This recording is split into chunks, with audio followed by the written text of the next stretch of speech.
Regency in Atlanta, Georgia. Welcome everyone to a forum where hope is our driving force. Hope inspires action, innovation, and impact. Welcome to the 2023 Hope Global Forum's annual meeting. Together, we're making the case for optimism.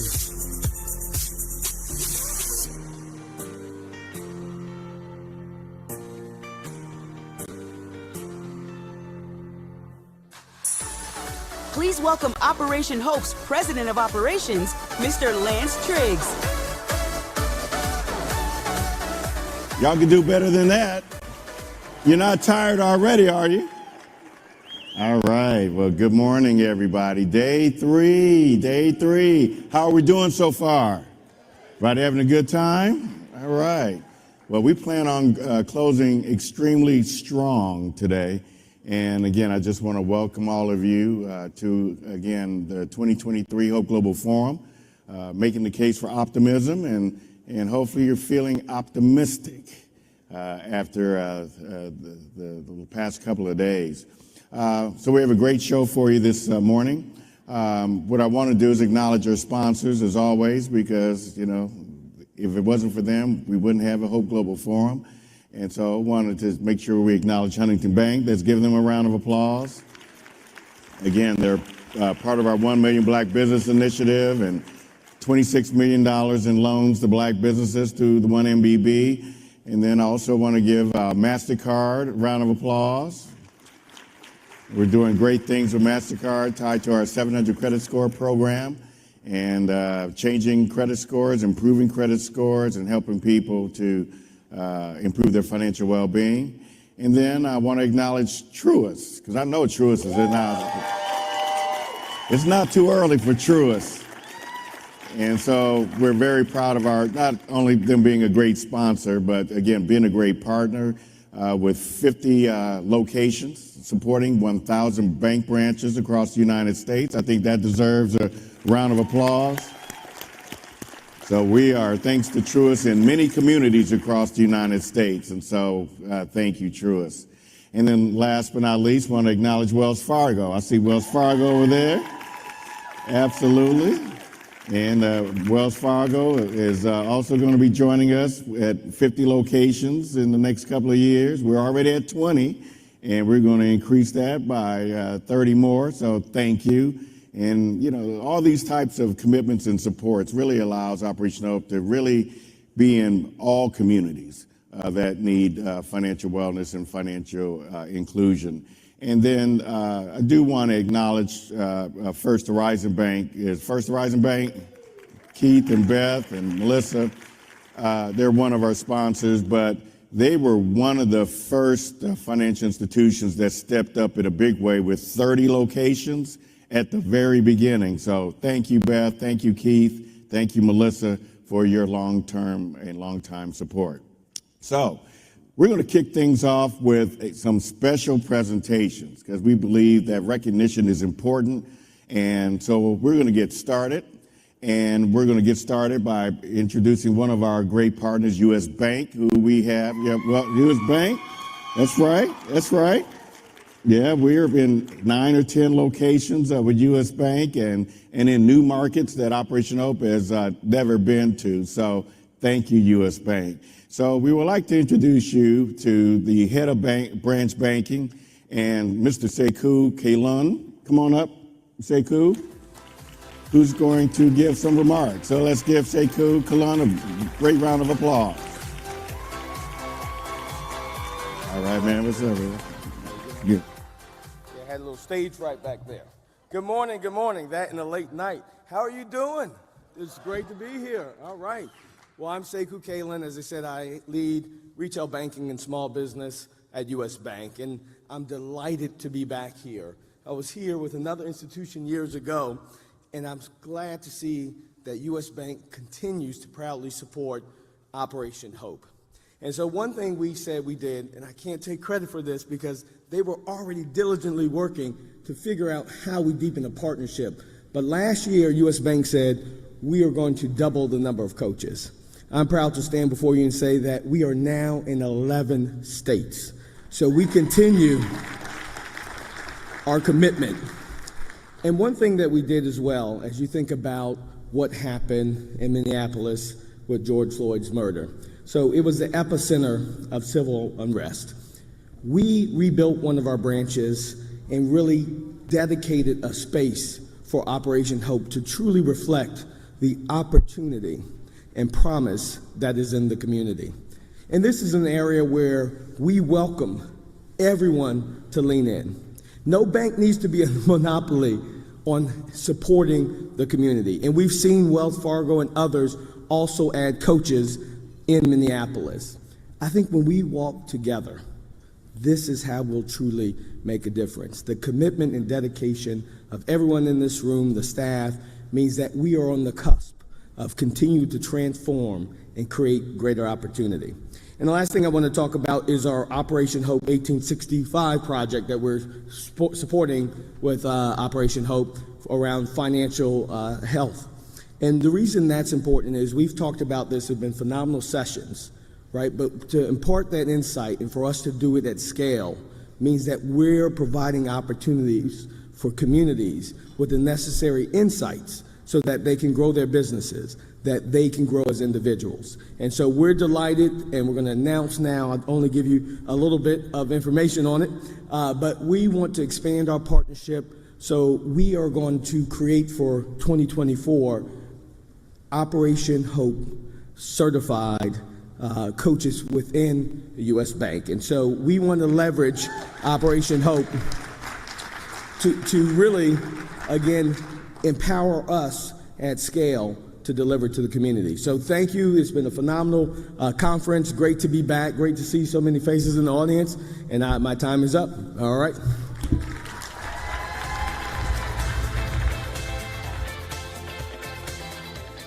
Let's give U.S. Bank a better round of applause. We love Hope Certified Plus. We are excited about that. So next up, we also have some other recognition that we would like to announce, featuring multiple partners of Operation Hope and supporters of over the years. And so without further ado, I'd like to invite my colleagues and comrades for many years, Mary Earsom, who's President of Partnerships, and Brian Betts, who's President and Chief Financial Officer for Operation Hope.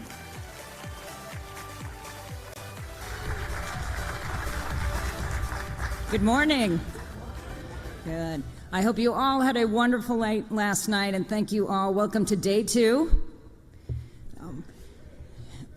So many of you have been part of the success of Operation Hope for years as partners. And in 2023, we made a commitment to relaunch our work in continuing the legacy of the Freedmen's Bank, making free enterprise and capitalism available to all throughout the country and throughout the world. We continue to grow our programs, and we've set a 5-year strategic plan in place to reach all the goals and objectives that Lance shared for 1 million Black businesses, our Hope Inside programs, our Hope Inside the Workplace programs, our disaster recovery and response, and our youth programming. But in parallel to that, Operation Hope is committed to building a solid foundation so that we can continue to put efficiencies in place, to scale our work, to measure our work, to build relationships with the public sector, with other nonprofit organizations. So we relaunched what's called the 1865 membership program in June and have set a $10 million goal for 2023 to reinvest in ourselves, to practice our own financial literacy as an organization, as a company, as a business, and to continue to drive our mission forward for financial inclusion, financial wellness, and what we more so call financial dignity for all. So I am very pleased today to introduce you to and deliver awards to our founding circle members who have contributed $1 million towards the membership program in 2023. So I'd like to welcome Shauna Stevens from Bank of America,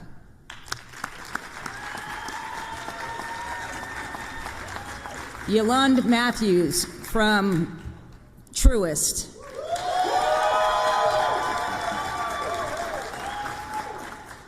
Darlene Goins from Wells Fargo.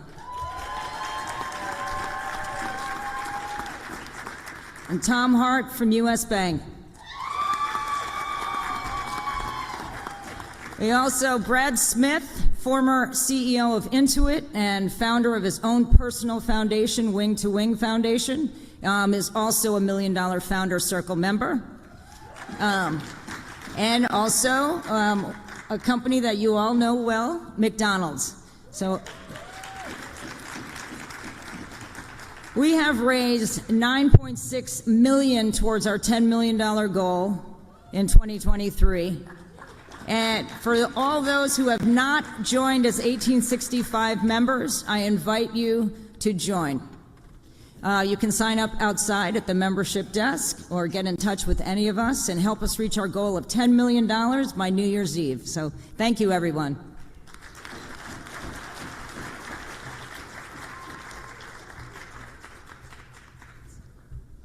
Good photo up.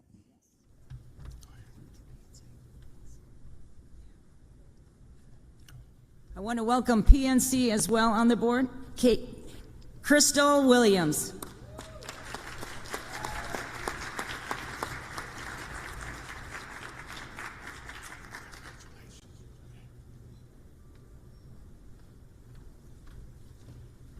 So let's give our partners a round of applause. Take the photo op. This is huge, everybody. 1865 is a game changer. So I want to definitely thank all of our partners from Truist to U.S. Bank to PNC to Wells Fargo and Bank of America for their long-term commitment to this movement called 1865. So thank you all very much and for your support. And not just for 1865, but for everything you do supporting the Operation Hope mission. And so we appreciate you. Let's give them a round of applause, everybody.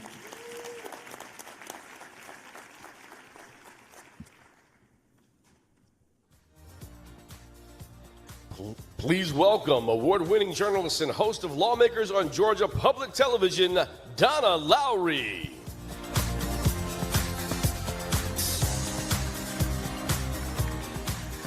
Good morning. Good morning. Welcome back, everyone. Are you excited about another day?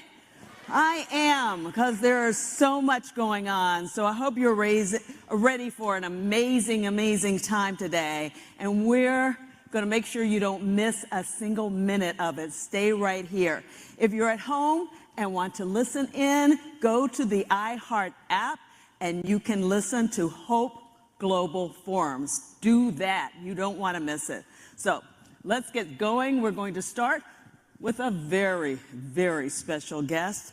Please help me in welcoming the United States Deputy Secretary of the Treasury, the Honorable Wally Adeyemo. Wally Adeyemo, let's hear it.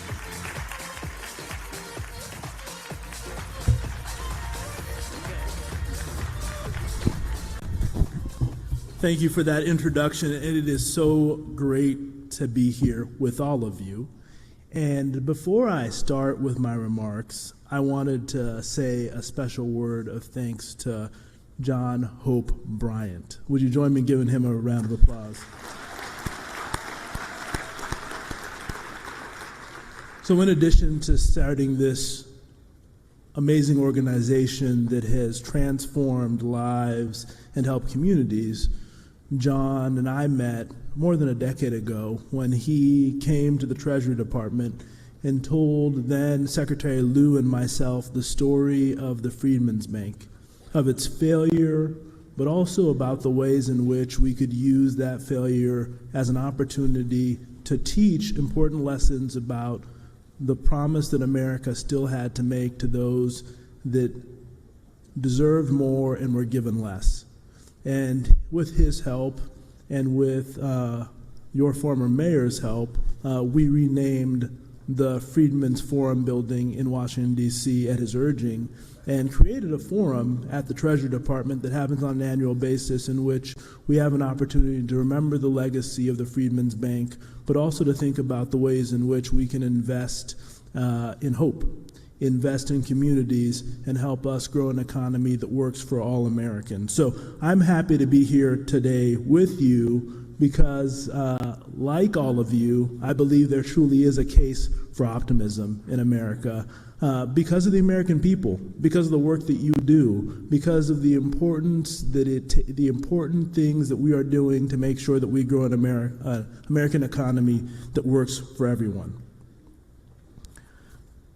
Before I talk about where we are and where we're going, I want us to take a moment and just remember where we came from. The point I would make is that just a few years ago, when the president took office, a gathering like this one would have been impossible. It would have been impossible for us to be sitting in a room together, being able to talk together about the progress we want to make as a country, because on a daily basis, when the president took office, 3,000 Americans were dying. 3,000 of our fellow citizens were dying from a disease that was uncontrolled in this country. 15% unemployment. Our children weren't learning. We faced a crisis of global proportions and a pandemic that was, at that point, uncontrolled. It was because of an American company working with a German company that the first vaccine to face this pandemic was discovered, American innovation. It was because of people like you that small businesses around this country got access to the money they needed to stay open, to keep people employed. American determination. And today, we are in the midst of a historic small business boom, not only because of those investments, but the investments we've continued to make. And there's work that we need to continue doing, but we wouldn't be here but for the grit and determination of the American people and the investments that were made by our government. But many of those investments flowed through the institutions in this room. The bank loan officers who made sure that that small business that was having trouble getting access to PPP finally got access. That was the time of determination that was necessary to make sure that we were able to make it through the pandemic. And we not only made it through the pandemic, but as somebody who, as part of my job, I travel the world, I have to tell you that America made it through better than any other country, any of our peers and our competitors, but we had more work to do. But just at that moment when we were making it through the pandemic, Russia launched the largest war in Europe since World War II. And while the brunt of Russia's aggression was felt and continues to be felt by the brave Ukrainian people, Russia's war led to higher oil prices, which led to higher gas prices. It led to higher food costs. And the damage that Russia did to Ukraine was also damage that they did to the global economy that we're still dealing with. But America has been better positioned to deal with that than any other country as well. We've seen the president use the strategic oil reserve to help lower the cost of gas in this country. But in addition to trying to lower the cost of gas today, and it's down 40% from its peak, he's also made investments in clean energy, because we know that ultimately our future, because of climate change, but also our energy security, is tied to the idea of us being able to make clean energy investments in this country. And over the first year of the Inflation Reduction Act, we've seen those investments go not only to the communities that have always gotten those type of investment dollars, but they've gone to communities that have often been left out and left behind.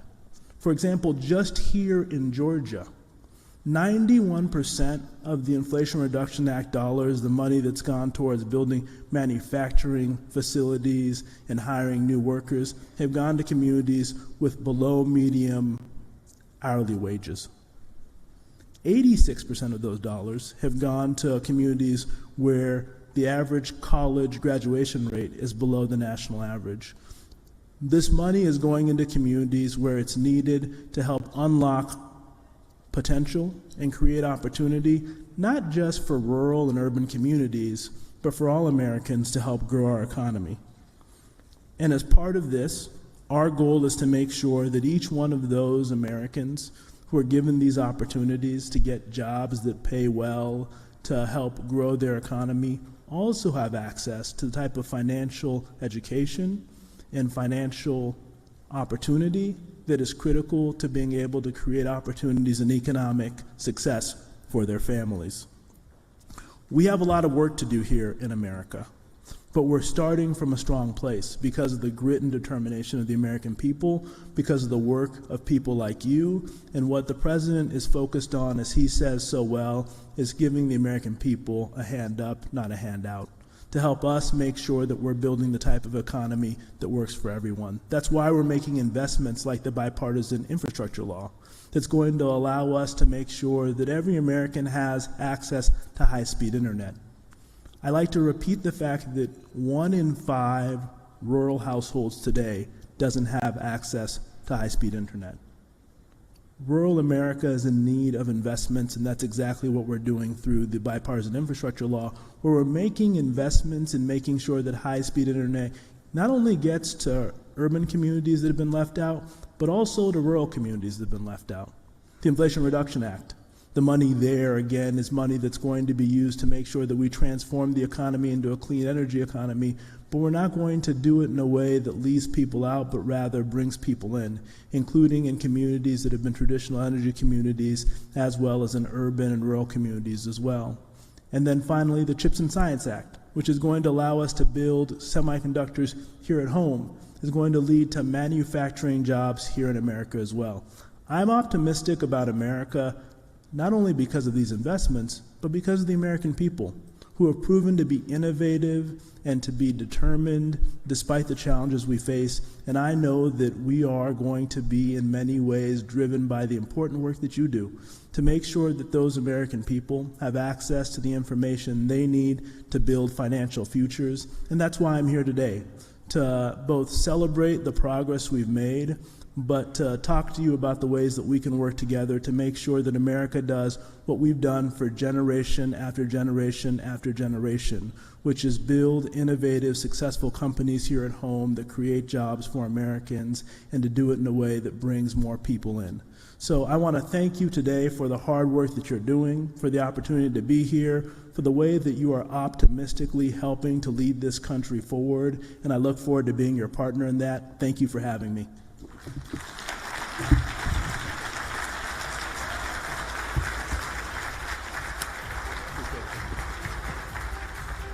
Here you go again. Oh, he's from the government. He's here to help us. Okay, look. Good morning. Let me help you out here. We're the largest economy in the world. $22 trillion a year. We're the sole superpower in the world. Others want to be us. There is a Secretary of the Treasury, and the Treasury Department is the only federal building connected to the White House. The most important address, arguably, in the world. And the first person of color, the first African, the first black person ever in the history of America to be Deputy Secretary, #2, on the most important economy and arguably the most relevant country in the world is Wally Adeyemo.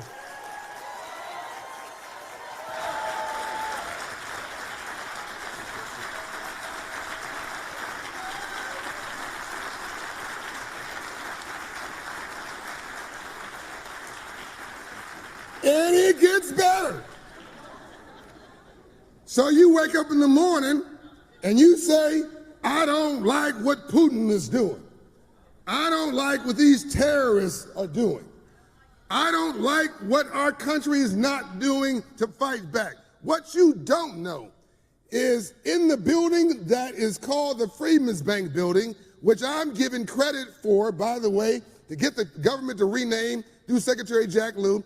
By the way, that wouldn't have happened without him. I'll get to that in a moment. But what you don't know is I can't go in the building that I helped to get renamed, because that's where we do our financial espionage, our financial,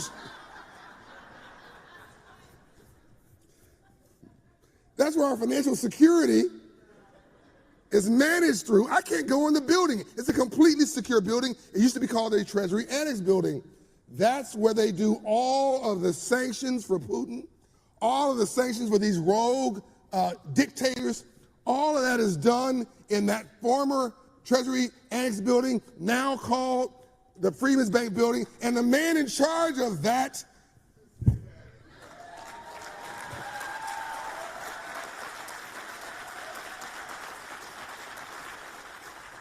he was an advisor at that point to Secretary Jack Lew under the Obama administration. I came to this crazy idea. I wanted to inspire the renaming of the Freedmen's Bank building. I was walked out by lawyers, walked out by security. I was told, who do you think you are? I'm just God's child and an American citizen, and I think I have a right to a voice. They said, but you're not a senator, you're not a congressman, you're not a governor. Who do you think you are? How do you think you can rename a federal building? You need to go through Congress. You got to go through the Historical Society. I said, just try. If you don't try, I'll never leave. But the one person who listened to me, the one person in the government who said, hold on, let's hear his case, who walked me into the office of the Secretary of the Treasury, and he was the advisor, and said, let's listen to him, and told the attorneys, why don't you try? The attorneys come back and say, you know, it's odd. We went and checked the books, Mr. Secretary. You can do this administratively. I then turn to the Secretary of the Treasury and say, well, you can't tell me that the Treasury Annex building is a sexier name than the Freedmen's Bank building. And he said, I think I'll rename it.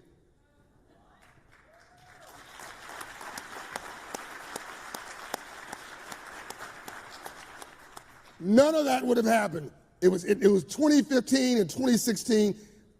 I think I'm the only American citizen ever to inspire the renaming of a building on the White House campus. I'm honored by that.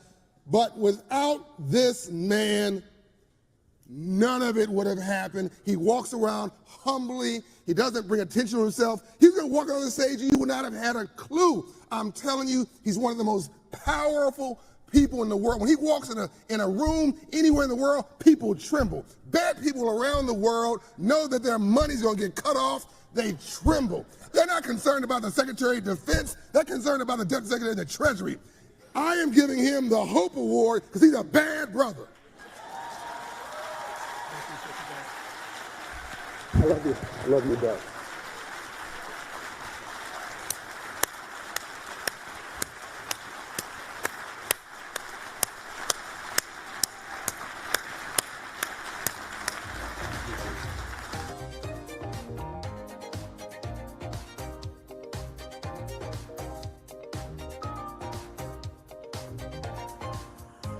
Wasn't that awesome? Oh, it's just thrilling to see all of this happen here, all these incredible people, and that will continue all day today. So our next guest is the co-founder and CEO of e-commerce innovator Shopify.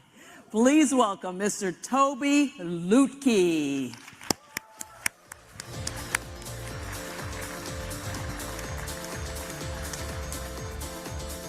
Good morning, Atlanta! So here we go again. We keep bringing you so many heroes and sheroes. My only concern is that you're going to get spoiled. And maybe we should just bring you one Toby a year. Because it's important that we never get comfortable. We never get casual. We never think that this is just what people do. Toby doesn't speak. I'm sorry, he speaks. By the way, apparently I make people uncomfortable too. The most beautiful eyes on the planet. I mean, look at these. They're just gorgeous. My wife won't mind me saying it. I mean, they're just, I'm completely straight. But this is, I mean, I look in his eyes and This is a good. he loses it every time, just like that. We'll get into how we met and all this stuff in a minute, but I need to properly contextualize this. This is probably, of everybody I've ever had speak, please listen to me now, in 10 forums and in 30 years, there's maybe 2 people equally qualified or maybe more qualified than me to speak on these topics. And one of them you'll hear this afternoon. The second person you're about to hear right now. Toby is actually, I believe, more qualified to give you the inspiration you need for coming up from nothing than me or anybody else that we've ever brought in 31 years. Hold on for a second. He started a snowboarding company. Him and another guy. All he wanted to do was to be a snowboarder and to pay for it. By the way, that failed. Is that right? It's the least successful thing I ever tried to do. But that was his passion. And Toby is, as you're about to find out, a little shy. To get him to come here was an act of Congress, and he's not in the United States, he's in Canada, so I couldn't get Congress to force him to come here. But he came out of love. He doesn't know you, and he loves you.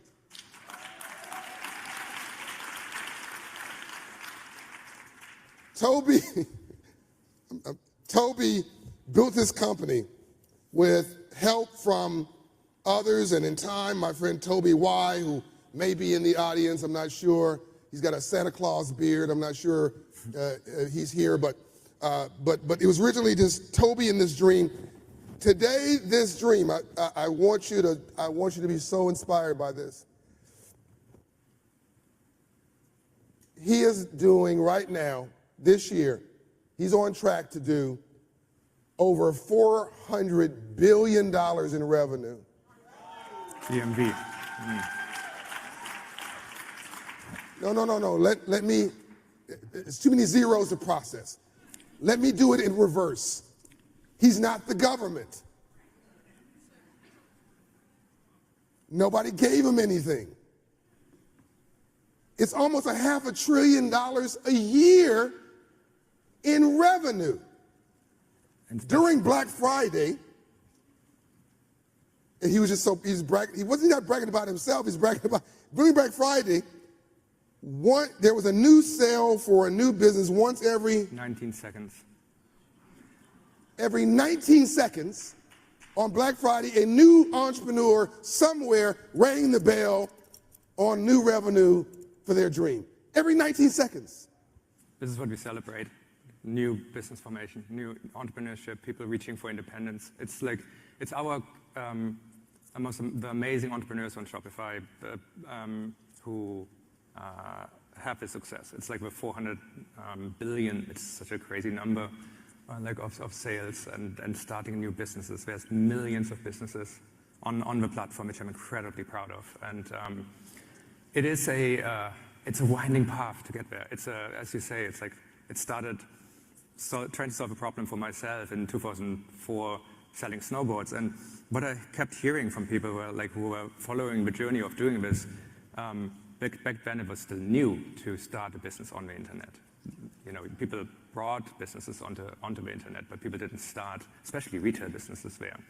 And everyone who has encountered or worked on a retail business knows this is one of the most participatory things you can do. It's a way of, it's almost a form of self-expression. You're willing something into existence that doesn't exist without it. Because you want to put something in the world, you want to create a product. And to me, this was really, really important. And while I was doing this, people were just sending me messages saying, what you're building, can you share this? Can you share the software you're making that's supporting your journey? And that became Shopify afterwards. And now with millions and millions of businesses around the world, almost 20 years later, it's been an incredibly humbling journey.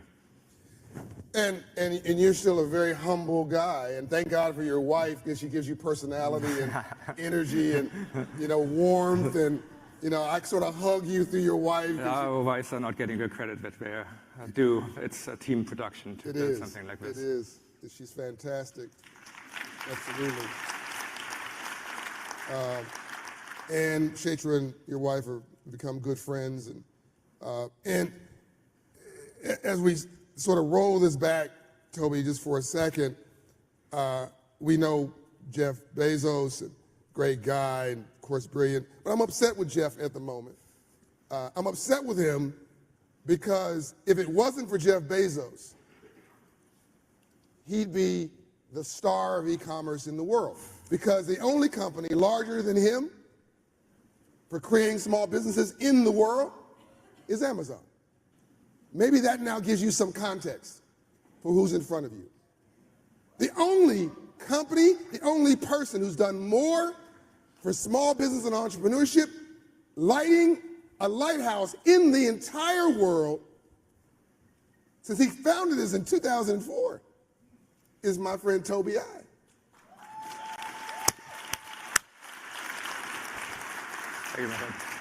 And Toby and I met on a hayride in the middle of the country. Had a nice chat, and people don't believe it, but I'm a bit of an introvert. I don't just talk. I really don't. I don't talk for no reason. I'm a little uncomfortable. Yes. I have to have a purpose and a reason. We definitely connected over our introversion, yes. Yeah, I mean, I don't think I've ever said this in public. I'm a very private person living a very public life. If it's purposeful, I'll talk all day. But just to, like, how's the weather and all that stuff, I have no interest whatsoever in, like, happy talk. It's not happy to me because it's just wasting, like, energy. And so he got on the hayride. I'm like, hi. And he's like, hi back. And so, but we connected on purpose and became friends on purpose and got, build a relationship. And fast forward, God forbid, George Floyd gets murdered. I get this call, an email actually, and then a call. What can I do? I'm sorry, before that, would you mind helping me talk to my employees to help to process this unexplainable tragedy? I'd be honored. I also want to acknowledge Harley, who's on our board, who's the president of Shopify, who's a great guy, and who's been very helpful. And I get this call, will you talk to our people? So he's doing a town hall. I believe because of the pandemic, it was virtual mostly. Yeah. And I know I tied in virtually, and we had this very honest and raw conversation with your people. And we finished, and I did a lot of this during that time, and I just presumed we'd move on to something else. You're a busy guy, you move on to something else. He calls me back. What can we do? What can be done? Is there any way I can help? And I just sort of said, without thinking very hard about it, I don't know. Can you help me create 1 million new black businesses in America? And he said, send me something. I just figured it's a throwaway line. You're trying to get me off the phone. Like, when he said, can I help? I think he meant like, can I send a donation to the NAACP? Or can I send $1,000 to United Way? Or can I pray for you or something? I think that's what he thought maybe. That's what a normal person would say is, something reasonable. I said something unreasonable. So in my opinion, the first thing he wants to do is get off the phone. So he said, send me something. He's being courteous, gracious. So I wrote a little deck up and I mailed it to him, emailed it to him. Crickets. Heard nothing. So after a week, I sent him another note. By the way, here's a lesson for success in life. You don't write anything down, write this down. Talk without being offensive. Listen without being defensive. Most importantly, always leave even your adversary with their dignity. Because if you don't, they'll spend the rest of their life working to make you miserable. It becomes personal. Step over mess and not in it. Toby owed me nothing. Toby's a Canadian citizen. Toby is not our government. Toby didn't do anything to George Floyd. Toby didn't own slaves. I mean, Toby didn't owe me anything. He's a snowboarder who happened to end up in e-commerce, who I met on a hayride. I wrote him this email. I didn't get a response. I wrote him back and said, hey, man, I didn't get a response. Presume that you weren't interested. It's cool. We'll be fine. Thanks for asking. Love you much. See you around next time. John Bryant. I sent him an email. He responded. What are you talking about? I said, yes. It was stuck in my spam folder. Always check your spam folder. So I'm going to find that email and frame it, by the way. And do you remember that? Yeah. Yeah. I didn't know the spam inbox thing, but that makes the story so much better right now. Well, I didn't want to tell you that, you know, my commitment for $130 million has been stuck in the spam folder. So the story gets weirder. Is Toby Y here? He's not here. Okay, I'm gonna embarrass him anyway. He's in the back. So Toby Y, I say Toby Y because Toby is T-O-B-Y, T-O-B-I. So Toby Y has this big Santa Claus beard. You see him, big rugby player. And so he said, look, will you work with Toby to work out the details? And it's during the pandemic. And so we have to do this by virtual. And he and I went back and forth for 3 months and worked this thing up. I think we started at about 10 million, then it got up to 30 million, and then about 3 days before the whole Global Forum, October 2020, I believe, Toby Y called me after talking to you, after talking to Harley, talking to management, said, would you mind if we did 130 million? I tried to be so cool. I was like, oh, yeah, that'd be fine.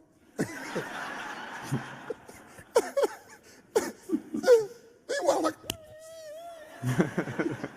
so like 2 days later, we documented, those emails back and forth. Again, $130 million commitment. I never met Toby Y until yesterday.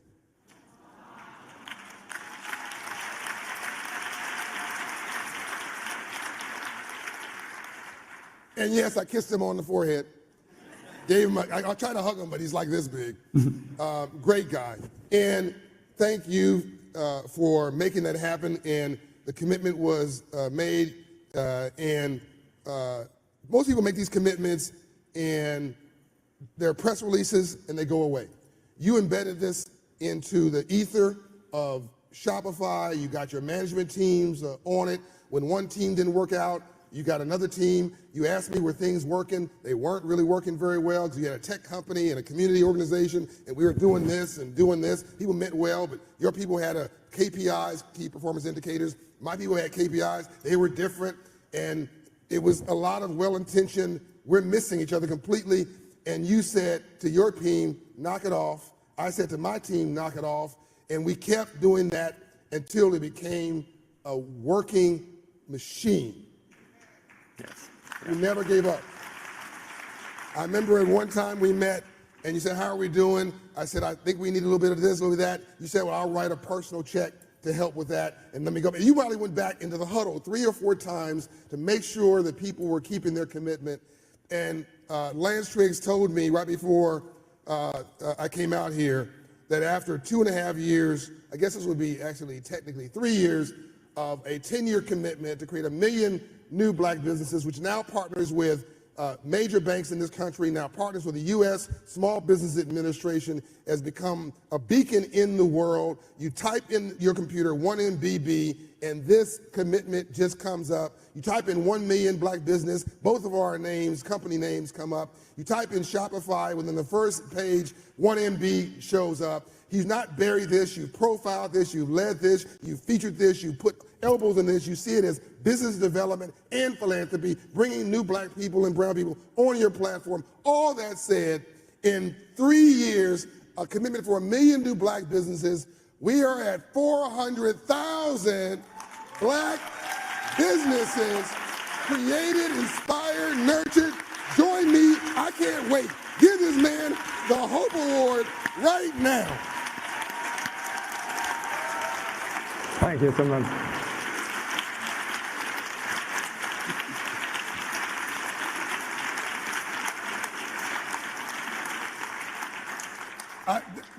Just to give you some context, there's only 3.1 million black businesses in America. We're over 10%. What's that, 15%? Help me with somebody with statistics. 400,000 of 3.1 million is about 15%. One dude from Canada, a snowboarder. You're being too kind. It's one of my favorite campaigns. It's one of my favorite things we do because it's so like. Here's what I learned.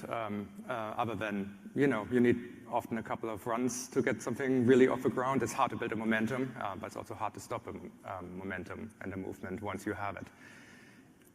Like, a lot is being made of large businesses and how they sit in society differently than people might want them to. But and often they do. But it's because I don't think we just go and look for the overlap. Like there is such beautiful mission overlap here. It's like the thing we are doing together is exactly what my company exists for. It is like there to be allow extraordinary individuals or even ordinary individuals to reach for their own independence. It is often not plan A for their career. It's often not even plan B. Some people have to go into entrepreneurship because it's the only thing that exists. And the beautiful thing about being an entrepreneur is that it turns around a thing that might have happened in your life. Like everyone, I think about life, certainly my experience of my early life was, it's a school of hard knocks. It's like you're constantly put down and like things do not work out the way you do, and often for good reasons, because when you're young, you might not understand the world the way it works, and that misunderstanding manifests itself in things just not working out for you. And you roll with that. Those are things that set you back, but here's a wonderful thing on the moment you become an entrepreneur. Suddenly all of these events in your life that were probably negative events turn into the gym and the engine for you. They are the things that are propelling you forward. Entrepreneurship is the school of hard knocks. It's your energy source at this point. You've trained for this moment. And so there are just people who, like so many more people than we believe in our communities all over the world, who just, maybe they can't work for other people. Maybe they are just trying the wrong thing, and plan C actually should be plan A. It's a better plan for them. And so, but as we know, the opportunity is not obvious to people. I've had, my grandmother was an entrepreneur, and I grew up with her, so she lived this in front of me. Entrepreneurship was a tool in my toolbox growing up. The moment I saw a snowboard hill, slopes, and wanted to make money while being on a lift, I realized if I sell snowboards online, I can do all these kind of things. It just was there as a thing that didn't seem extraordinarily as a thing to do. And so I tried it. And the awareness that we can create here is incredible. Most people do not have someone in their family who has demonstrated this. How many more businesses could exist in the world if we inspire more people and just say to them, hey, like this is, people like you have reached for independence in your communities. Yeah. And especially, as you know, in some communities, there isn't that much opportunity. So often it becomes one of the best ones to do. So the thing I'm most proud of the hundreds of thousands of businesses that we've created here is many of them might not exist without this. Like, it is not a zero-sum game. Yeah. It is like actually a deeply participatory game. It's like if you want as many people make as many products and create as many things with their hands, challenging themselves, turning their life's experiences and the knocks they've gotten into lessons that they can apply and create a better business because of that for their employees and so on. And just it's a virtuous cycle that's actually beautiful. And it's the privilege of my life is that I get to make a product for the most inspiring group of people imaginable, like people who are putting themselves out there and build new things that otherwise wouldn't exist. That's beautiful, Toby. That's beautiful.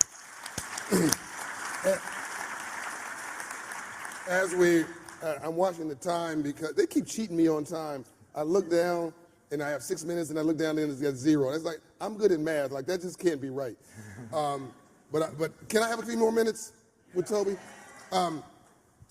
Look, I want to ask a personal question so that I think they'll connect to this audience, but I want to go back to this, the partnership. And by the way, they give a free domain name. They do domain name search for free. They do a website for you for free. They do a Shopify account for you for 4 months for free. They give you payment systems for free.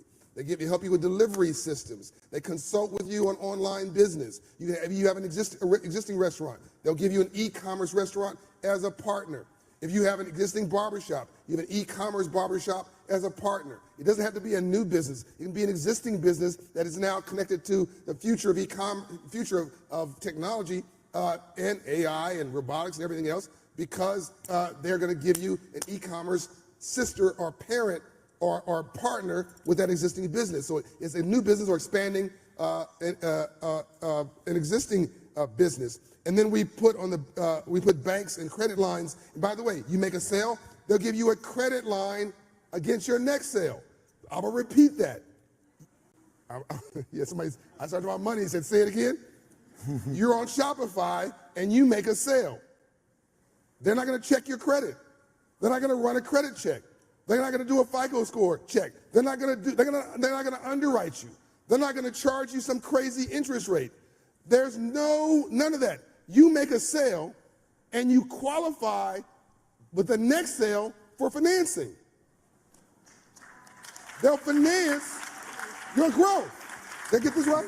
Yes, and you need to take some credit because there's lots of your advice is built into this program, and it's a huge program and massively successful, but not going to the FICO scores and all these things where it comes straight from your advice. Yeah. Now, if you need a credit line for a truck to drive your stuff around or a building, that's where the credit score stuff comes in, and that's where the banks come in. We have those banks layered in. Truist and JP Morgan Chase and Wells Fargo and Bank of America and others are there to help with that, and that's also important. So it's a family affair. But the sale itself is financed that supports you through Shopify. And then we have Aprio providing free accountants. And we have lawyers, accountants, business management firms, each giving 2 hours each to wrap around that entrepreneur, because 96%, as Bishop Jake said last night, 97% of all of these businesses don't have an employees.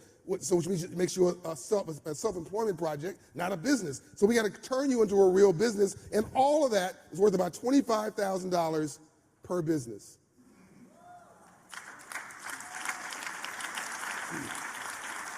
And the only thing Toby asked me backstage was, do you have time to meet today to figure out how we make 1MBB better and how we do more?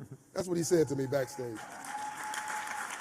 So here's my closing. I know that we're a little over. Have you enjoyed this? I'm about to enter into the brilliant mind of Toby, and now the heart of Toby.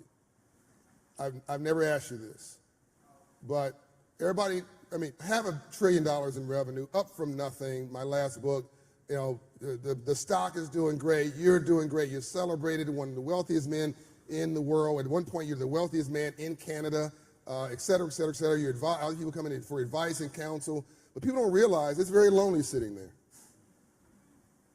It can be very sad sitting in these seats sometimes. What can you say, Toby, from the depth of your heart? And I know this is not an easy conversation because you literally, you and I prefer to be on a computer screen or something, but these people need to take something away that's part of you. What can you say or relate to that they're going through that might give them some sense of inspiration in your own life and your own journey? Oh man, yeah. Look,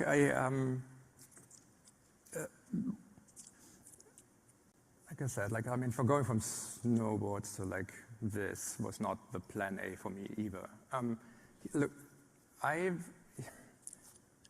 here's something I magically figured out very early in life. I apprenticed in Germany as a computer programmer, which you can do there. It's like this sort of making things with your hands is not the way people think about computers, but it is actually a craft, really. What I learned there is that it's a puzzle. If you work with computers, if you work with really on anything, it's like someone drops a puzzle box onto your desk in the morning, and it's a different one every day. And I come to love that. And I realized that, yes, you're right. If that's all you do, that's a lonely thing. But what you can do is find other people who love complicated puzzle boxes. Like, there is magic in doing difficult things day in, day out, surrounded by friends. And it's actually, if that's what you're optimizing your life for, and make sure that the things that you build, the puzzles you solve, are helpful to the people around them, or are need to exist, then other people will agree with you on this. And it's amazing how much that is just a reoccurring realization that I keep having. And the scale is absolutely crazy, but it's still, I feel like I'm doing the same thing I've done on day one. Find amazing people, understand their potential, bring them on, and go solve difficult things with them, and make sure that if you stumble along the way on any kind of gifts, or on any kind of discoveries, give them away. Like, give them to everyone, share them as widely as possible, make more things. I think this is at the same time the simplest thing you'll ever hear, but it's not easy to do. It's not the narrative that you're being told day in, day out. And I get to do this every day. I wish more people would do it. I'm so proud of the millions of people who are doing something very similar. Again, with their stores and all the entrepreneurs in the room who are putting themselves out there. I think the world needs a vastly higher percentage of the world needs to be building things. And I think we sometimes sleep a little bit on how much that the progress of the planet Earth really depends on the builders. And yes. And my last question, Toby. I think that life's about managing pain. The pain we create for ourselves, the pain visited upon us by others. And the presumption is that life is easy for you, that life's perfect. Every day is just a rose garden. You wake up and people come and give you grapes and put them in your mouth or some crazy thing. and I want this audience to know that that's just not true. No. That you have bad days too, and you got to push through them, right? Yeah. Absolutely. And you can relate to them because you've pushed through too, just like they've pushed through. And your courage, I think they can feel.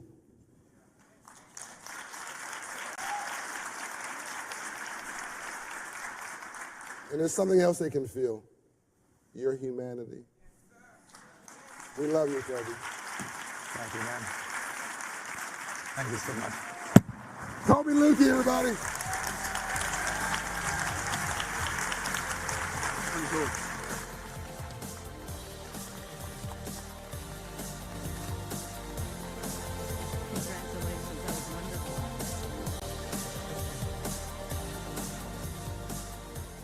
Whoa, another conversation of quotable quotes and just inspiration. That's what this is all about. So congratulations to Toby. We're so glad he was here. I want to thank him for just being here for this.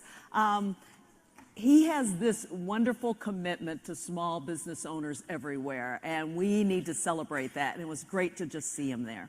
Now, of course, we have another special guest. They keep coming. We are honored to welcome the 18th Secretary of the United States Department of Housing and Urban Development, the Honorable Marcia L. Fudge.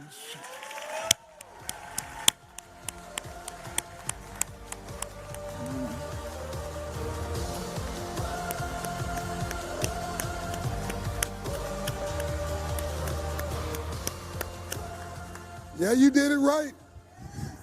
When a member of the President's Cabinet of the United States of America walks in the room, you give them the flowers that they deserve. We give them, absolutely. But when it's a black person and a sister,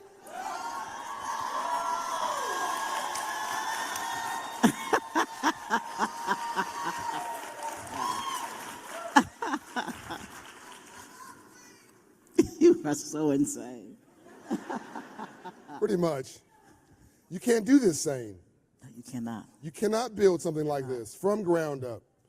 A nonprofit social investment. Madam Secretary, when I did this, I mean, people rolled their eyes at me. Oh, John Bryant, oh, financial literacy, oh, capitalism. I mean, for a decade, people just rolled their eyes. Nobody's rolling their eyes anymore. But you have to be a little off to do this. You have to be to believe you can change the world or get people to believe in themselves at scale. I mean, you know what I'm talking about. You do it every day. This is your job. It is. That is what I do every single day. Yeah. You know, it's interesting that when people ask me, do I still have hope for this country? I have to have hope. It is something that gets me up every single day. Yes. You know, I'm a kid that grew up poor and didn't even really know I was poor. You know that kind of kid. But I grew up in a home. And I'm one of the kids that got out of a neighborhood that a lot of people don't get out of. And so as a consequence, I carry their hopes and dreams. That's right.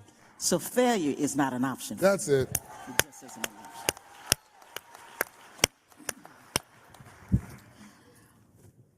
It is important for people, especially children, to have a sense of security. I grew up in this big house with a whole lot of people in it, right? In what city? In Cleveland, Ohio. There we go. So we had this two-family house. On one side of the house was my great-grandparents, my aunt and uncle, and their 6 kids, and whoever moved from the South. On our side was my grandparents, my mother, my brother, and I, my aunt and her kids, and whoever moved from the South. And so we had a house full of people all the time. I never knew what it was like to not feel supported and loved. Never knew it. And so that's why I've always believed that I could do whatever I wanted to do. That's right. But young people that don't have that security, That's right.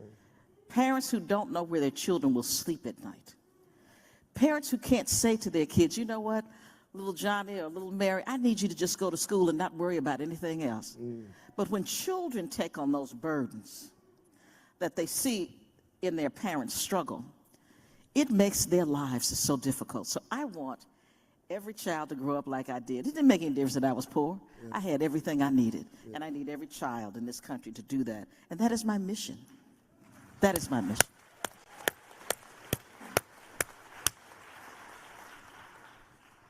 You remind me of my mother. You look like her. Oh my gosh. She had the same spunk as you. She would tell me off just like you just did.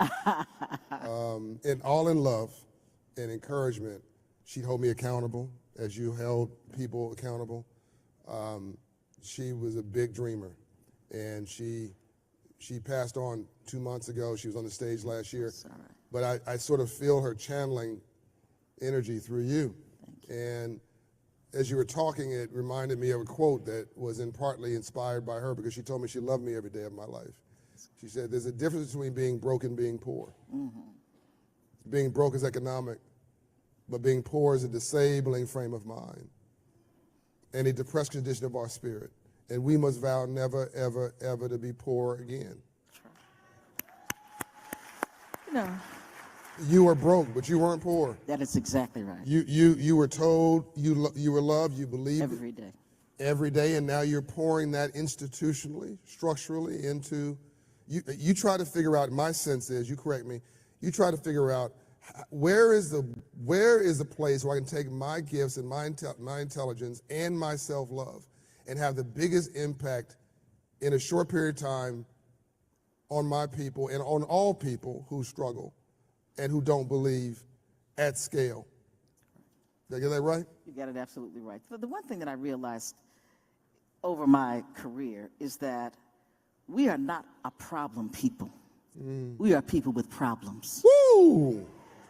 And I think it is important for the government to show that they work for us, because that is the government's job. That's right.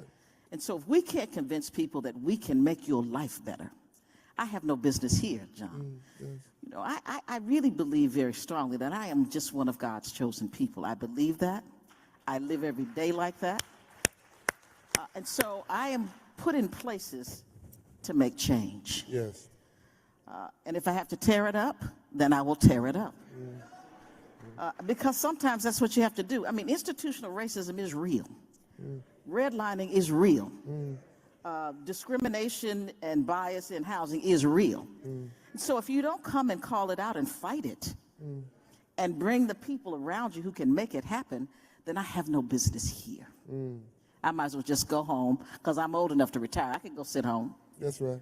But right now, because I don't want another job, I don't need another job, I'm going to leave this with the legacy that I think that I want to leave it with.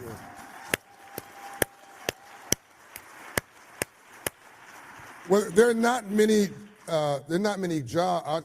callings more relevant or important in the world than the United States Secretary of Housing and Urban Development in the President's cabinet. As I keep repeating, the largest and most successful economy and country in the world.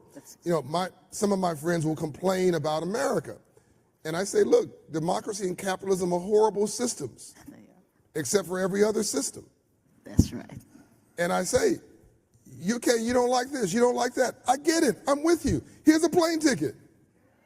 But not only They never leave. Because they have no place to go. Ain't no place to go. Wherever you go, it's worse than this. Absolutely. The other thing is that we get so caught up in who we like. That's right.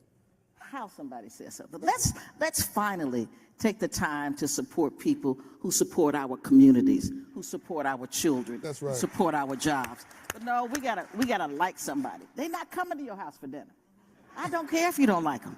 That's it. You know, we have to do. That's it. This is when you live this life, you don't opt out, John. That's right. You don't opt out. That's right. You have to decide that you are going to live it to its fullest, give the best you've got. That's right. And support people who need your help. That's right. I speak for people who have no voice every day. And I am fortunate, quite honestly, to work for a president and vice president who let me do what I want to do. That's right. You know, so people don't realize what we do. My budget, my just operating budget is $80 billion. My operating budget. Wow. $80 billion a year. Right. I have more than 8,000 employees. Yep. We just last year spent almost $500 million on contracts with Black, brown, and small businesses last year. We spent more money trying to make sure that we could get people in homes. Who else comes into a job and says, you know what, if you have student debt, I'm going to make it so that it doesn't affect you in a way that you can't get a mortgage. So we've changed the way we do underwriting for student loan debt. Because who has that? Black, brown, and poor people. That's right. We came in and we said, you know, if you pay your rent on time, it should mean something. But people come to present to lenders, and because they have no other credit, they'll say, you're not credit worthy. That's right. Now we're saying, if you've paid your rent on time for a year, we deem you credit worthy. Right. Because it's the only way you get yourself out of the situation. We have situations now where the president in his last budget asked for $100 million just for down payment assistance. Nice. Because we know if people can pay their rent, they can pay a mortgage. Yeah. Because it's generally less. It's the down payment that creates the impediment. So we're putting down payment money on the table. Nice. People just don't realize the work we do. It's little, but it's big. So one thing that frustrates me, I mean, marketing is just so important, and sometimes idiots are the best marketers. And what I don't get, and again, I'm nonpartisan. I've advised Republican and Democratic presidents. But let me just tell you, President Biden has actually really fostered a pretty stable economy. That's right. There's a lot of jobs, there's a lot of growth. I mean, just looking at the numbers, you really have to be sort of impressed. But people want to beat him up and talk. Look, this is not personal. Look at the data. The data is undeniable. He's succeeding. And so, I don't get it. I don't get the games. We need to figure out. America needs to win. Bingo. We need to win. Again, I'm gonna say it again. If we don't, we'll be speaking Mandarin in 10 years, because there are countries who want to replace us. And we keep playing this game of I want me to win and you to lose. No. I can win and you can win too. And so, look, I think that you guys, clearly there are areas that everybody can improve on. And I said yesterday that, I said last night on CNBC that there was probably a bit too much stimulus money. Well, that was bipartisan, by the way. Everybody did that. But we were also trying to keep the economy from melting down because no one had a book to pull off the shelf called What Do You Do in a Pandemic every 200 years. So I think we've actually done an extraordinary job. You have done an extraordinary job. The administration has done under trying circumstances. Nobody's perfect. And you're now, as the Secretary of Housing and Development, you just laid out some of the priorities, just some of the things you're doing, which are incredible. Let me say this: she is speaking to help. She is speaking and doing to help, helping everybody in this country. Even though she's mentioned black people because she's black and I'm black, she wants to help poor whites. She wants to help Asians. She wants to help Native American Indians. She wants to help struggling middle-class families. Make it clear her mission's for everybody. I don't want anybody messing this up and putting words in her mouth. Thank you. I mean, he's absolutely right. I go to Indian country.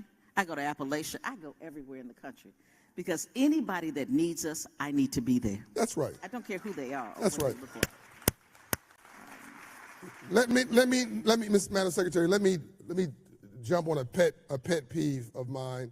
And by the way, y'all time cleavers, I'm watching you. And whenever I get to 6 minutes, y'all take me to 0. I'm watching you.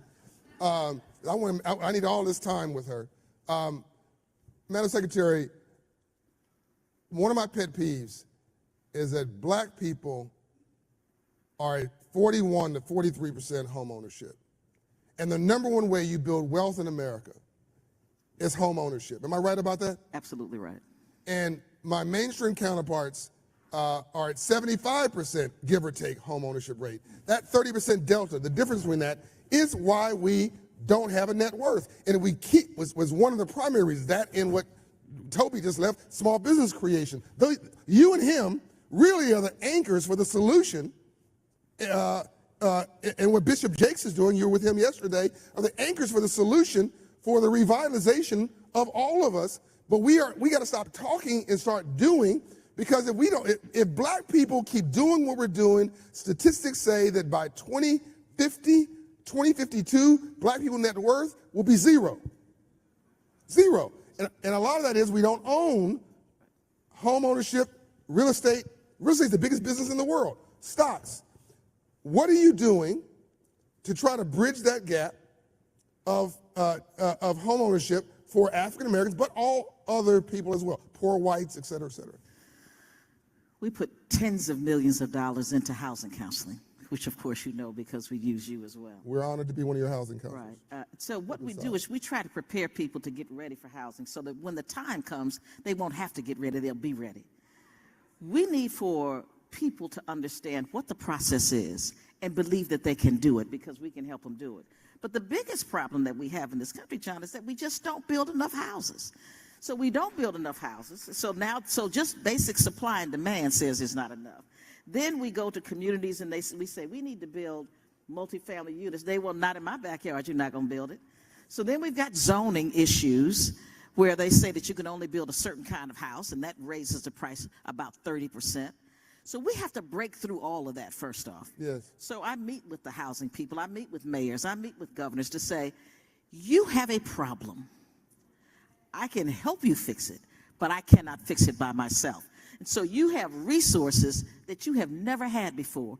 The rescue plan put money into communities that they never thought they'd get, and they're sitting on it. Yeah. And so then I go and I have to threaten them and say, now don't keep sitting on this money, because I'm going to find a way to claw it back and give it to somebody that's going to do something with it. Good. But the other thing we allow is we don't build communities and neighborhoods. So I live in a community, a fairly, I say middle class, but it's a community that I love, and I live in it by choice. Yes. I live in a house that is 2 doors from an all-white wealthy community. 2 doors, literally. My house is bigger than the house 2 doors from me. My lot is bigger than the house 2 doors from me. My house is nicer than the house 2 doors from me. But that house is valued at $25,000 more than my house. Which means that my communities now don't get the benefit of those extra tax dollars. My community doesn't get the benefit of more police or fire, or to make sure that my children's schools are good. And so people choose, if they can afford it, to live 2 doors from me, as opposed to in my house. We have to say to America, if they really want to solve things like homelessness, poor education, they have to recognize and admit that the problem exists.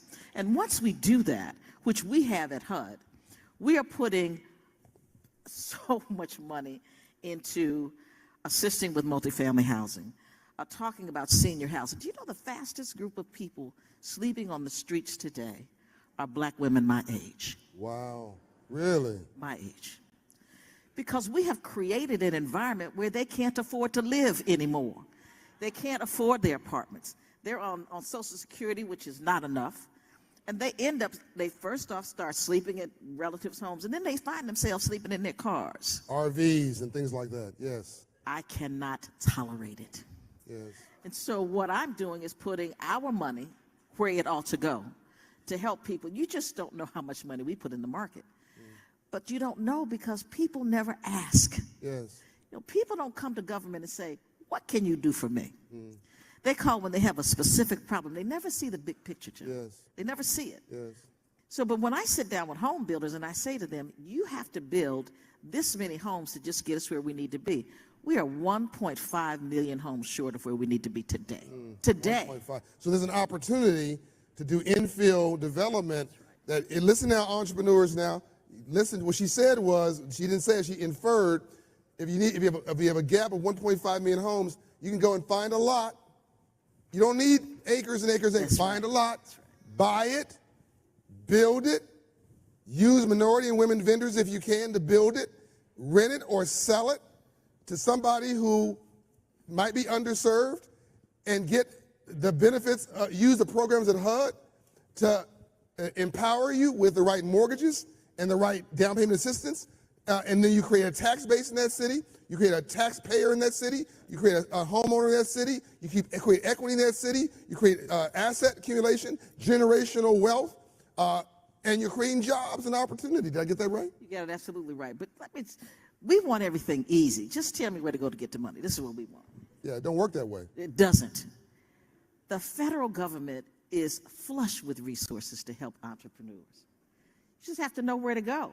So it's going to be important for people to realize how to connect the dots, John. Yes. So I talk about housing, but transportation has money that can deal with where we build housing. EPA has money that can deal with where we build housing.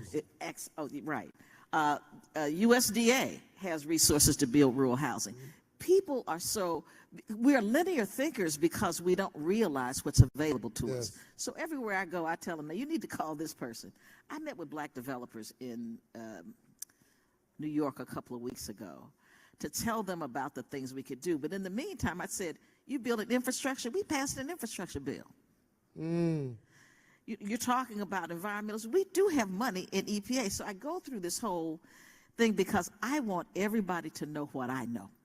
Yes. Because until they do, we leave so much money on the table. Yes.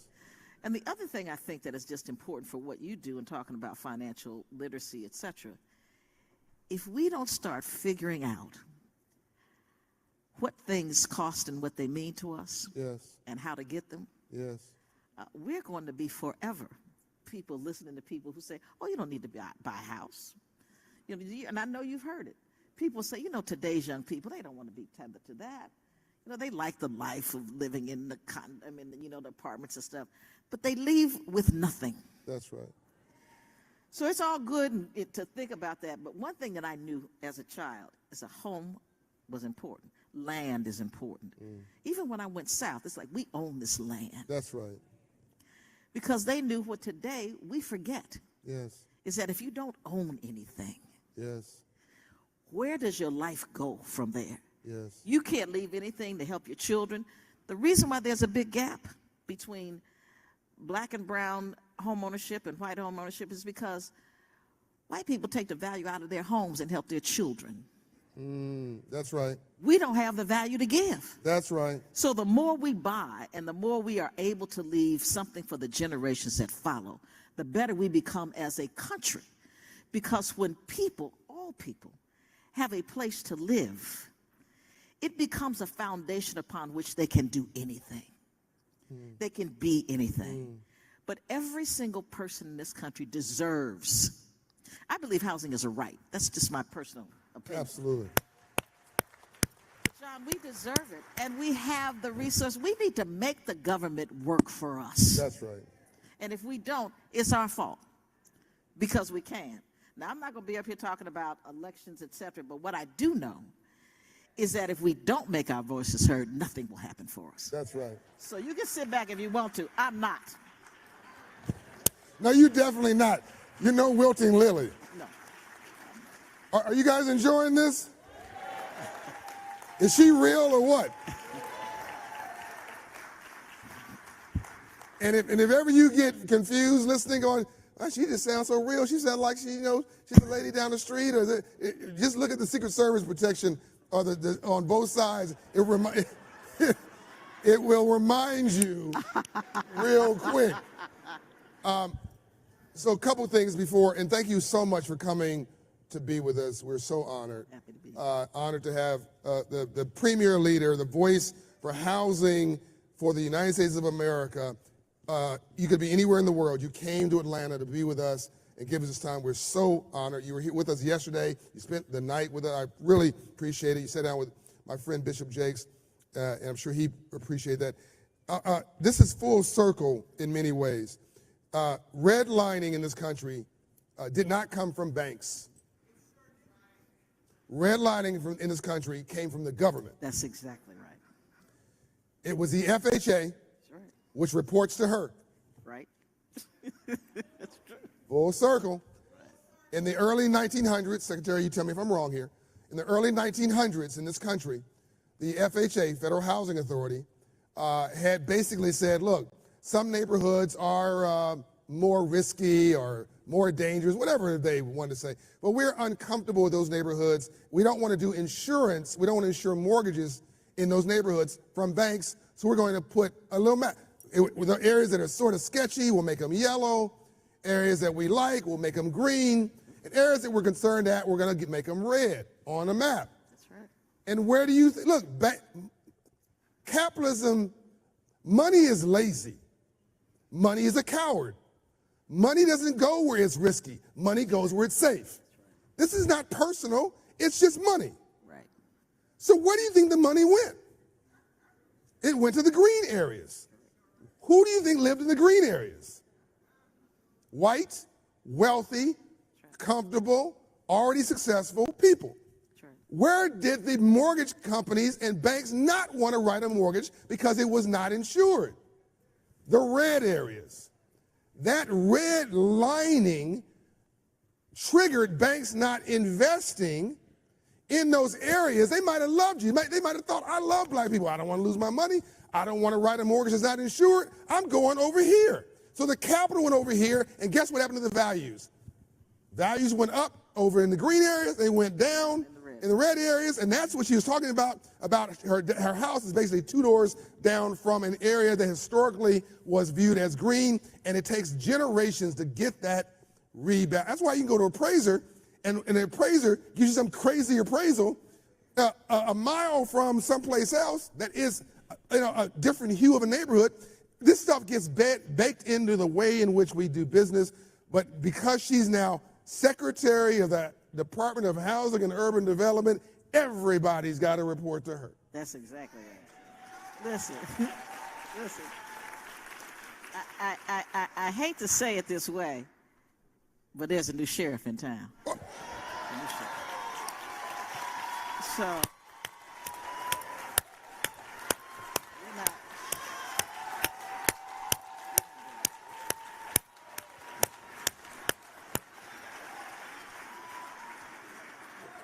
We having church in here on a Tuesday morning. So, Secretary Fudge, we're having too much fun. At least I am. I'm having a ball. You're having a ball. I'm glad. Is there anything you want to say before we wrap this up? You are so fabulous. We could do this all day and all night with you. What is it? The audience loves you. Thank you. Thank you. Thank you very much. Thank you so much. I just really want to say that it is important for those in this room or those who have a voice that other people hear, is to say the things that give people hope. To be optimistic about where we are. This is still the greatest nation in the world with all its problems. Yes. But know that there are those of us who are working hard every single day to change the lives of people. It's not just me. All of us look at things through a lens of equity. You know, this country the institutions in this country have institutionalized racism and sexism. And it's going to take us some time, but I promise you, by the time I leave this job, people are going to say, she did what? When they know what I have done, because you can't tell everything while you're doing it. And people try to stop you. Try to stop it. So I will do everything I can. I will give it everything I have. Because I need for people to know, if nothing else, that we cared, and we do. So I thank you. Yes. Thank you so much. And Ambassador Young would say coincidence is God's way of remaining anonymous. I like that. And it is a coincidence that you are in a ballroom that's 50 feet or 100 feet from where Dr. King gave his last staff meeting before he was assassinated in the Poor People's Campaign. This hotel is where he stayed. This was the first hotel that allowed Dr. King to have meetings or to stay here in the 60s. Everybody else discriminated against blacks, even in Atlanta. You are in a place that's now moving from civil rights to silver rights, from marching in the streets to cutting business deals in the suites. And you're in a place where people are celebrating the optimistic view of this world and what we can do. And one of the things I've heard you say, and I want the audience to take away from this, is you basically said investment banks strategize the government. Go to HUD and get detailed about what HUD provides. Go to USDA, go to EPA, go to Department of Commerce, where MBDA, Minority Business Development Agency is, where EDA, Economic Development Agency is, where our intellectual property right agencies are, I believe. Go to the U.S. the Health and Human Services, and what I'm hearing you say, and sort of strategize what each of these agencies can do. No one of them may be able to solve all of your problems, but you take a little bit here, a little bit here, a little bit here, and come with a strategy, and then put a little bit of seed corn in, your hustle, and then some bank capital, get Truist, get Bank of America, get Wells Fargo, get Regions Bank, get whomever, U.S. Bank, to lean into that. It's what people do on Wall Street. It's called a capital stack. Yep, that's exactly right. Is that my, do I have this right? You said it exactly right. Exactly right. So look, we got to become more sophisticated, more thoughtful about how we solve these problems. Stop being emotional, people. That's right. This is not personal. Nobody cares enough about you to hate you. That's right. That's right. That's true. You are absolutely right. They're not waking up in the morning saying they hate you. They're trying to figure out how to get paid themselves. If they got to run over you, flatten you, walk around you, that's exactly what they're going to do. This is not about love or hate. Today's about radical indifference. That's exactly right. Nobody cares enough about you to hate you, but you care enough about yourself to understand this is the third Reconstruction. You are sitting in a moment in history, and you got the Secretary of the Department of Housing and Urban Development, who's a real woman, a real black woman who cares about you, who's listening to you, and has told you, you can win. That's right. Give her some love, Secretary of Urban Development. Thank you. You are so wonderful. Oh, thank you.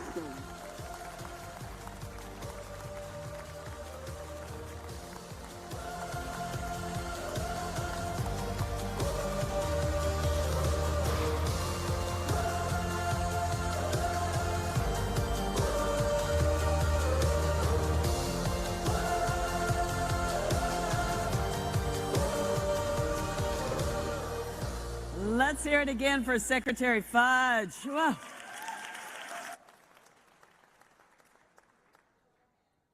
My iPad with little tidbits of information I want to remember. So I get to introduce now a fellow journalist. Of course, he's way in the stratosphere compared to little old me. But he is here, and you have seen him out in the lobby. He has set up an entire studio to be able to record some of the information coming out of this wonderful conference. He, of course, is a commentator on TV One. He has been the host of News One Now with Roland Martin. He has been a CNN contributor. He's done so much. And what I like about him is he's just like you see on TV, approachable, a nice guy. And he is here with us for a special presentation. Please welcome to the stage now, John Hope Bryan and Roland Martin.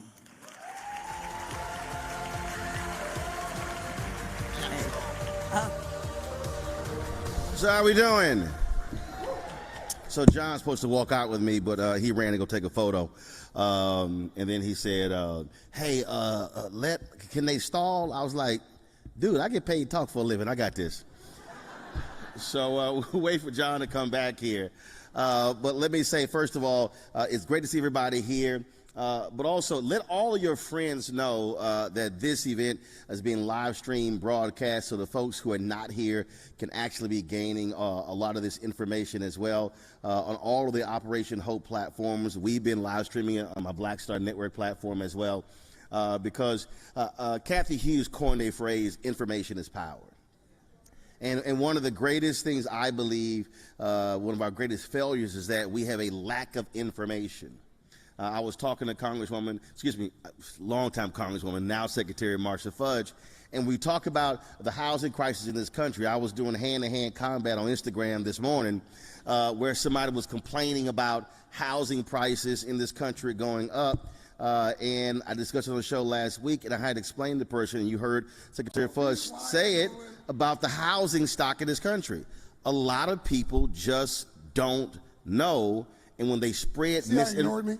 Yeah, I did. When they spread misinformation, every one of us must correct them because the lie travels faster than the truth. And so we've got to let folks know of the real information that's happening here. So please do that. Okay, I stalled enough for you. All right. So Roland Martin has been streaming this the entire time. You have CNBC here. We have Bloomberg, we've got LinkedIn, we've got iHeartRadio. We're honored to have all of these major networks here. We really need them. Roland Martin is the voice for Black America. And he does it every year. He shows up. He doesn't pop in and pop out. He shows up from beginning to end. He's streaming from this lobby. He owns his own network, by the way.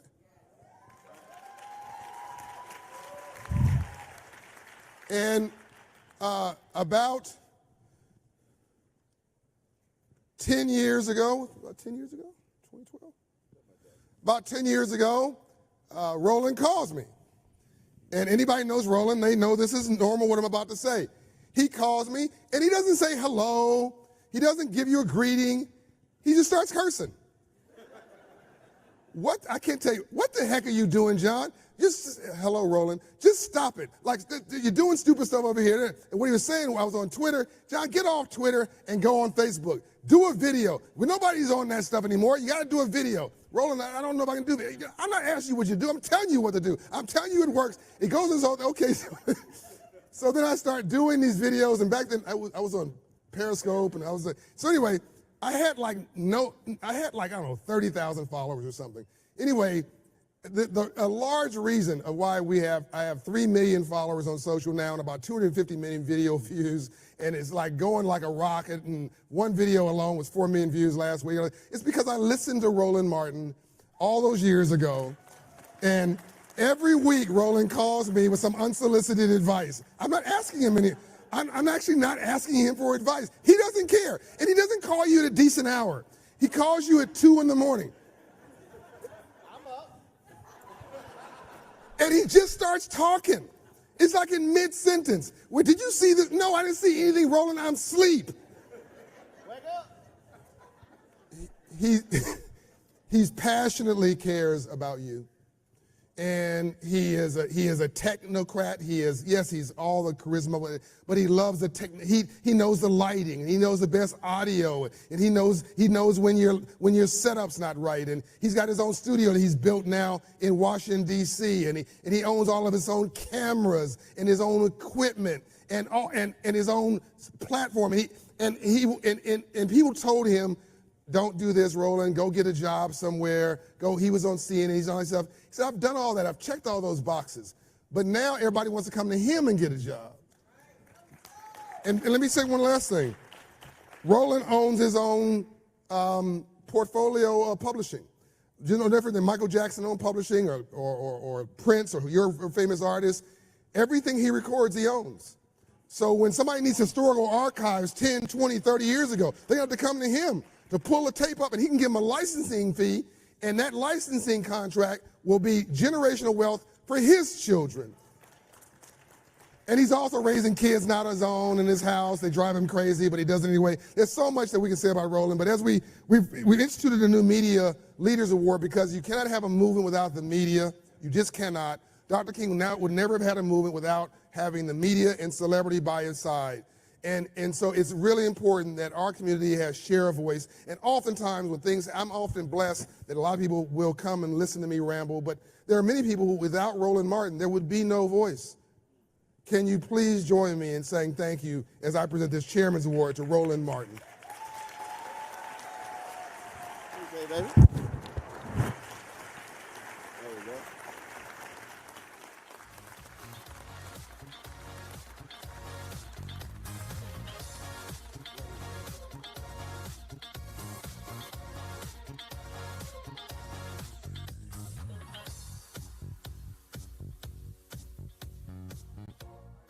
Bryant, founder of Operation Hope, and we're talking about the 1865 project, the work that continues, the unfinished work of the Freedmen's Bank of 1865. March 3rd, when Abraham Lincoln and Frederick Douglass came together to create a bank chartered to teach freed slaves about money.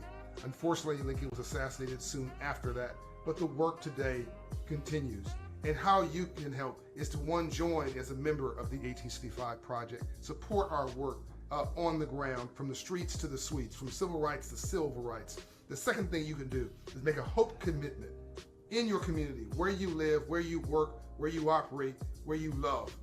A commitment of your own design to take our tools at Operation Hope and make a difference where you love, live, and have life. Make a hope commitment today. You design it, submit it, operationalize it. We will acknowledge it, and we will salute you as part of the movement of civil rights when you're done.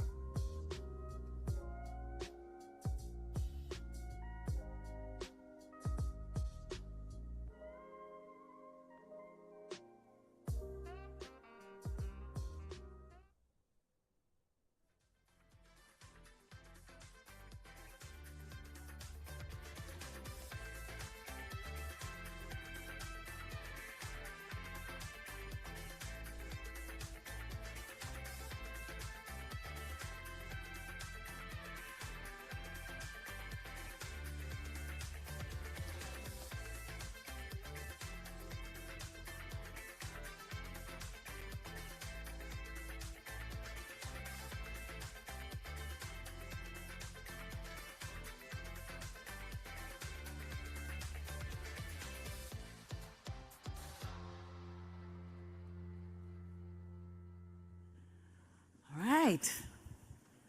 So most of the time my husband doesn't really care what I do, but the next few guests, as a sports nut, I think he's going to be a little jealous.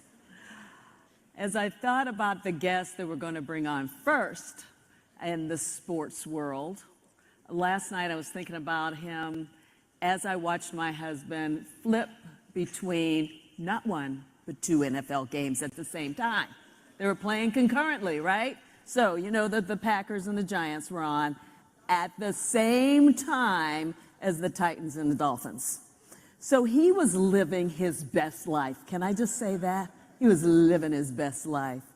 We are thrilled that we get a chance to have so many wonderful people come on to this forum, for you to be able to hear them. And our next guest is no exception. Please help us in welcoming the Commissioner of the National Football League, Mr. Roger Goodell.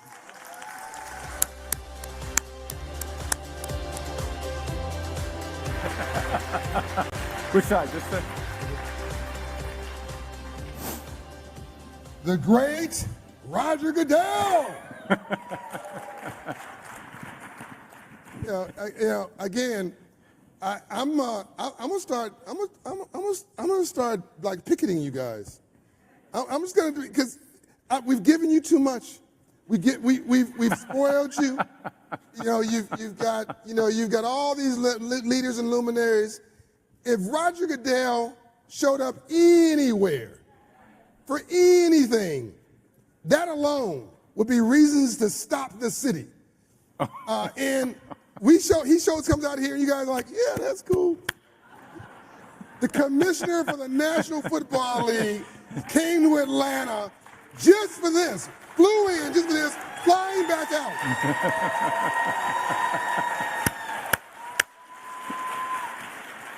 It's true.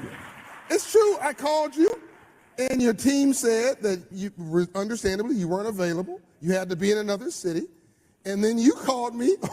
It was a blocked number, and I'm like, I don't do 1-800 numbers. I don't owe nobody no money, and I don't do block. I didn't call from an 800 number now. No, you called from a block number, and it was a block number, and he said, "This is Roger." And you said, "Is it okay if I still come?" I was like, "Is it okay?" He said, "Well, I gotta move my schedule around. I gotta fly somewhere else, but I'd be honored to do it." And I'm like, "My God, we'd be honored to have you." And it is important to me because I wanted making a case for optimism in the largest and most prosperous economy and most vibrant democracy, even with all our problems in the world, where you can go from nothing and homeless where I was, where I saw murders, 2 murders where I was 9 years old, to being on the stage with Roger Goodell and advising presidents, building a company organization, and all the heroes and sheroes who are here who come from humble beginnings. I don't know any place else in the world where this is possible. With all our problems, it still is an amazing place. And I think it's important to celebrate leaders who are doing it right. And so I have a group of people that I curated for this, the most important meeting I've ever had, and you're one of them. And I presumed you couldn't make it.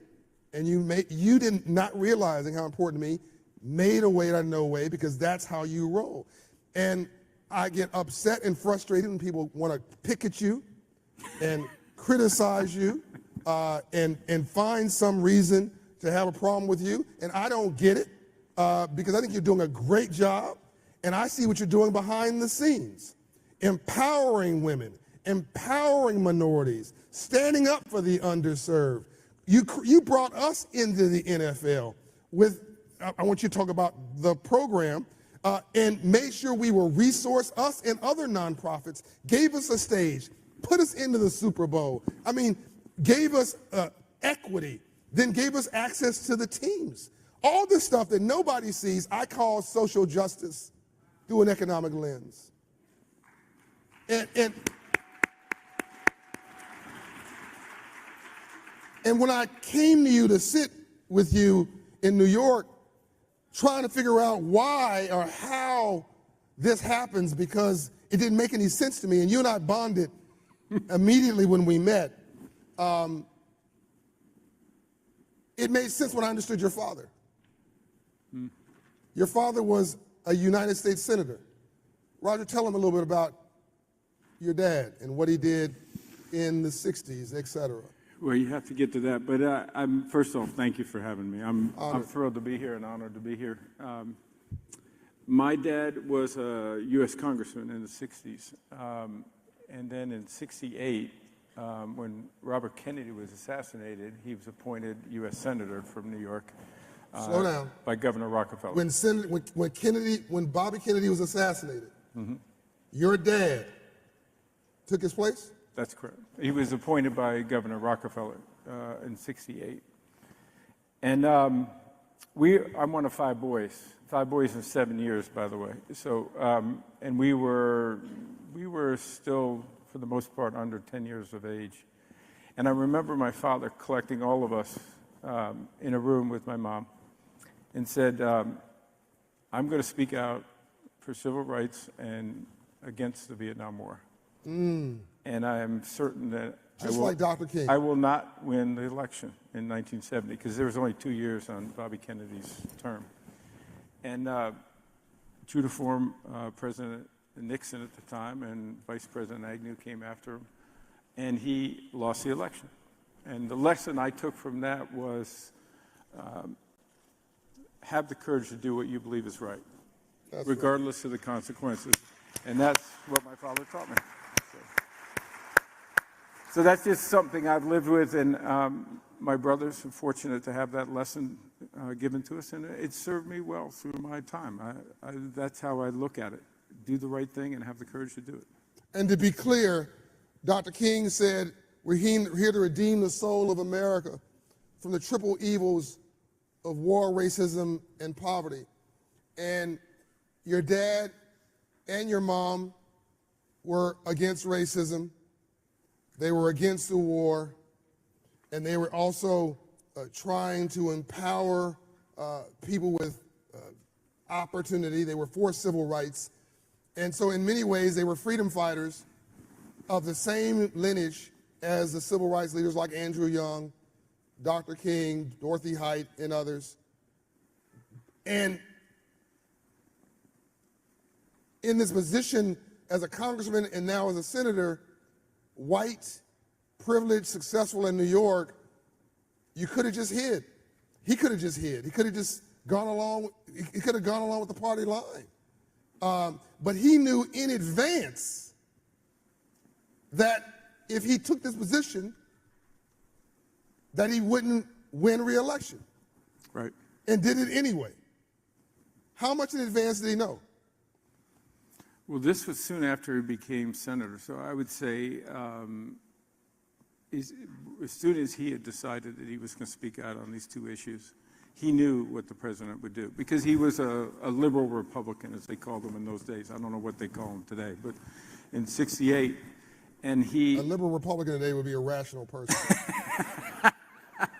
We don't have many of them left anymore. But the reality it is, he knew at the time, when he made this decision that he was going to do this, that he would get a very strong reaction from the president of his party, essentially. And they did. And he knew the consequences of that. So, again, it was a very fundamental lesson that I think we've lived with our entire life, and fortunate to have that. And is that the bones and the fiber with which flows through your body that makes you, when I look in your eyes, and I'm seeing, we're at some meeting where I'm one of very few people of color, and you make it your business to put me in front of the owners of one of the teams I don't know, or you make sure I meet somebody? Is this, I mean, trying to give people visibility, me or others, is there a connected tissue here? Why do you fight for those who are unseen? Because I think they need the voice. And listen, for us as the NFL, we have an incredible platform. And we have to use that platform for good, right? We have to use the platform to try to change our communities, to help our communities, to give opportunity, which you are so great at. I mean, you're my inspiration. You're always out there, Mr. Hope, as I call him. And there's nothing more important, ultimately, in giving opportunities to others. But I don't think I don't go out of my way to do that. I hope that's just natural. I hope that's it's who you what are. We do. It's who you are. You've embedded it into how you do business, how you operate, how you flow.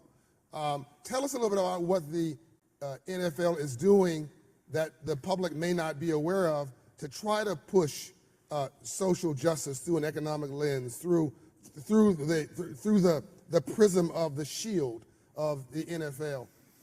What are you proud of? You know, I'm most proud of the fact, well, frustrated because we don't have as much progress as you want, right? Yeah. I mean, progress is never as fast as you want it to be. You always get frustrated with it. I do. I'm a why couldn't we do this yesterday? Yeah. But what I'm most proud of, I think, is that a lot of the initiatives that we are, as a league, that's the 32 teams in the NFL, really coalescing behind were actually the inspiration of our players. Our players talked about what was going on in their communities. They talked about these are the challenges that we're seeing, and we want to use our platform and your platform, meaning the NFL's, to try to address these issues in a responsible way, but to make an impact, right? To make a change. And we listened, and the owners listened, and they said, okay, let's do more than listen. Let's put impactful programs together. And that's really sort of the genesis of our Inspire Change campaign and all of the work we've been doing in social justice, which you're a proud partner of, and we are proud to have you. But just in the last 5 years, it's over $300 million. But more importantly, wow. Whoa. Roll that back. Well, roll that back. Over the last 5 years is how much? $300 million. $300 million. $300 million. But I think even more importantly is we have put that money to good use with partners and great partners who know how to make change in their communities. But really the biggest thing is we've used that platform to demonstrate that this is important for all of us to care about. Yeah. And to make sure that we're all doing our part. Because $300 million is not going to solve all our problems. But I hope that all of us can help continue to push. We all should care about this. And whenever I'm with you, again, you try to give light. You invited us to the Super Bowl, and you just didn't just say go sit over there or whatever. You brought us into your space, and you put me. We haven't talked about this, but I know you curated this. I hope it was good. No, you put me right behind Jeff Bezos. And I'm sure you did that so that we would be able to connect and have a conversation, so that maybe he might be inspired by our work. You're always setting people up for success. And I'm hoping that you inspire other leaders watching this to say, if Roger can do this, as busy as he is, then I can do it too. Be intentional about putting people into the suites and not just looking at them in the streets. That's a good way to put it. You haven't talked to me about this, but I do believe, again, that it's our role. One of the things I'm most proud of the NFL is that we really bring people together. People have referred to us as a great convener. So we can bring people together, and usually they're coming around a game, but you can use that in a very positive way.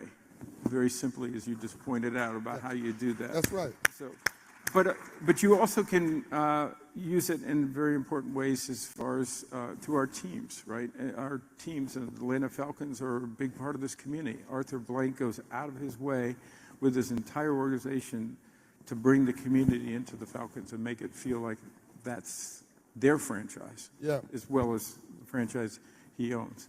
And so I just believe that all of our teams have done an incredible job on that. The Falcons are high at that list. But I think the NFL collectively, it really is intentional on trying to make sure we use our platform for good. Yeah, we have Jed York of the 49ers who's on our board, and we came to see you. And because of that, you got involved with Financial Literacy for All, which is co-chaired by me and Doug McMillan of Walmart. Jed didn't get anything out of that. He just did it because it was the right thing to do. That's part of the family. You introduced me to the owner of the Raiders, who's doing some incredible work against hate. What are some of the things that are going on that people aren't aware of that you think are noteworthy? What's a misunderstanding that somebody might have about you or the league that would be good to clear up? Well, I'm very proud of the work that our clubs are doing. That includes owners to everybody in the organization as a club, the players, the coaches, everybody involved, I think, and our communities, by the way, who coalesce behind these franchises and actually help make all of that come to life. So I'm proud of the work they're doing. Listen, I think in today's environment, I think sometimes success is picked on. And rather than looking at success and saying, how do we use that to further the communities that we all live in and the world we live in, and try to use that in a better way? That's the perspective we take, ultimately, is try to make our world a better place. Is there some part of your trajectory, your life experience, that has informed your inner strength that I witness every time I'm with you? You have this, you don't complain. You just don't whine. This is not part of how you're made. But that didn't just come from nowhere. That came from you tackling, blocking, having to duck, having to you've had to make yourself resilient and strong. Talk to me about that. Talk to the audience about that so they can get some inspiration. I knew I was going to come down here and this is going to get very reflective with JB. I knew That's right. I feel like I should get on a couch right now. So. We got one. We pull it out. I would say that, again, family and experiences are the core of that, but it's also the people you meet in life and the experiences you've had in life. And I think sports are a big part of me. Yep. I think that resiliency comes from sports. It's no secret that I didn't really apply myself in school early on. You weren't a perfect student? No, I was a perfectly bad student. But I grew up in Washington, D.C. when my dad was in office. Right. We lived right in the city. I would run to the playground afterwards to play sports with whoever was there. We'd all just play, every sport. And so I think I got a lot of that through that experience, but I had 4 brothers who were very good students and were perfect kids, and I was sort of the odd duck on that one.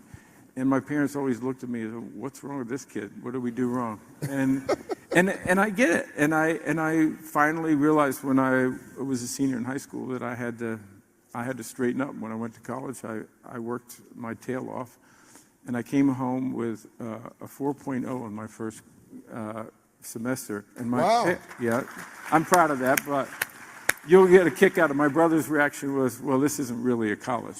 But that's what you got in the Goodell household. So there was not a lot of support. There was a lot of competition. So I think I learned from that, ultimately how to do that. So I take great motivation in people who question either me personally or the NFL, which I take very personally, that we aren't doing the right things. That's a challenge for me to show that we are doing the right things.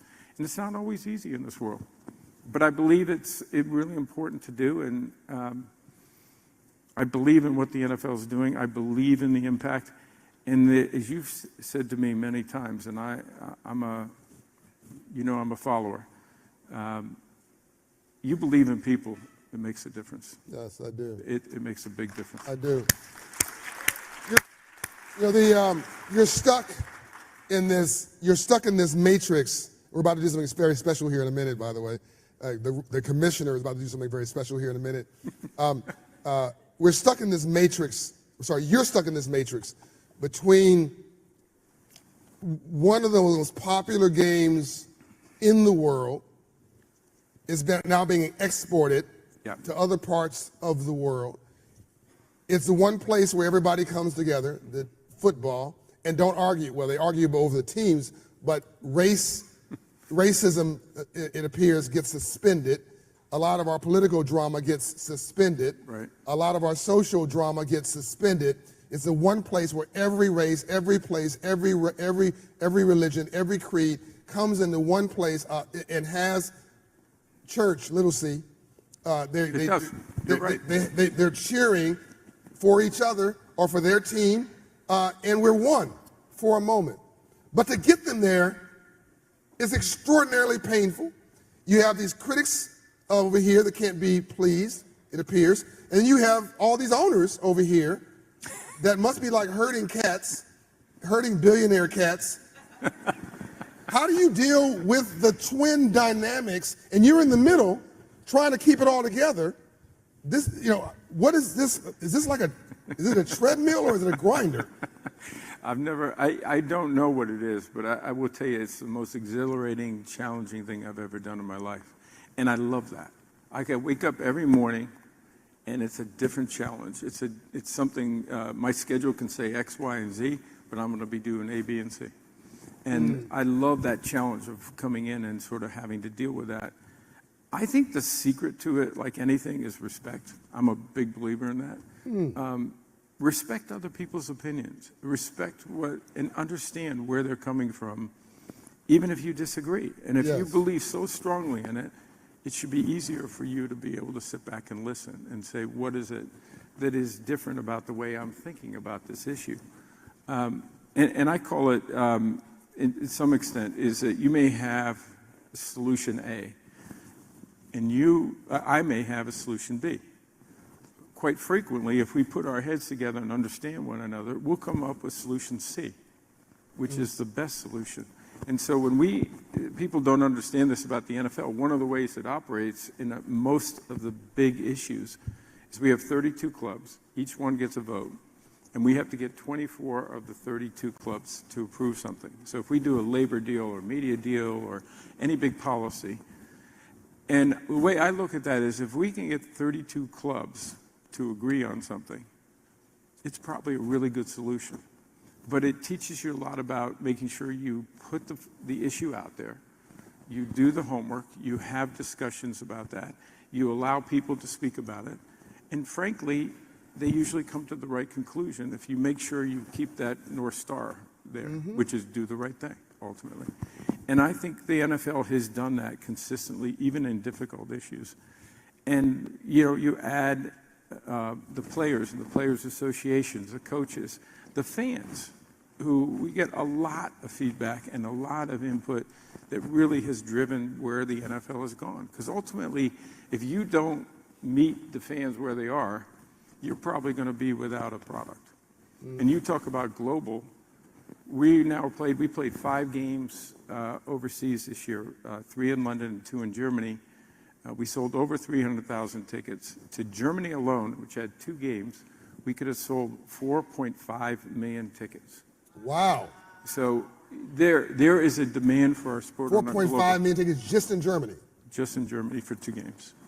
So that's what the demand was. The demand is there, but the demand, and we're going to probably announce in the next couple of days a game in another continent that we think will be fantastic. That's coming, by the way. So Africa's coming. But I see our game becoming a very global sport. It's not played on a global basis, but interesting enough, it's become an Olympic sport. We're going to have flag football when Los Angeles hosts the Olympics in 28. And by the way, most importantly, that's for boys and girls, men and women. So, the flag football, boys and girls. Yes. This is a business. I mean, this is an enterprise. This is an engine. It's social, it's entertainment, it's athletic, it's cultural, but it's also a huge enterprise that you're running and empowering vendors, small businesses to take some of these licenses and to go do things with them. All the players who are making this money, they're also going out in community doing things. One of the things you had to struggle with and make a decision about as a group of 32 stakeholders, as you mentioned, was social justice. Did you guys make the right decision? Well, I don't think it's a decision. I think it's lots of decisions about where we're going and the role we play in our communities. I'm sure we weren't perfect. I think if we thought we were perfect, we were making a big mistake. But the reality is I think our intent was correct. And I think we're all learning in this space in a way that has allowed us to really even have a greater impact because we're willing to acknowledge that and we're willing to sort of say, okay, how do we approach this?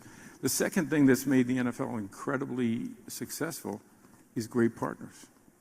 And so we don't presume to have the solutions in a community. We reach out.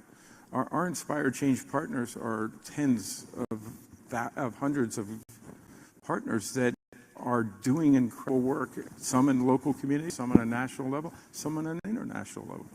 We want to work with them to allow them to try to make the impact that they believe they can make. And we obviously will provide important funding, but also that platform to make sure that people understand the kind of work they're doing, but also the need for it. And the reason, you know, our issues from community to community differ. You go across 32 teams, those issues are going to be different in those communities. And then you take the players who all talk about the communities that they lived in before they came to the NFL, and how they want to get back into their communities and support them in those efforts. You can have a huge impact when you do that. I asked you a question, but I know the answer.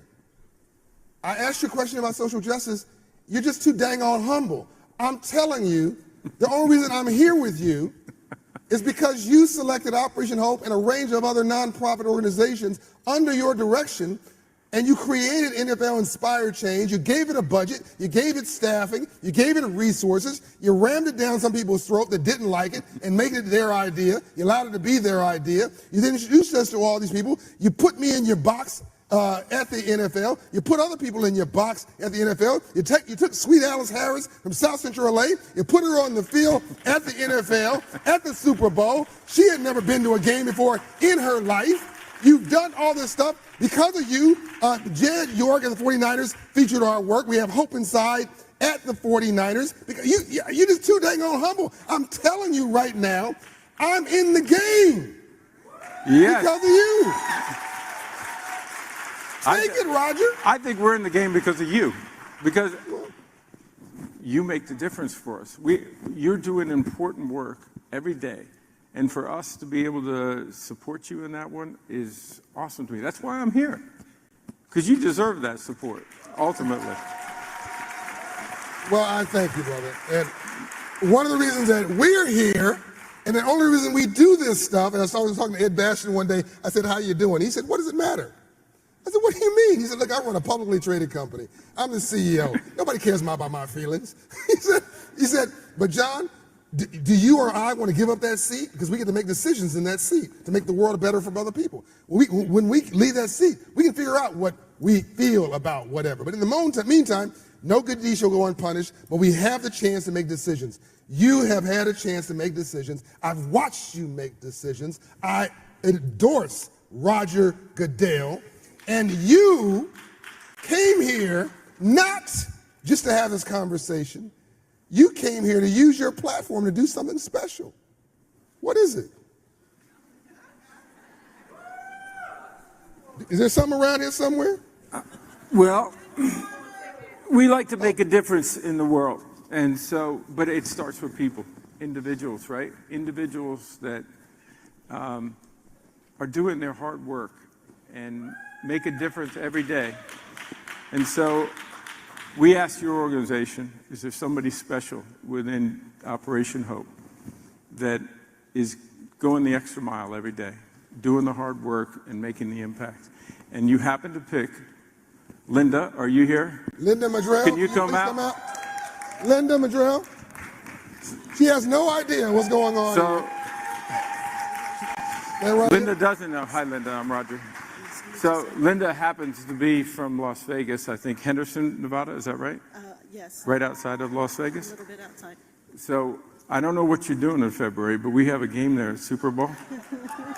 And we want you to be our guest. 2 tickets, come to the Super Bowl. You're welcome.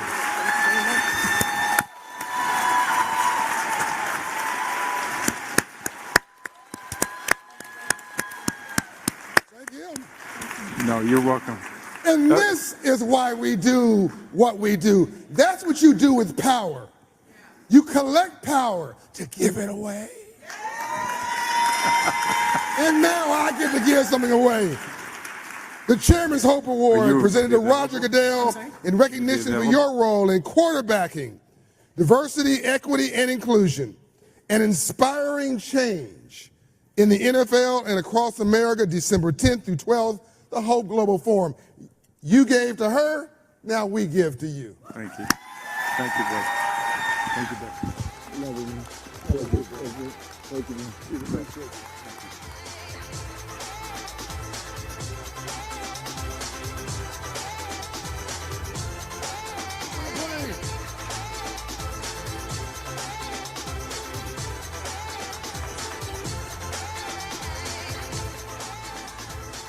Wow, was that amazing? Who is trying to be Linda's friend right now for that extra ticket? Okay, so don't follow her around. I'm sure she has somebody planned for that. Wasn't that great, though? It was awesome. So I'll be looking for her in the stands Super Bowl Sunday. Yeah, so that's very exciting. Thank you so much, Commissioner Goodell. Thank you to the NFL. Great conversation again. Great stuff.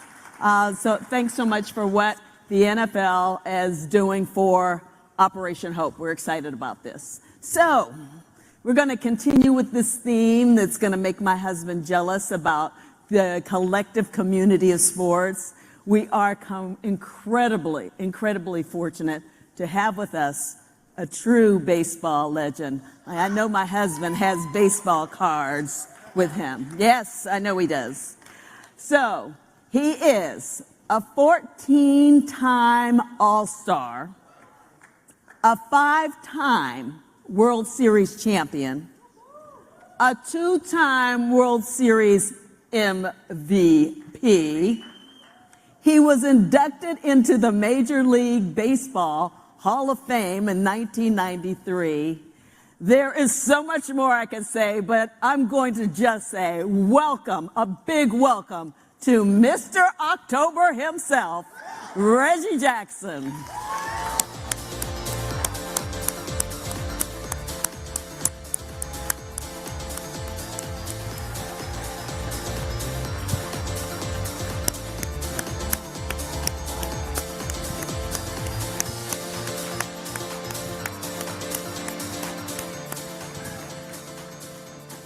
Hi, how you doing? Please. Mr. October! So, Reggie traveled all night. He lives in the Bay Area.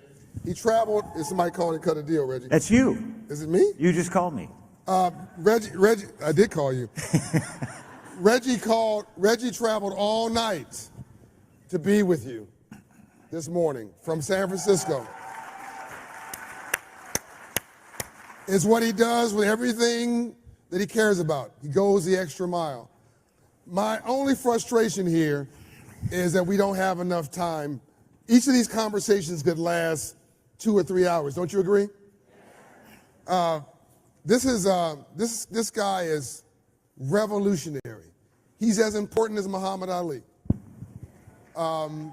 He's done more for social justice, for advancing equity in the corporate suites in baseball than almost any player in the history of the game, other than those pioneering at the front end. We all know those names. What you don't know, we're going to get into it, and I'm not going to do my normal thing here. I don't waste any time. You already know the legacy and the history of him. I want him to tell you some of the things that you would never know. They're not public information. To get underneath the hood of what a real leader looks like. The backstory around that historic day when you became, in the minds of many people, Mr. October, and created history in baseball. What happened when you went out after that in the city. Some of the conversations you've had over time where you've tried to advocate for others and yourself. I would encourage you all to go watch his documentary. It's on Netflix. It's fantastic. I've watched it 2 or 3 times. Will you come back and screen it for us at some point here in the city? Reggie? Yes. Okay. Amazon Prime. Amazon Prime is where you see, you can watch it, Amazon. And what he's done in business since baseball is probably actually where most of his wealth came from. He owns several businesses. He owns also car dealerships, a Honda dealership in North Carolina? North Carolina, Raleigh. Raleigh, North Carolina. What's it called? Reggie Jackson's Airport Honda. Reggie Jackson. See, when you own Reggie Jackson Airport Honda, you just talk with a very low voice. It's just cash flow. It's just coming in. He also owns some manufacturing interests and an incredible, meaningful to me, an incredible car collection. How many cars do you have? I'm down to about 65 or 70, and we've sold about 65 or 70 in the last 7 or 8 years. So I was at about 140 or 50, and so as I got closer to the promised land, I figured it's time to unload some of that stuff so that my family is able to enjoy and do the things that they want to do. But these aren't normal cars. No, I collect rare automobiles. I had a small Ferrari collection for the past 30 years, and sold off about 70% of it.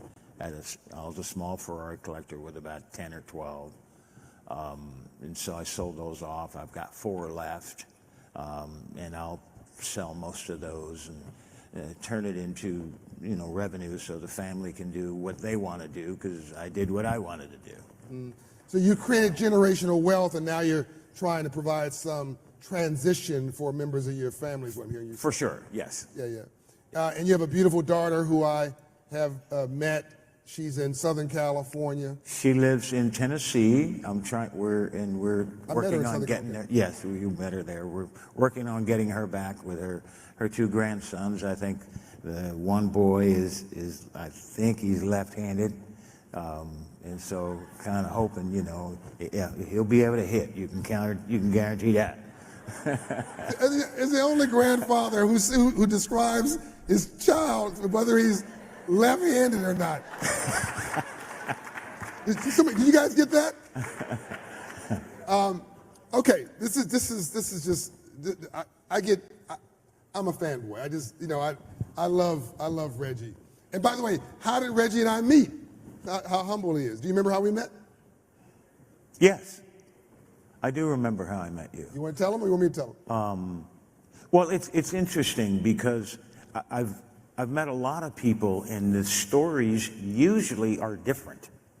When I met, I'm a baseball fan, and in meeting Justin Verlander, who's been with the Astros a couple times, when I tell the story about me meeting him, I went up to him when he was with Detroit to meet him, and when he tells the story, it's when Detroit was in Yankee Stadium, and he came up to me. And so it's both guys trying to present a humble side, if you will, which neither of us have. Right. But when I met you because I saw you on television all the time on CNBC, and I just loved your presentation as a black man representing me. And so I just enjoyed your energy, your wittiness, the things you had to say, your content. And I made an effort to call CNBC and find out how I could get a hold of John Hope Bryant. And so I couldn't get your number, so I went on Twitter. and I don't know how to do much of that very well, but I've got people around me that helped me through it, and I messaged you. Right, am I right? You did, and I thought it was a complete farce. Yeah. I'm like, there's no way in the world Reggie Jackson is sending me a note on Twitter. Yeah. So I deleted it. And it was really him. I had to go back and try to figure out how do I get this back? It's Reggie Jackson. I'm so sorry. Yeah. So, yeah, that's how we met, and ever since John I've had chance to connect with him, and then of course again still watching Tim when he does appear on CNBC. And then I got a chance to spend time with him. He was going somewhere in California, and he said, I'm coming to California. This was probably 6 or 7 months later, and I want to meet you. Yeah. And he came out, and he met. I don't know if your wife was with you at that time, but yeah, I don't remember if Shaysha was with me. Yeah, she was actually. Yeah, I think so. We met. The next trip, we went to dinner together. We met and connected, and I was impressed. I wanted to connect with John because I thought that, and I still do think that significant change needs to be made for not only just minorities. My focus is on people of color. I also include Latin America because my middle name is Martinez. My grandmother was Puerto Rican. I'm fluent in the language, and so that I have cause for the understanding for that too. I was raised in a Jewish community when I was young.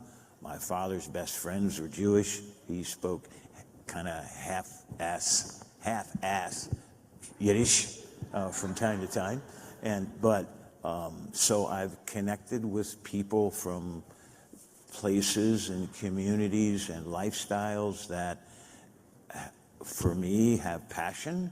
Yep. And those are people that have dealt with oppression. Yep. And so whether you're Jewish or Native American or Amerasian or whatever you are, Latinx, you have something about you that God has given you because you've been oppressed. Yep. And so, whether my attorneys and the people around me are from the Jewish community, and so when I do see someone like you that spreads what I think is good for America and human beings to make the world a better place so that we all collectively can improve, I'm for that. I just did something with Pepsi. And the reason I did something with Pepsi because there was a friend of mine there named Hugh Johnson who was the CFO, he was the president, he was the CIO, he was the CMO, and then he left and went to Disney. But the connectivity that I got from him was the leader of the company is Latin American, and they're all about minorities, they're all about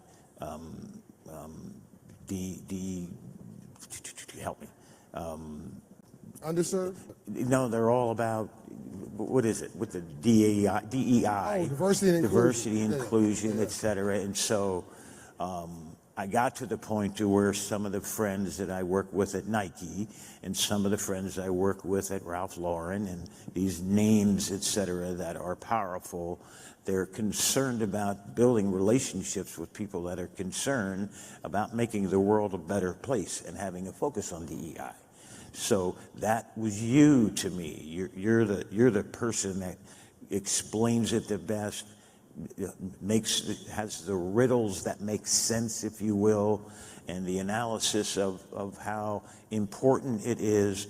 And so I want to partner with you. I want to listen to you. I want to pull a wagon with you. I saw Andrew Young in the back, and I remember the crowd that he ran with in the 60s and the 70s, and I looked at as a young person and watched him pull the wagon through the difficult areas with the same crowd.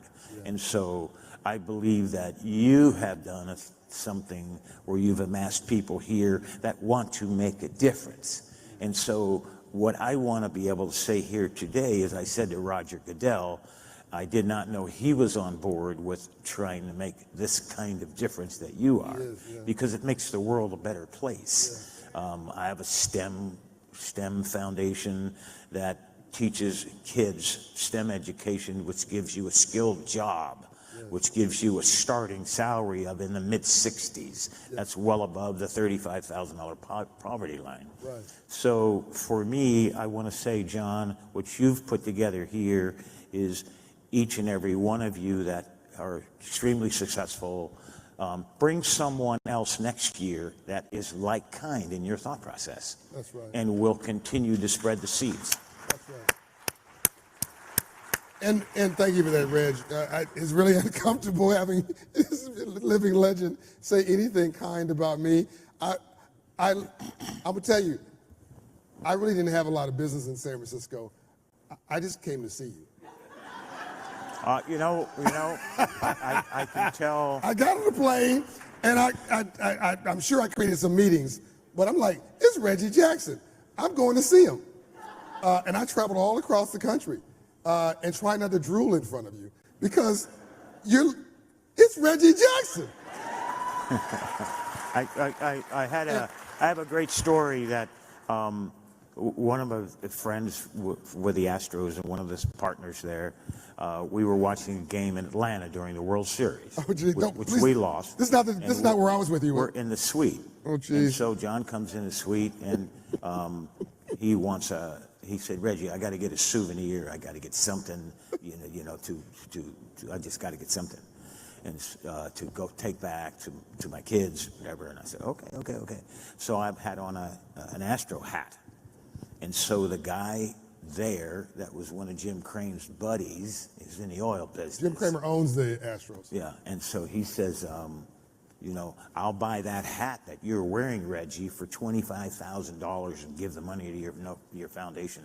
I said, no. You have to buy this hat, and it has to go to you, but you give the $25,000 to John's foundation. And so that's how that worked out. I'm glad you told. Did I say it right? No, you did. But I'm glad you told that story and not the story that my wife's embarrassed about, that I was actually rooting for the wrong team in your booth. Well, you were. You were. Well, you were in Atlanta, and you were at the moment you were getting beat, and so I was rooting for Atlanta. But then Atlanta got beat. No, they beat us. No, you guys won that day. They won the World. Oh, yeah, that day. Yeah. It's 7 games, bro. Well, okay. You're the expert in baseball, not me, bro. I'm not bad. So let's go back. People don't understand you. They thought you were arrogant and cocky, and they didn't realize he's alone. He's making all these changes all by himself. People saying what he cannot do. Let's roll the tape back. The time we got.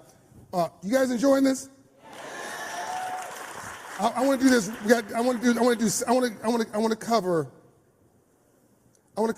I'll keep my answers brief. I want to keep a lot of history in 5 minutes, and I'm going to talk not a lot. I really want you to. So, the World Series, where you did this triple. Did you know that was coming? Did you know that was going to happen? And after you deal with that, what happened after that happened when you went out into the city? I struggled in the '77 playoffs, and I had my manager and I were enemies, Billy Martin. The manager and you were enemies? Yes, and wow. He sat me in Game 5 in Kansas City for the divisional playoffs. They didn't have all the series that they have now. They just had a 5-game series. And so I sat in Game 5, which was the deciding game in Kansas City. However, I was called a pinch hit in the 8th inning and got a base hit, and drove in one of the runs that helped us win. And so I went on through the World Series, and I was benched in Game 5 as put me in an embarrassing situation. They benched you? Yes, yeah. And so from there we went to the World Series, and I struggled the first game. Then we went out to the West Coast, and I caught on. I got my game back in a couple of games, and then after we went back to New York, we lost the first game or so, and then we came back to New York. We had 3 games, and we won. We split in L.A. We came back to New York, and we won the 3 in a row. And in the last game, In batting practice, I had batting practice, and in batting practice, we hit 5 minutes per player, 9 guys. And so I was hit last. The stadium was full of people, and I hit from 6:40 to 6:45 with the Dodgers on the field getting ready to take the field. So I had about 50 swings, and I probably hit 35 balls in the stands in right center in about a 50-foot radius. And I walked out of the batting cage, and a couple of the great sports writers of the past were there, Dick Young and Dave Anderson, and I looked at them and they said, "Boy, Jax," that was my nickname at the time, you sure put on a show. And I said, and one guy said, "Mr. October, you got it." And I said, "Well, we'll find out. I hope I didn't leave it here." And so that night, I saw 3 pitches and hit all of them in the bleachers. The last time I would say when I went to home plate, I was trying to hit a home run. You were? I was trying to hit one, and they were bringing in a knuckleballer, Charlie Huff. Oh, really? Yeah, and I kind of looked around and I said, wow, I've probably had 15 homers off knuckleballers in my career. I wonder why they're bringing him in. And so I saw Charlie Huff, and he was running it. And I said, "You running in to get this?" and the first pitch he threw me, man, it was like room service. And I always call it a mattress ball, and I just laid on it. Did you know when you hit it, it was a home run? Yes, yeah. It was really a pretty majestic, high, long, deep, That's not me. No, that's mine. I have to leave it on because if I leave it off, I'll lose the phone and I won't know where it is. So, let me help you with the volume. So just turn it off. So whenever you hit a home run, do you know when you're hitting it that it's going to be a home run? Yeah, as soon as you click it, as soon as you make contact, you know it's gone. You know it's gone. Yes. So the first 2 times you did not know it was a home run until you hit it. The first 2 times, the first ball I hit, I thought I topped it. I thought I'd hit over it like if you hit a golf shot and it kind of curves too much that way. And I kind of ran down the first base line. And I said, "Stay up, stay up, stay up, stay up." And bam, it stayed up. And then the next one I hit almost in the same spot, but I squared it. And it would have probably went to Connecticut, but because I knew it was hit the right height. Right. And then the last one was just kind of a nice, majestic, big, right. But it's like a science to you. Like you've really, Alex Rodriguez was telling me a couple days ago. He's here also that you also helped him and mentored him. This is like a science to you, which is why you're still advising players to this day. But when you went in the clubhouse, I'm just going to do this real quickly. When the clubhouse, after you hit that incredible 3 homers a run, it seemed like something came over you, like stress just came off of you, like people have been underestimating you, messing with you, jacking you up. You're right. I got that right? You're right. As a black man in the 60s and the 70s, and even still today, we constantly fight for dignity. Just give me the credit I deserve, not more than. That's right. But don't discount me. Don't discount me. Don't that like players and people there would say to me, "You're glad you're here with the Yankees, aren't you? You're glad you're here." I'd say, "Yeah, I'm glad here. Yes, I'm very glad I'm here. But your ass is way glad I'm here."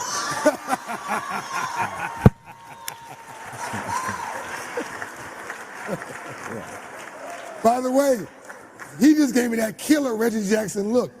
I just got it. I got exactly where you looked at them back then. Yeah. It's a little bit of... why you want to, they would come to me, the media would come to me and ask me questions about what the manager did or this or that. And I say, "Hey, man, why do you want to get me in a his door is open. Go ask him, not me." Yeah, don't put me in that situation. Why do you think they kept messing with you? Why are people always poking at you? Which then, of course, you mouth off every now and then.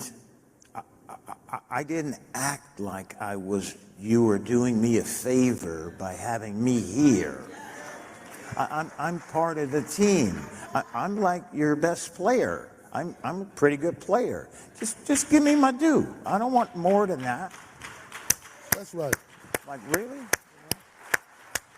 And at what point did you feel, okay, I'm now getting the respect I deserve at that moment? Wow. It was always rough for them to give it to you, boy. They didn't want to give it to you. They didn't want to give you the credit. Even still to this day, if somebody has always said to me, I was on the television with David Ortiz, and good guy, and Alex and Derek, and the producers in your ear, they tell you what to say if you're not participating in the conversation. Okay? So they must have said something to Big Papi. Like, hey, Big Papi, ask Reggie, is he comfortable? Is it time for him to give up the Mr. October moniker? Yeah, okay? And so he asked me that question, and I want to say, hey, bro, easy now. You had good years, too. But you ain't me. I didn't say that. But that's what there's not going to be a Mr. October, another one. That's mine.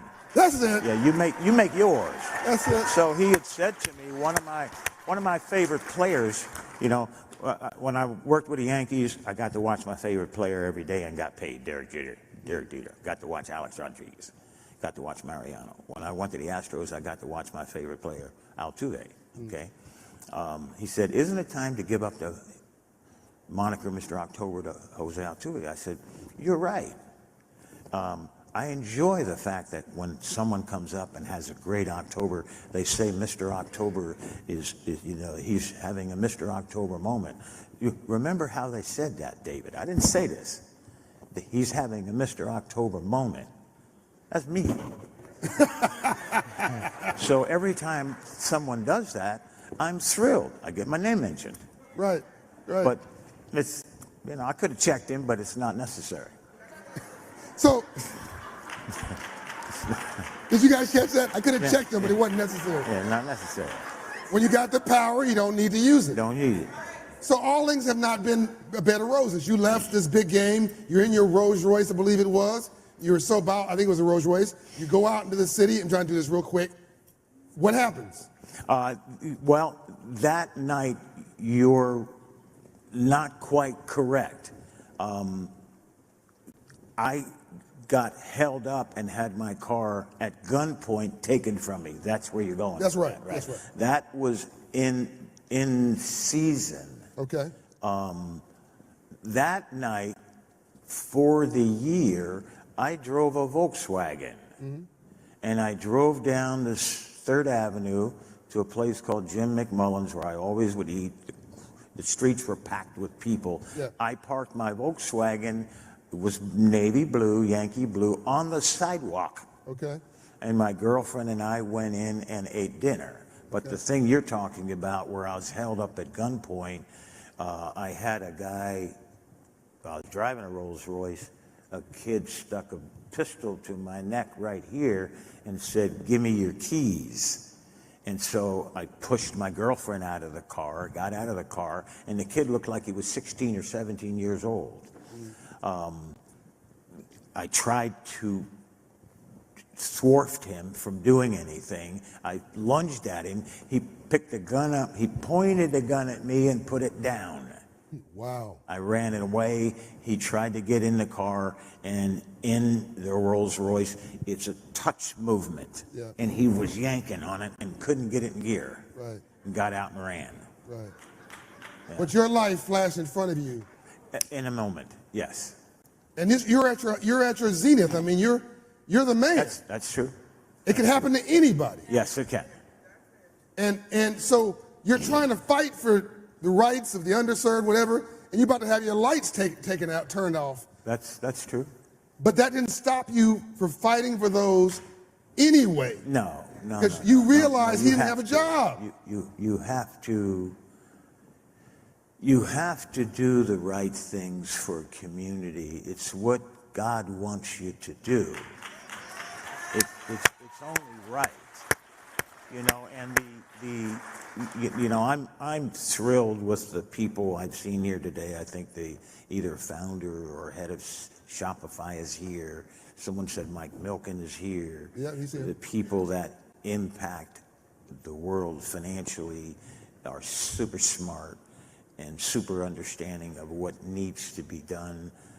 I'm happy to be part of that, to share the ideas that they have in order to make the world a better place for us all, which allows us to live better lives, live longer lives, live healthier lives. The product of what happens with this kind of input and sharing. I've had several of the companies talk to me. The guy that runs Honda for the Americas is a black African. He's an African. Yep. And his concern is to make the world a better place. And so when I see a Honda or a Nike or a Pepsi or the company, a Spotify, that is, am I saying that right? Shopify. Shopify. He gets it all the time. Is here. Shopify. That's okay. Yeah. They got a larger market cap than Spotify. So they do. So, much better. So when I see those people collectively working together, I want to be part of that, and hope that I can be more part. Next year, I'm going to bring someone else here that is like-kind to wanting to make a difference. Nice. You've already influenced the owner of the Astros to want to make a difference. He talks about it when you're not around. His wife is a big fan of yours, talks about you when you're not around. You're making a difference, Reggie, and you don't even know it. In fact, we don't have time. We got to go, but you got to promise to come back, because we got into 5% of your story. You got to come back. We want to do your documentary on a big screen and have a 2-hour conversation. Would you guys like that? Say you'll come back. Thank you. I will come back. Ladies and gentlemen, say thank you and hello, and we're proud of Reggie Jackson.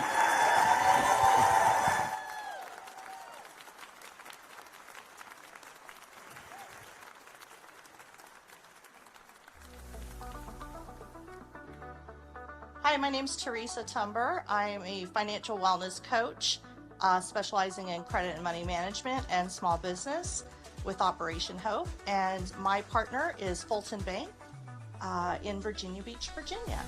I wanted to become a small business coach because I have truthfully wanted to do exactly what I do here at Operation Hope for years when I was a business owner and couldn't figure out how to do it.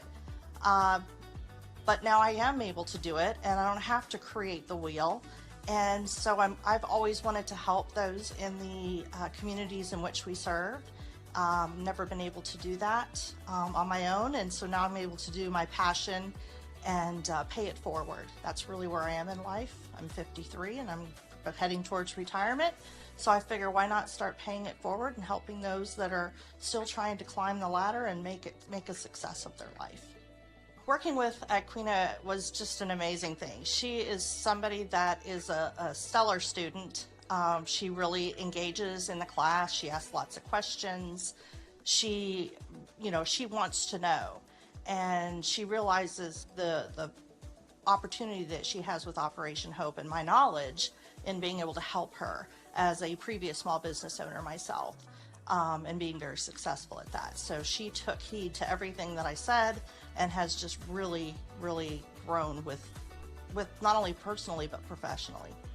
I'm very optimistic in the fact that I really see what the work that Operation Hope does. I see the impact that we're making.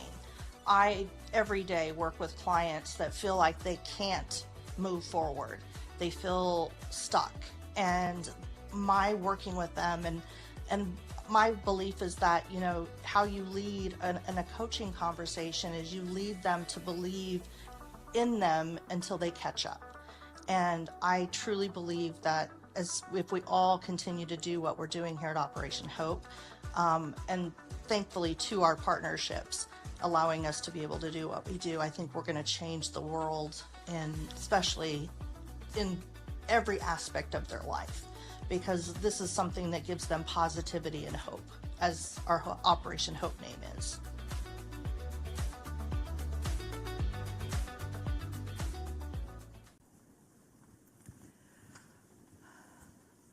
How about Reggie Jackson, huh? Wow. I took a few notes on the things he had to say. One of them is, and it's always good to hear people you've admired say things that you can relate to. He said, you have to do the right thing. It's what God wants you to do. That was after that story about him having a gun at his head. And so I think the one thing I love about this, and I love the way John does interviews. I think he's secretly a journalist like me. But he does these interviews where he really gives us an idea of who the people are and what they're thinking and the why behind who they are. And I think we have to ask ourselves that a lot. Why? How did I get here, and why did I get here? And what's behind that inside of me? And we are hearing so much about that lately, and he does such a good job of really, really focusing on that and getting people to talk about things that I don't think other people would talk about with some of these famous people that he brings in, who are really just down to earth, talking to a friend. He comes in and he just kind of sits there in the chair and he asks these questions, and you can see as he's asking those questions, you see the face of the other person like, what's coming? What is coming? What's he going to ask me? And then they're ready for it. So I love that.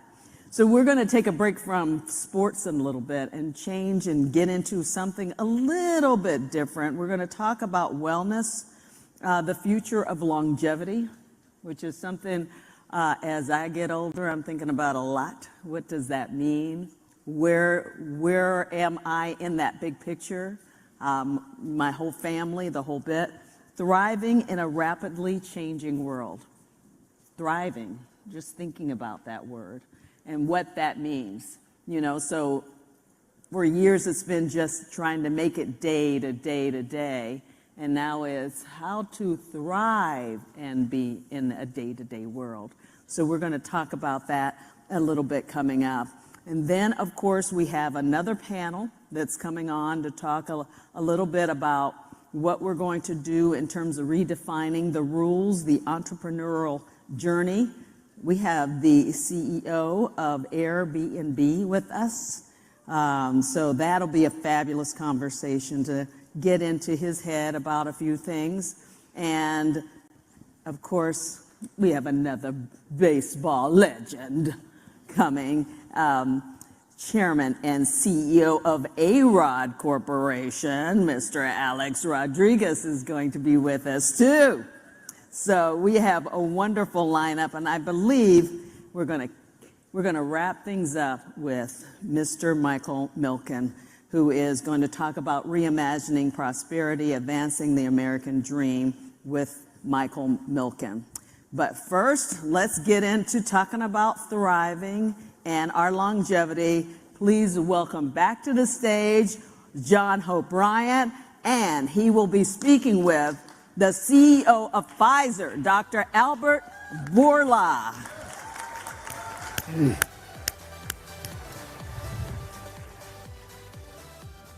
We did all this during the pandemic, everything virtual. Now I'm lost. There my man is. There he is. Hi, John. As handsome as ever. Hey Albert, how are you, Mr. Dr. Bourla? I'm very well. How are you? I'm good. I know you would have been here in person if you could have been. I know that it was your plan, and you're just. I guess you can't be criticized for running one of the biggest companies in the world, and things happened, and you had to be back in New York. But thanks for still doing this virtually with us. And I want to spend the few minutes that we have together. Folks, give me a timer so I can make sure that you got cheating me on my time with Bourla. This is so important, this conversation, because, and I have 3 lines of conversation with you, the first of which is personal. You invited me and my wife into your life, not to have a proper lunch or go to a fancy dinner somewhere. You invited us into your house, like a sleepover. Like, you know, come to dinner and like hang out. And why? Like, why did you extend yourself so much? Why do you don't need to do it. Actually, I think I'm about to answer my own why. Let me see if I can put this together, actually. Is the thing that happened to your family in Eastern Europe, which the audience does not know about, still on your mind? The thing that happened. Look, I invite you to my home because since the first day we met, my wife and me, with you and your wife, in a conference, we hit it off, and it was great chemistry. So we really enjoyed. Actually, you came, and we still remember. Yes, and after dinner and in the morning in breakfast. So it was natural for me. He actually, what is a sleepover called? What do you call them? Slumber party. That's what we said. We were going to have a slumber party. And it was, I remember this was yesterday, it was a rich experience. But that sense of humanity in you, I think, let me get the easy part out of the way, because actually I want to spend more time on this piece of the humanity. I'm going to come back to that. What you have done as a CEO of Pfizer during the pandemic, and I'm one of your recipients. I have taken the COVID vaccine, all 4 or 5 of them, I believe. I think I just got the booster from Pfizer. It's been fantastic. And, you know, people have got all kinds of things to say, and people are welcome to their opinion. God bless you. But Bishop T.D. Jakes and I were talking one day, and Bishop T.D. Jakes said it very plain. He said, look, 97% of everybody who's dying, who's dead or on a ventilator, are unvaccinated. So, yes, it's not perfect. They created it in 8 months. But if you don't want to be dead, get the vaccine. I'm taking the vaccine. So I took the vaccine, and it's like the COVID is becoming like the new flu. You get vaccinated, and it doesn't kill you. But this killed a lot of people, and it came upon us from nowhere, and heads of states are calling you from all over the world, including our head of state then, and it typically takes 2 to 3 years, as I understand it, Dr. Wally, to create a vaccine, and you guys did it in record time. You did it in 8 months. Is that right?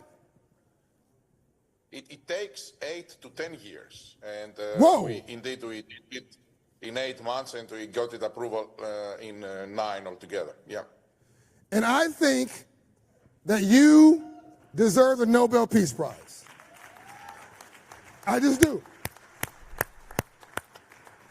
You know, it's not me. I mean, I was, of course, the face of the company, and I was the face of the team to the press and to the public, and as you said, to a lot of governments. But, you know, it was a very big team of, first of all, brilliant scientists, and then hugely dedicated. They were spending sleepless hours to do that. And we are very, very proud of what we're able to accomplish, clearly, and we know that that will remain in the history as one of the greatest medical achievements, given the magnitude of health impact that this vaccine had, how many lives were spared and how many hospitalizations were avoided, and yeah, we are very, very proud of it. And so, yes, so So now you're getting calls from heads of state and our president and people all around the world, and I'm gonna come back now to what that was like, but now I'm gonna come back to the personal so you understand why I think this man and his life's trajectory is so incredible. And I'll connect this to your kindness. Please tell the audience and those watching on LinkedIn, who's viewing through iHeartRadio, Bloomberg, Roland Martin Live, CNBC, our own streaming platform, Dr. Borland, attendees, the delegates here, please tell everybody about your childhood, about your mother.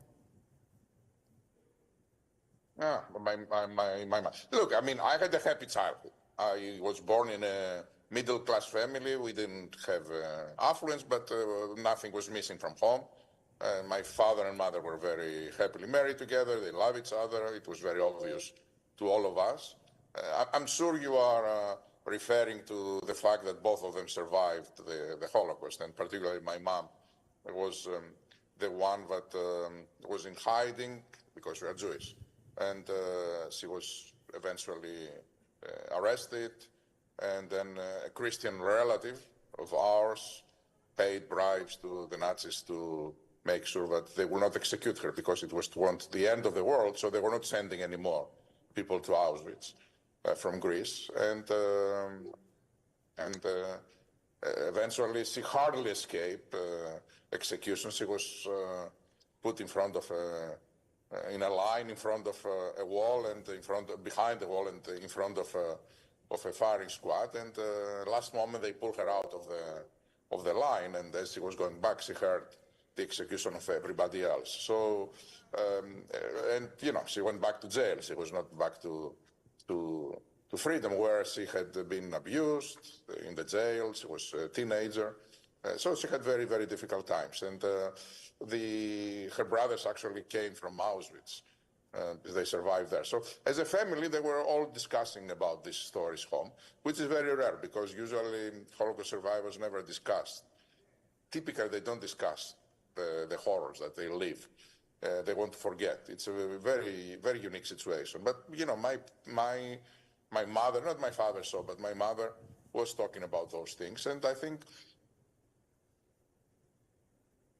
Oh, no. Hold on. Wait, we got to get this. Hold on a minute.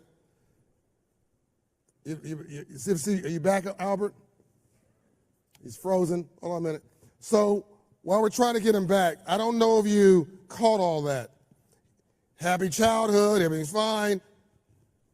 World War II, his mother is put into in line of a firing squad. And everybody got murdered. Everybody was gunned down.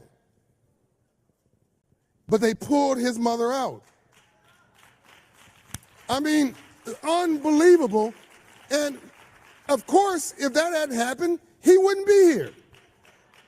He wouldn't be CEO.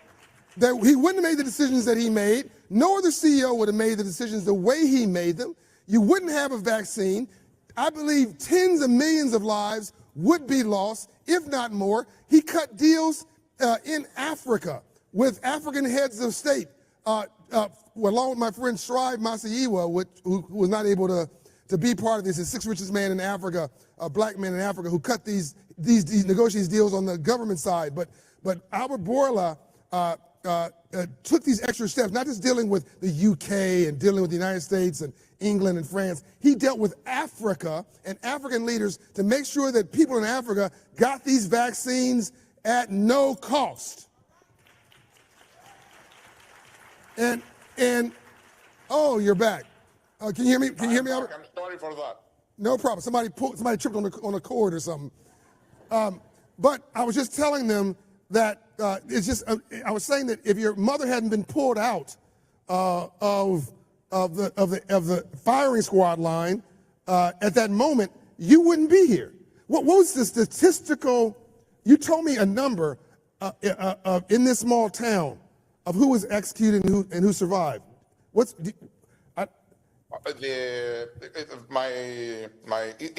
not a small town, actually. It's the second largest city Okay. in Greece, Thessaloniki, and it had the largest Jewish community.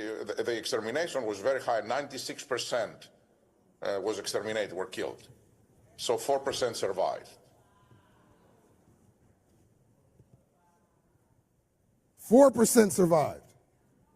And the likelihood of your mother being pulled out of that firing squad was almost zero. Does she know who did it?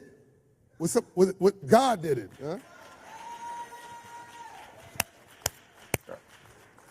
And so, Albert, you may be humble and nice. I think one of the reasons that you are always looking out for the underdog, why you reached out to those leaders in Africa, why you gave them a deal on the vaccine, why you made sure that the wealthier nations allowed you to pay for the poorer nations for the vaccine, why you're always visible in communities, why you care about people like me and others who are left behind, why you made sure that Operation Hope was on your factory floor helping your working class workers at Pfizer with financial coaching. You didn't have to do it. You did that because you remember what it's like to be invisible and what happened to your family and how, but by for the grace of God, there goes you. Thank you for saying that. I think, clearly everyone is who he is or she is because of the personality that mainly is built in the character during the early days and of the life of an individual, and the family plays a key role. I'm sure for the good or the bad, my family shaped me and who I am right now. So everything that I was able to, and not everything I have done well in my life and good, but those ones, I'm very proud of the things that we did, and clearly I think my mom and dad played a role. And you're paying it forward. So tell us, Yes. Tell us a little bit, we have a couple minutes left. Tell us a little bit about, let's fast forward now. By the way, did your mother get a chance to see a lot of your success while she was alive? She was happy to see the birth of my two kids, and I think that was the most important for her. Yeah. She passed away when they were two. So my father, unfortunately, passed just months before they were born, so he wasn't able to see them. That's all right. He's watching now from heaven, Albert. Don't worry. I'm sure both of them. And you now take this role. You're CEO of one of the biggest companies in the world, and you have these heads of states calling you. What was that pressure like in 2020? And what can you share with us about a couple of those experiences and how you handled it? No, the pressure was very high because it was, if you all remember, it was dark days. People had lost hope. We were thinking that the civilization of humans, the way we know it, is in danger because of the pandemic. And there were not much that were happening in order that could provide hope. Vaccine was by far the most important thing, but we didn't know if that would be successful. And so the pressure, if you are driving a major project, that you know that its success is not going to mean success for Pfizer, it's going to mean survival for the world, it was very, very high. Now, the fact that after the vaccine was developed and it was successful, this is also when it started the whole big project of being able to manufacture enough so that the whole world will have. Pfizer was manufacturing 200 million doses of vaccines pre-pandemic per year. That was the peak of the volumes we were making. During the first year of the pandemic, we made 3 billion doses of one vaccine that we never manufactured before. From 200,000 to 3 billion? From 200 millions to 3 billions. 200 million to 3 billion. Yes, and the vaccine that we made, 3 billions, the first year, it was not a product that was ever manufactured before. Actually, there was no an mRNA product manufactured before. We were literally built the manufacturing facilities to make it while we were trying to develop the vaccine. We did it at risk. So in case we were successful with the vaccine, we would be ready to manufacture it immediately, which we were successful. So that created, of course, a lot of pressure to a lot of people, and I was the recipient of a lot of pressure, at least from the outside. So yeah, it was a quite demanding period.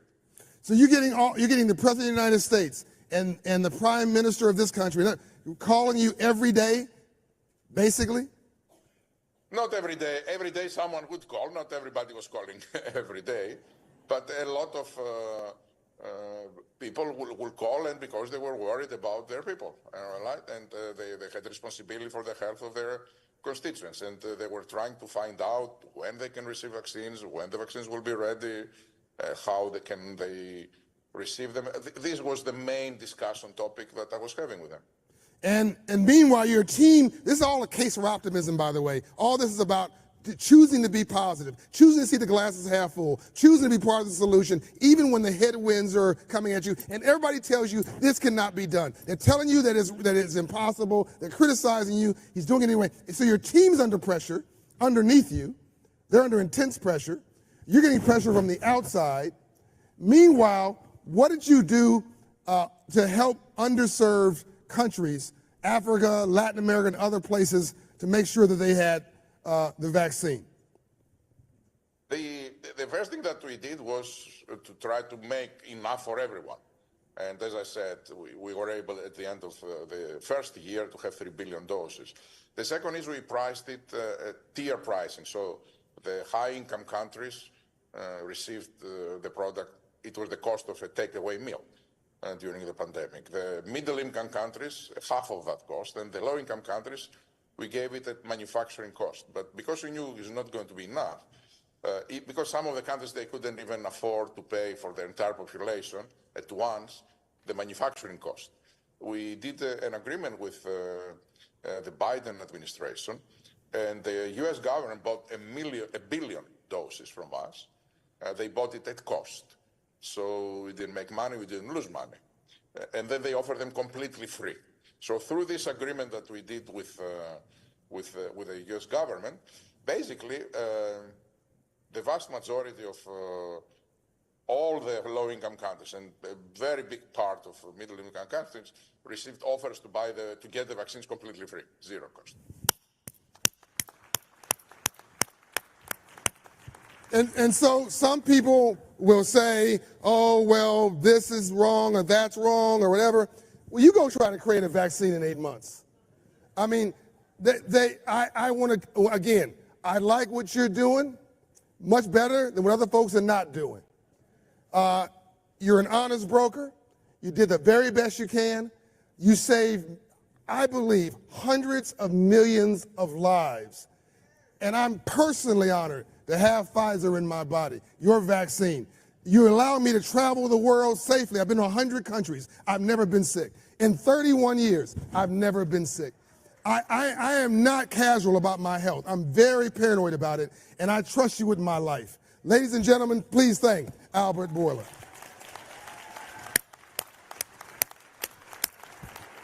Love you, man.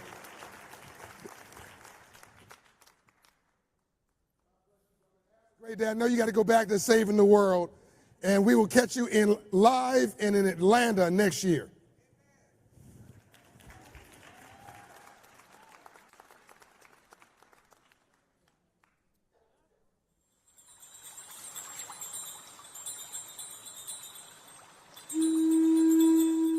Welcome to your 1-minute wellness break.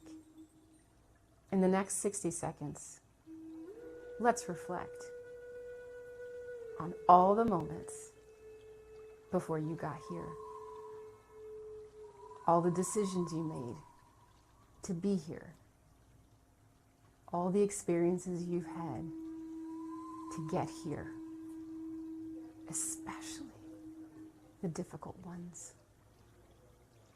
Because the difficult ones happen for us, just in case we weren't sure that we deserve it. And we do deserve to be here. My name is Patrice Webb, Kindness Gangster, and this is your 1-minute reflection from Mental Health Wellness.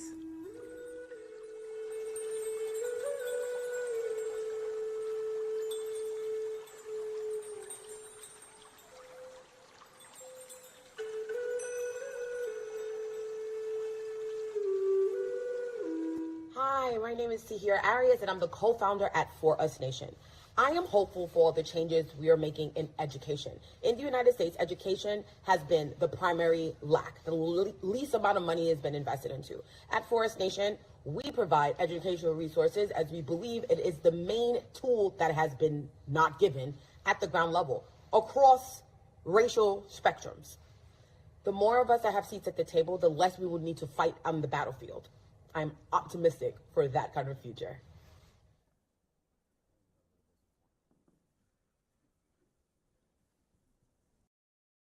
And as I introduce the people, you'll understand why. But especially as someone who has spent a career in the media working to be truthful and fair, because we're going to talk about the currency of credibility, navigating truth in a post-fact era. So please help me welcome this wonderful group of people, beginning with the founder and managing partner of Skybridge, Mr. Anthony Scaramucci, then artist, entrepreneur, activist, Tip T.I. Harris, and Ambassador Andrew Young. Plus, the moderator for this event is the president of the LBJ Library and ABC News presidential historian, Mr. Mark Updegrove. Please give them all a warm welcome. We have a great conversation ahead.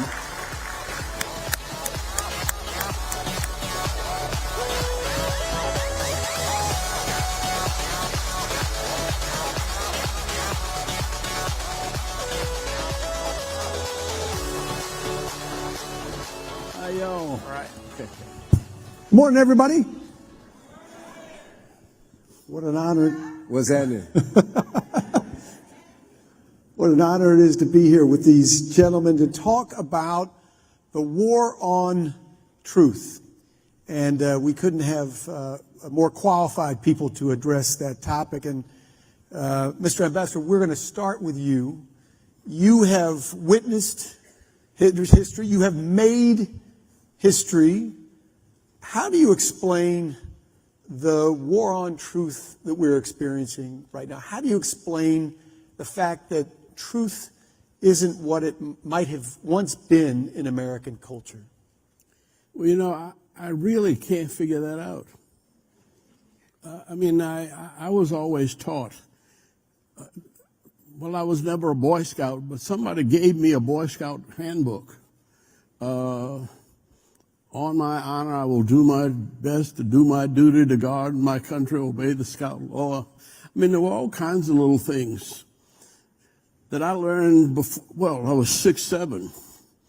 And, but then I lived in a neighborhood that made me figure out the truth. I had an Irish grocery store on one corner, an Italian bar on the next.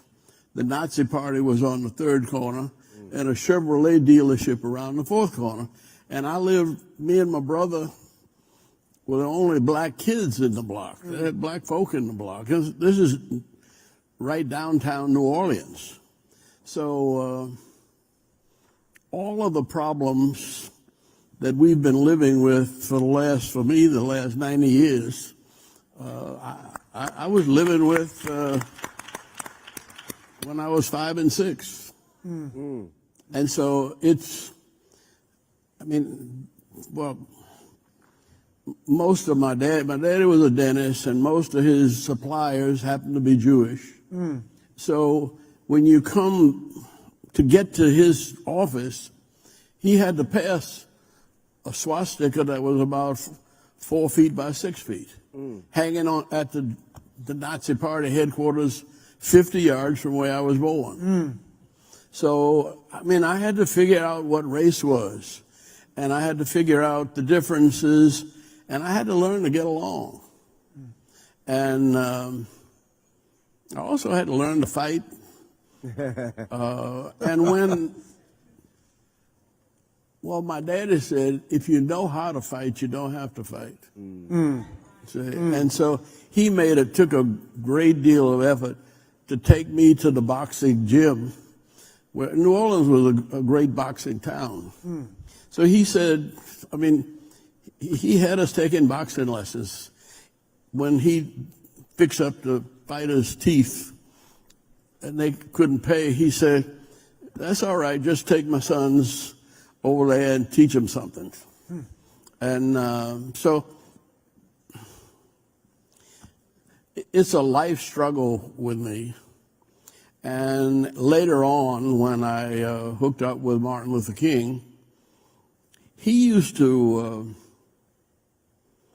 make us laugh at death. And he'd say, if you're not ready, if you haven't found something you're ready to die for, you're not fit to live. And then he would go into a lesson on death.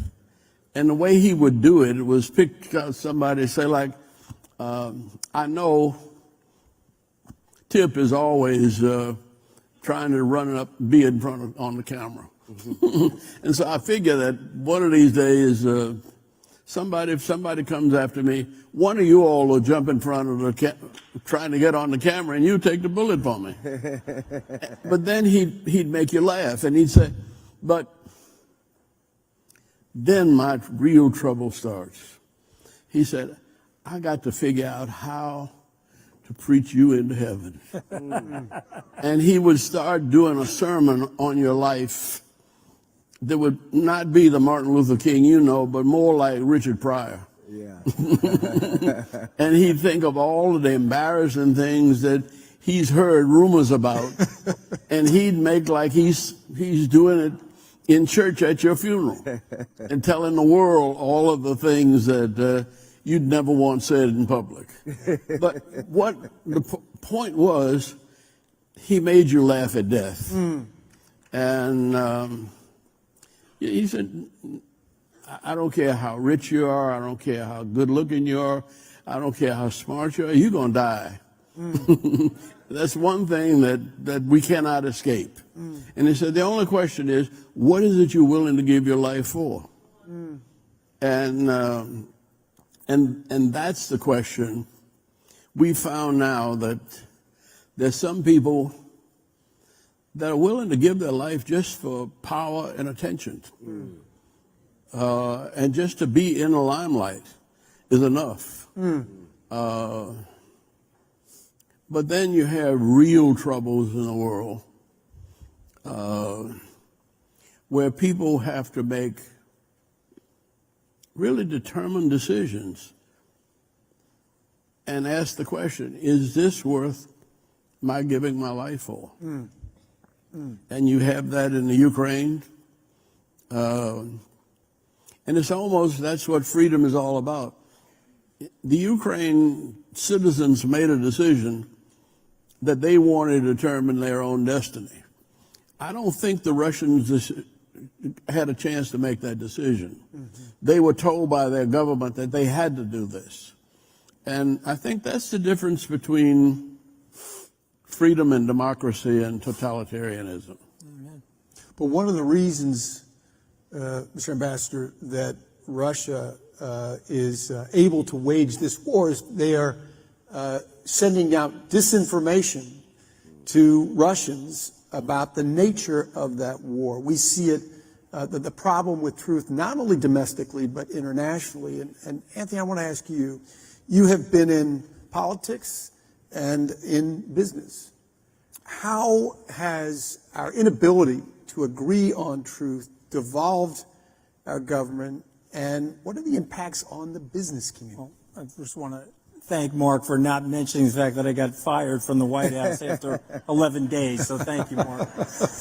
Then again, everybody knew that, so. But you know, I kind of got fired too, but that's a badge of honor. Yeah, I appreciate that from you. Coming from you, that means a lot, Ambassador. If Ambassador Young got fired, it is a badge of honor, without question.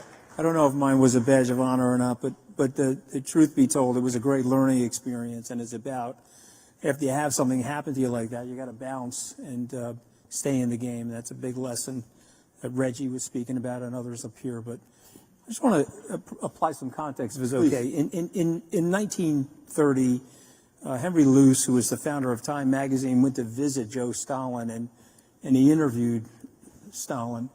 And Stalin said that he was going to crush the United States. And Mr. Luce said, well, how are you going to do that? He says, well, the KGB were experts in disinformation. Yeah. And the United States is a mongrel nation.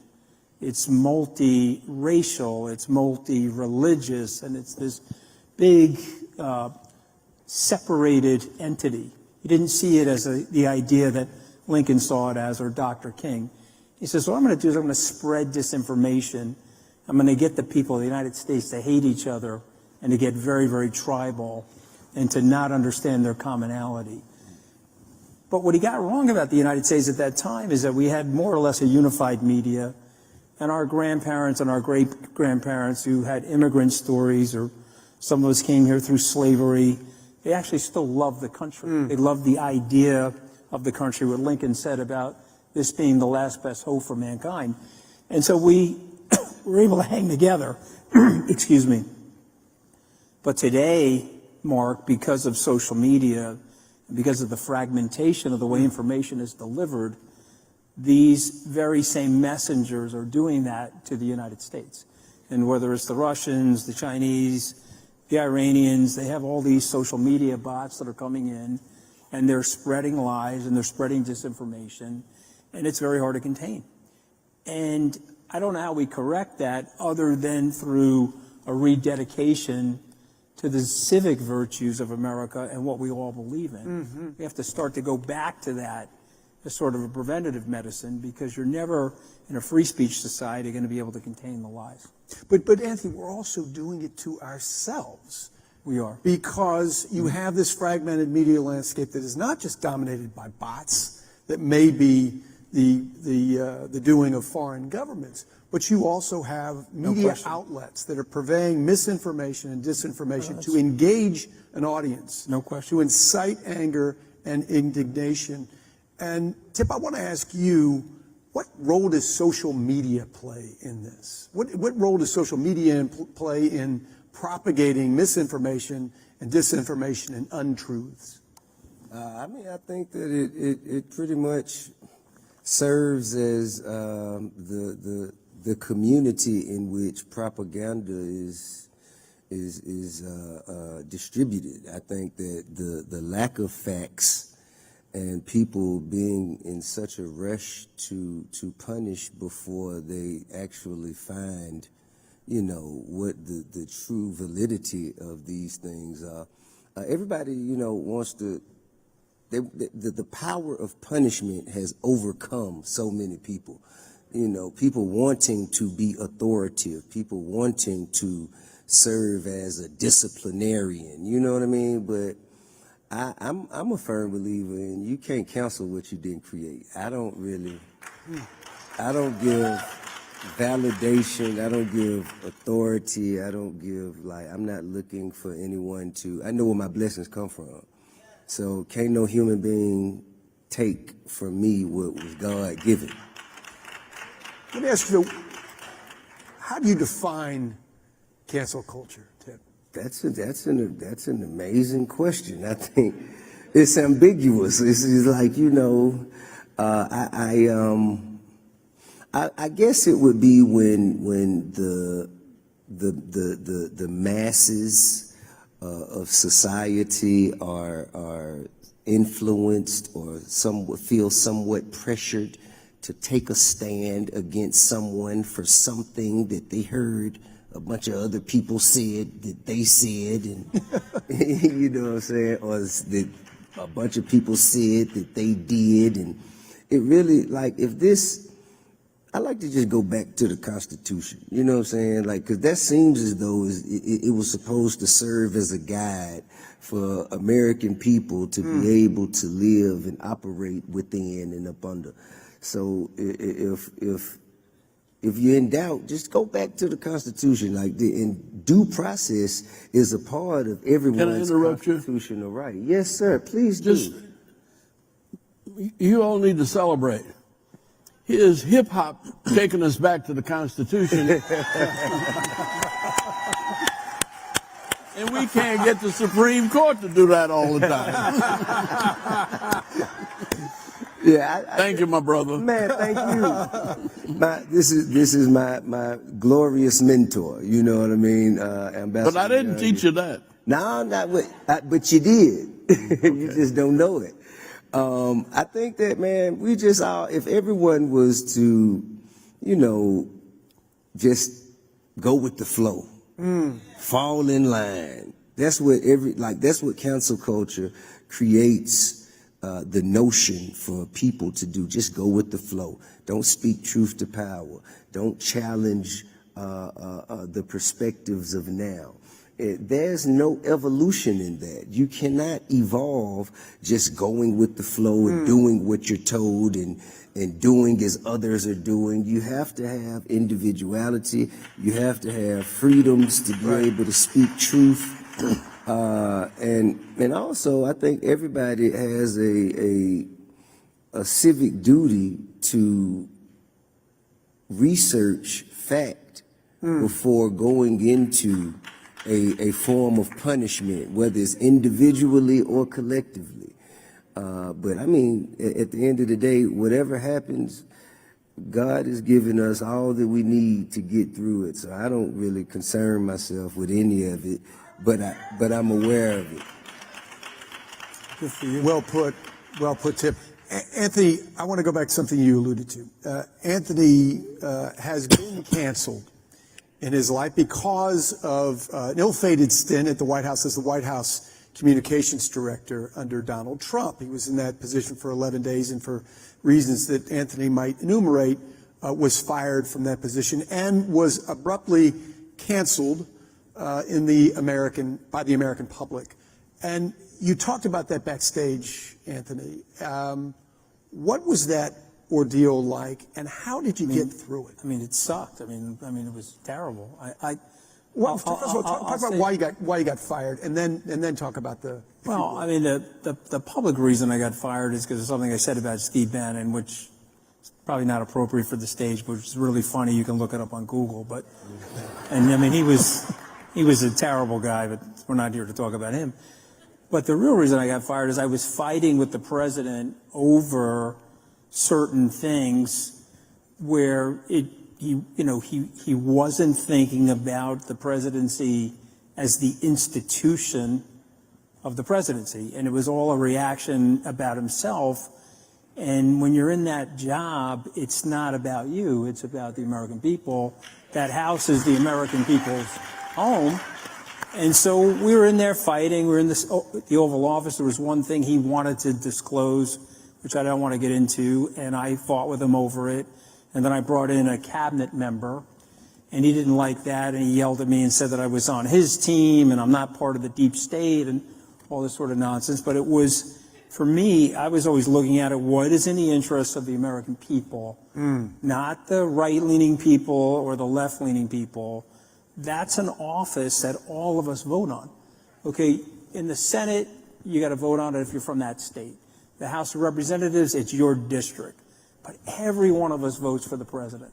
And so it's like what Truman said about the presidency. You know, I am a lobbyist, but I happen to be a lobbyist for all of the American people, not for these silly special interests that pervade Washington. So that's why I more or less got fired. And it's fine. I took it as well as somebody could take it. But I'll just say this to you. I got fired 3 or 4 days afterwards. I was lit up by every cable pundit. I was parodied on Saturday Night Live. Bill Hader played me. I thought, frankly, I thought he needed more hairspray. I told Lorne Michaels that. And I got destroyed by like Stephen Colbert. I mean, I think he had even like a cartoon character of me, you know. And by the way, racial tropes. You know, I was Tony Soprano on the Potomac. You can laugh at that. I actually don't care. I was a Jersey Shore cast member in the White House. I mean, they were coming in every which direction at me. But I went right back at them, okay? And that's what I would tell anybody in this room. I would tell Tip or anybody, when they're coming for you, you got to go right back at them. So I went on Colbert. I did the mean tweets on Jimmy Kimmel. I faced the music in the media. And when I thought the president was off the rails, which was, you know, maybe later than you got there or somebody else may have gotten there, spoke out about it. Okay, and I said, okay, he is off the rails, and he can't be the president anymore. This guy is nuts. Okay, and I talked about it, and I defended the position, and I was telling Ambassador Young, my 31-year-old son is like, Dad, you're just killing my networking opportunities because, you know, the Republicans hate you because you were with Trump. The Democrats hate you because you left Trump. How am I going to network, Dad? How am I going to network? But the truth is, maybe I'm getting closer to the truth, right? And what I would say to you is, if they're hitting you, you got to respond. You can't sit there. My friend Billy Bush, who you may or may not remember, he was on the bus with Trump when he made those inappropriate comments about the grab him by the, and we'll leave it at that. And so he got canceled. He got fired from his job. And his crisis communications people told him, go hide for 3 or 4 years or something like that. And it was the wrong thing to do. I said, Billy, get up. You got to get up, and you got to get back in the game, and don't let people define you. That's what you got to do. And I appreciate that, by the way, because it was brutal. It was brutal. Ambassador, when you were on the front lines of the civil rights movement, you were trying to ensure that we upheld our most sacred democratic ideals, which were being violated in the Jim Crow South. Our democracy became stronger as a consequence of the civil rights movement. And yet now, 60 years later, we see democracy eroding. How do you account for that? Why is that happening? I think maybe people get scared. Life is not easy, and it's very easy to adopt a myth that gives you a sense of security in that you are associated with this group of people around this myth. It doesn't matter whether it's right or wrong, but they make you feel comfortable. Now, that's not what we have been taught to stand for in this country. And I think this is the end here, it says here, kind of. No, I think we're okay for a while. Okay, well, but what I was thinking was... the end of what? They had down here final thoughts. And I keep coming back to Martin Luther King. Because it's almost 60 years since he was assassinated. But I don't think a day passes when we don't hear something he said quoted by somebody else. But the thing that keeps coming back to me in this conversation is his quote, truth forever on the scaffold, wrong forever on the throne. Yet that scaffold sways the future, for behind the dim unknown standeth God within the shadows, keeping watch above his own. Well said. Tip, you talked about one of our founding documents a moment ago. How can the creative community rally to bolster our democracy in this perilous moment? I think what we do is we continue to distribute truth and light and inspiration, by way of creativity. And we just can't waver, we can't waver no matter, it's a sacrifice, it's a sacrifice to stand on moral integrity, whatever your truth is. I think that if you are courageous enough to speak it, if you know that it's true in your heart and you believe in it, then whatever the consequences are, then they're just par for the course. It just has to happen. I don't think you shouldn't derail yourself or as you say, hide for 3 or 4 years. I think, man, you just continue to live life because, all things happen as they should, and you never know. Next year, people will look back and say, oh, so he was right after all. And, man, a lie gets around the world before the truth could put his shoes on. You know what I'm saying? So I just try to focus on doing what I feel is right. Nobody has a magic wand or a crystal ball to know the perfect things to do. We all deserve grace. We all require grace. Everyone deserves grace. Preach, brother. And I think when you cancel, like when the idea, the thought of canceling someone to me is discarding people and throwing them away from society for moments of indiscretion, which we've all had. We've all had moments of indiscretion. And I think that when those moments of indiscretion happen, it's what I consider a teachable moment. There's a lesson there. There's a time to sit down, have a conversation, come to a moment of clarity, a moment of understanding to move forward, with better practices.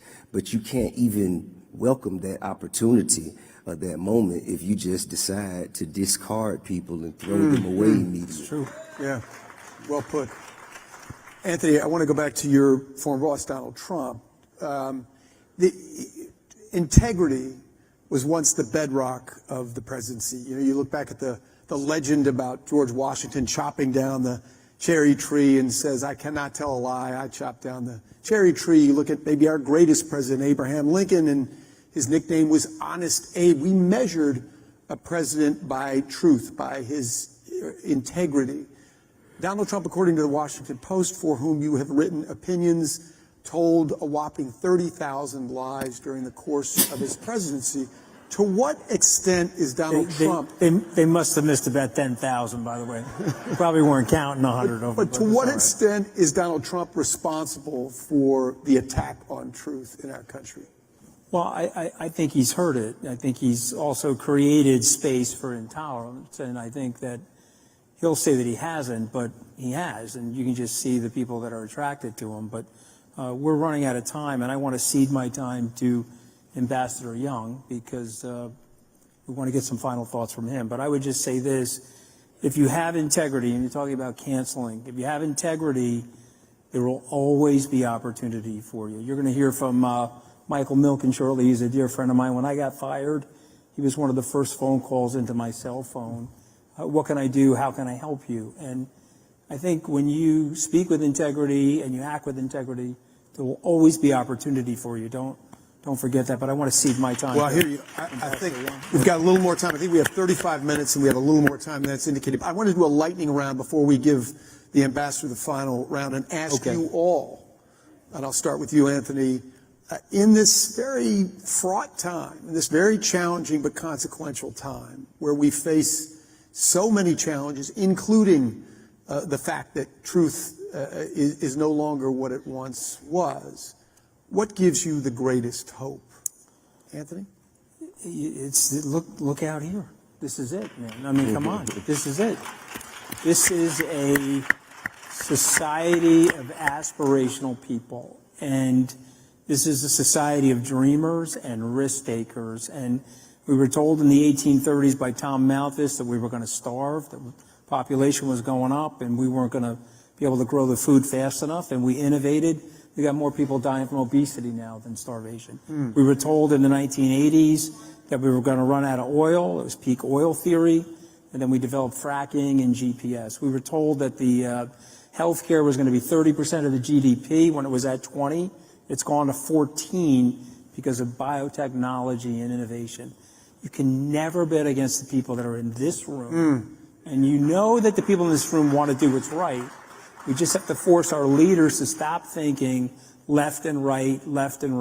How about right or wrong? And it's important for us to do that. But no, I mean, I am a byproduct of this country. I mean, I would have been picking grapes somewhere in Italy, maybe if I was lucky. And this country, and you know it for yourselves, this country has given you that opportunity and that ability to seek an aspiration. And as long as we have that, we're going to be just fine. That's my opinion. Go ahead. Tip, this is the theme of this conference is the case for optimism. What makes you optimistic? What gives you hope? I believe in purpose. I believe in purpose. I believe in change. And I know that, change doesn't happen without some level of sacrifice and consequence. So wherever there's sacrifice and consequence, change is imminent. And evolution cannot continue without change. And if you look historically, in all parts of society, in all of the world, historically, I don't care how many empires, how many periods you look at, anyone who fought against change lost. So I believe in purpose, I believe in change, and all things will continue to evolve, and that is the way humanity has and society has been able to exist and become so phenomenal. The way, even with all of the perilous things that we're talking about right now. Yeah, these are things that are, you know, they're inconveniences. That you had a tough time. I had a tough time. You had a hell of a tough time. You know what I'm saying? You know, I don't think so. Better now, you know. No, really. I think I have had the most wonderful life on earth. Amen. You know what? You have, but Mr. Ambassador, let me ask you, we have a couple of minutes here, and I want to ask you two questions, including the one that I just asked Anthony and Tip, but I'm going to save that. Before we get to that, I'm going to ask you, going back to something that Tip said, you got to find grace. You have seen in your life as an activist the very worst in human nature, and yet you found grace. Not only did you find, you are Ambassador Young because you were the ambassador to the United Nations, but before that, when you were waging the civil rights movement, you were the ambassador. You were the one who went out to the community and negotiated settlements between white racists and the black community. How did you find grace in those moments? Well, I was born into it, see? I mean, it's part of the black heritage that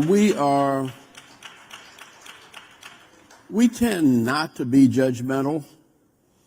We know that all men sin and fall short of the glory of God, and women do too. And, you know, you judge not that you be not judged. And I just thank God that I have been taught by my grandmother that grace, and I was glad to hear you use that word, rappers talking about grace. I mean, that's high stuff, seriously. And mercy. I mean, people set you up to get killed. Yeah. So, and you have profited in the career that they tried to kill you out of. Yeah. Yeah. And so that's what life is, a struggle of good against evil, and good always prevails eventually. And well, let me go ahead and get into this because I had to leave the United Nations, and I'm going to tell you how it happened.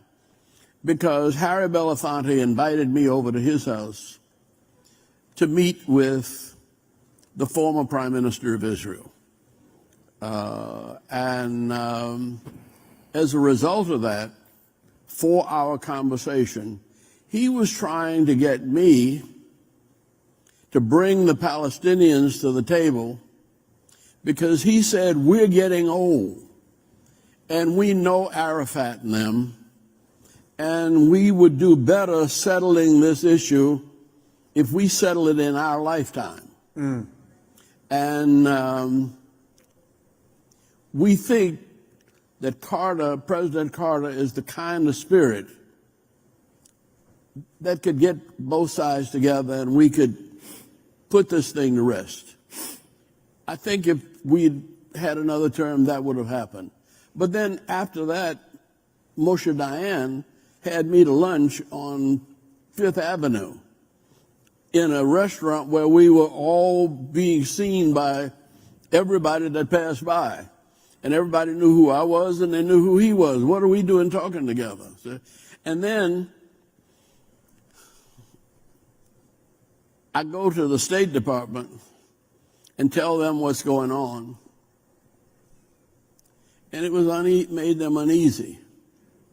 And it was my time, according to the Constitution and the laws of the United Nations, it was my turn in August to be president of the Security Council. And we rotate alphabetically, and nothing ever happened in August. And so I was trying to keep nothing from happening in August.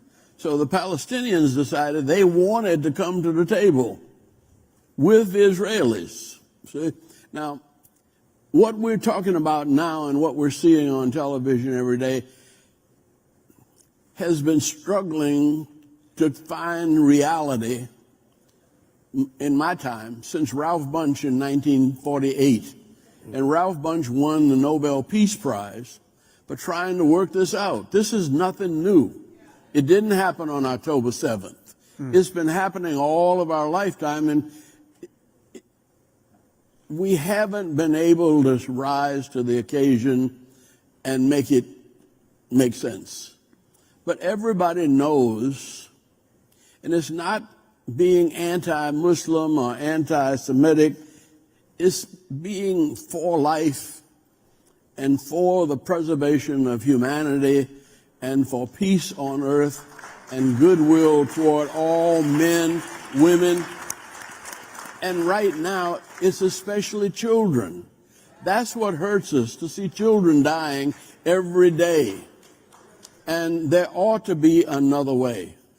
Mr. President, we're about to get canceled, not by culture, but by Operation Hope. Will you please join me in thanking Anthony Scaramucci, Tip Harris, and the legendary Andrew Young.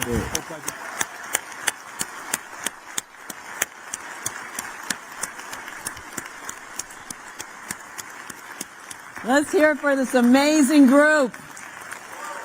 Woohoo!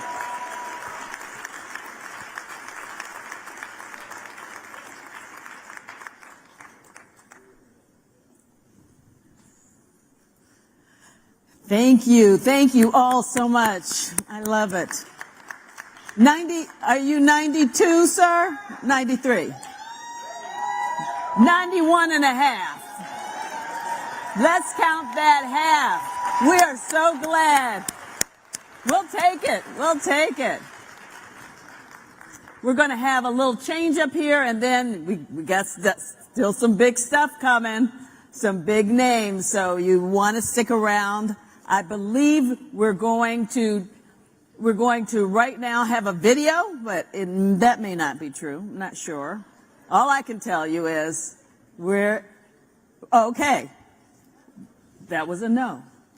So here's the exciting thing. We have some big guests still to come, but we're in the home stretch. So that's a baseball term, because our next guest has been swinging big in sports and in business his whole life.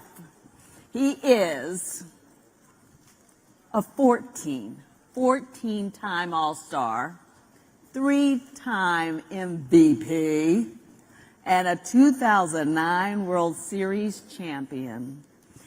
I could go on and on about stats, because baseball lovers love stats, and I'm stretching because it's going to be worth it. For our next guest to come out, please give a big Hope Global Forum's welcome to Mr. Alex A-Rod Rodriguez, and our moderator, Jason Kelly, who is executive editor of Bloomberg TV and host of Bloomberg Business Week. Give them a big round of applause. I promise they're coming. There they are. You're there. You want to sit here? I thought I was playing short, but I'm playing third. Yeah, you're moving to third. Wait, does that make me Jeter? Wow. Yeah. Okay, it's a great cool. compliment. I'll take it. Anyway, well, thank you all for having us. This is especially fun for me. You know, like, I often get up. I was here yesterday interviewing Tony Ressler, your friend, and Mayor of Atlanta and Dr. Gale from Spelman, but this isn't sort of a typical interview because, shameless plug, we have a show. We have a show coming out in January called The Deal, brought to you by Bloomberg. And so we've been interviewing a lot of interesting people. And we're going to talk a little bit about that later. But, you know, I was thinking about, as I've gotten to know you really well over the last couple of years, and we've been doing this show, you are in such an interesting moment right now. And a lot of people here admired your work on the ball field. They know that you've been a very serious business person and investor for a number of years. But I have to say, and I sit about this close to you when we're doing our show, you're very consciously leveling up, I feel like, at this moment. And I don't know if you would agree with that, and I want to take you specifically to your relatively new ownership stake in the Minnesota Timberwolves and the Lynx. And understand, yep. And by the way, awesome season so far. Thank you. For the T-Wolves. Tony Ressler, who was sitting where you were yesterday, envies that record. But tell us about that experience, because this is new. You're on the other side of the table. Mm-hmm. You sat across from George Steinbrenner and other owners across the years. What's it like sitting there? Yeah, I mean, Jason, I played for almost 25 years in the big leagues. First of all, good afternoon, everybody, or good morning. And I was one of 750 players in the major leagues, which was pretty exciting. And when you think about now being one of 30, sometimes it's surreal. And I was recently at a board meeting, and to my left, I have Jeannie Buss. To my right, I have Mark Cuban, Tony Ressler, Mark Lasry used to be there.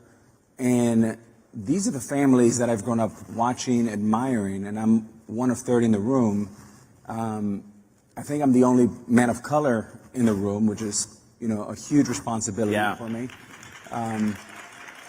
And it's surreal. And I just think about, like, wow, dreams can happen, and it can only mainly happen in this great country of America, which you can be a ball player and then be an owner. Yeah.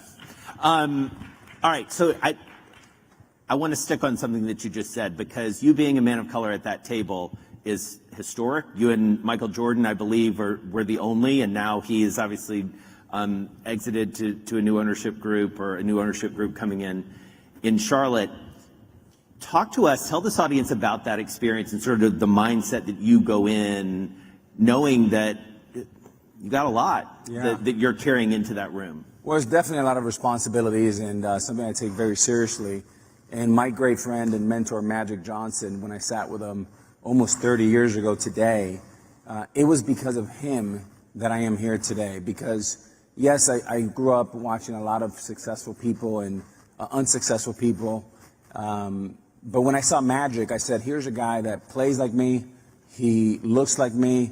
And, you know, when you're an athlete and you're a man of color, people consider you double dumb, right? You're an athlete, jock, you're dumb.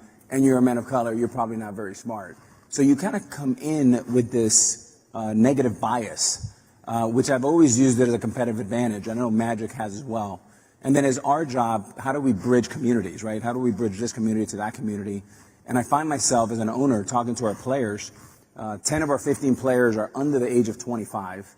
Average age is 22.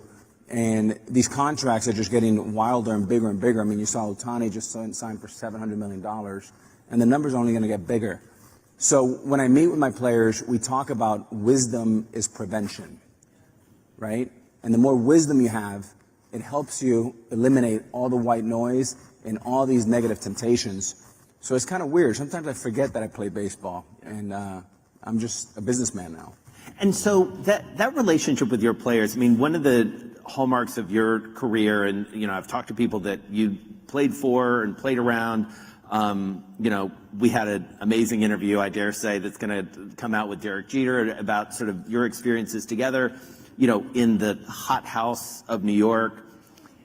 You were well known for literally not even taking off your cleats and like walking into Jerry Reinsdorf's office or George Steinbrenner and looking for advice. Now you're on that other side, as I mentioned. How do you give advice? What's the advice that you're giving players, you know, those 20-something players who they're looking to you, and they're looking at you differently than they would look at Tony Wrestler or somebody like that, because you've been in their shoes, as you say, in more ways than one. Yeah, Tony advises me and I advise the players. Right. And sometimes it's intimidating. I mean, even when you're someone coming up, I came up from the very bottom. I saw food stamps for the first time. It slipped out of my mom's purse when we were paying at Publix. And I said, Mom, what is that? It looked like Monopoly money. I've never seen color that's like red. And she's like, well, I mean, she had a little shame and she put her head down and she goes, well, that's, some government help that they're giving us. And I was like, at the age of 12, I literally went home that night and prayed. And I said, dear God, if I can ever, get going so I can help my mother. And our rent was $550 and we had a hard time paying that. So coming at it from that prism is, it's a responsibility. And what I feel with young players is, you got to give them the tools. And what I do is now, unlike when we grew up, Jason, there's so many ways that players can get a hold of us. DM, LinkedIn, emails, they can just reach our website. And I've talked to hundreds of athletes. And I recently got a text, which I get a lot from, a DM that said, hey, Rod, how you doing? My name is so-and-so. Would you help me with my hitting? And would you help me with my finances? And I said, well, I can't help you with your hitting, but we can talk finances all you want and financial literacy. And what I usually do, Jason, is I never give advice on what to invest. I usually talk about prevent defense, how to protect yourself, how to have the right attorney, the right business manager, and the right advisors, and create a little bit of a wall of protection. Yeah. And then go find the best people in the world, let them go and try to get a seat on their bus and go with them and learn while you're investing. Yeah. And so as you think about, and I alluded to this earlier, but, your real estate empire, as it were, or as it is, starts with a very early investment in Miami. You and I stood on at one of your new properties and basically looked down at that first investment that you made. You've obviously done a lot around real estate, venture capital, now team ownership. We were backstage with Mike Milken, and he asked the question, which I'll ask you. How do you fit it all in? How do you sort of split your time? What's your advice to a group that is probably like you, acting with a sense of urgency, acting with a sense of responsibility? How do you pick and choose? Yeah, I mean, first I have 5 direct reports, and it all comes down to people. And, our venture arm is called VCP. V stands for vision, right? You want to have a crystal clear vision of where you want to be 1, 3, 5 years from now, right? The C is you got to deploy capital to crystallize your vision. And the hardest part is always the last one, is P, is people. And, as a leader of my company, I set the culture, the vision, and then I go recruit the best people in the world. And that's really what I try to do. And if you do those 3 letters correctly, there's a lot you can do. But if you're off 1 or 2, you're going to be off balance. So yeah. I usually spend my time with the vision, recruiting people, and then charging forward. Yeah. And so, one of the things that I also find interesting about you, again, getting to know you a little bit, is you do act with a real sense of urgency, a real sense of energy. Where does that come from? How do you draw on that, or where does it emanate? I grew up in, I never told you the story, Jason, but I guess I'm a lot like my mom, right? And my dad was, before he left at the age of 10, he left us back home in Miami. My mom was a really tough lady. And I was born in Washington Heights, right in the shadows of Yankee Stadium, very close to the Bronx. And we lived in a building, and we were on the first floor. As you walk into the building, it was like one of those fourplexes. We were to the right. And as you go to the right, the first room to the right, that's where a shoe store. And we sold shoes to everybody in the neighborhood. But my mom, she used to work at General Motors, and she would go there every morning, leave very early. And there was a drug dealer that lived in 4B, okay? And I guess he'd said something to my sister. And this was the guy that everybody feared in the whole neighborhood. And she got home and she got a hold of this. And she went and knocking on her door like at 9 o'clock at night after dinner. And I thought we were dead. I said, okay, we've lost mom. And she says, if you ever talk to my daughter again, or any of my kids for that matter, you're going to have to deal with me. And I'm in 1B. And I thought she was dead. And the guy, who was a very powerful guy, he was like, yes, ma'am, Miss Lourdes, we got you. And as a matter of fact, if anybody messes with any of your kids, they're going to have to mess with me. He goes, that's right. So, I mean, just watching my mom and her courage fight for us, having 2 jobs, I think that's where I get, my grit and my urgency. Yeah. You know, it's also been interesting. So I'm going to talk a little bit out of school, so forgive me in advance. But it's been fascinating for me to watch you, with this show, The Deal, coming from Bloomberg early in the year. Shameless plug. But it's been fascinating for me to watch you turn the tables a little bit yourself, because you've been interviewed a million times. But I also know that you have this very deep sense of curiosity. You're an autodidact. I mean, you are self-taught for everything that you've done. How do you approach that? I mean, I know I have a sense of how you approach our interviews. We prep, but what's in your mind? Yeah, I mean, look, growing up, I used to love Larry Bird, Magic Johnson. I used to love Michael Jordan. I used to love Cal Ripken because he's a big shortstop. And I love autobiographies. And history has a great way to teach you. I don't nothing against fiction books, but that's not my thing. I like reading about history and people that have done great things and have moved things. And I just love learning about the past, and whether it's baseball, business, giving back to the community. And I'm obsessed with information. If I'm not learning every day, I want to peak, Jason, when I'm 80 years old. I don't want to peak in the next 50, 30 years. I want to every day, if you're not growing, you're dying. Yeah. I mean, it's also been interesting to watch you because you have this amazing instinct for the follow-up. I mean, we were taping this interview 2 weeks ago, 10 days ago with Hannah Storm. Yeah. And this guy, we're sitting there, and she starts telling the story, and you lean in, and you're like, you remember what you were wearing? And it's just like, no one's ever asked me. I mean, you have this knack for asking these questions. And then I said, what shoes were you wearing? Yeah, exactly. I mean, you're following up. I do, marvel at that sense of curiosity. I want to take that idea back to the players who are coming to you, because I feel like all of us in this room, if we're doing our jobs right, are often approached by younger people and, looking for, as John says, a hand up. What's the advice that you can give this room about, I'm almost asking you for advice about advice. How do you dispense it? How do you tell people things in a way that you feel like will resonate? What's your secret there? Well, first of all, I think encouraging young people to ask the question. We live in a world where everybody lives in social media, and our communicating skills are deteriorating slowly. One of the things I do with my girls every night when we have dinner is we have no phones, no iPads, and one conversation. And we practice listening, right? It drives me crazy. So giving young people the encouragement to say there is no such thing as a dumb question. If you're respectful, you mentioned wrestler, we mentioned Magic, you name it, whoever it is, Mike Milken. What you find with most successful people, if you're polite and you're respectful and you ask for 10 or 15 minutes, if they have it, they will give it to you. So half the battle is showing up on time with a good attitude, with a notepad and a pen and no damn phone on the table, and say, Mr. Milken, if you were 20 years old, what are the 3 things I can focus on? And then you speak from the heart, and you read it. But I think it's really important to be available for those young people because, like I said, if it wasn't for Magic Johnson and his advice, him putting his hand on me, the proximity to greatness, I wouldn't be here today. So now it's my job to pay it forward to the next 100,000 of young kids that want to learn from me. Yeah.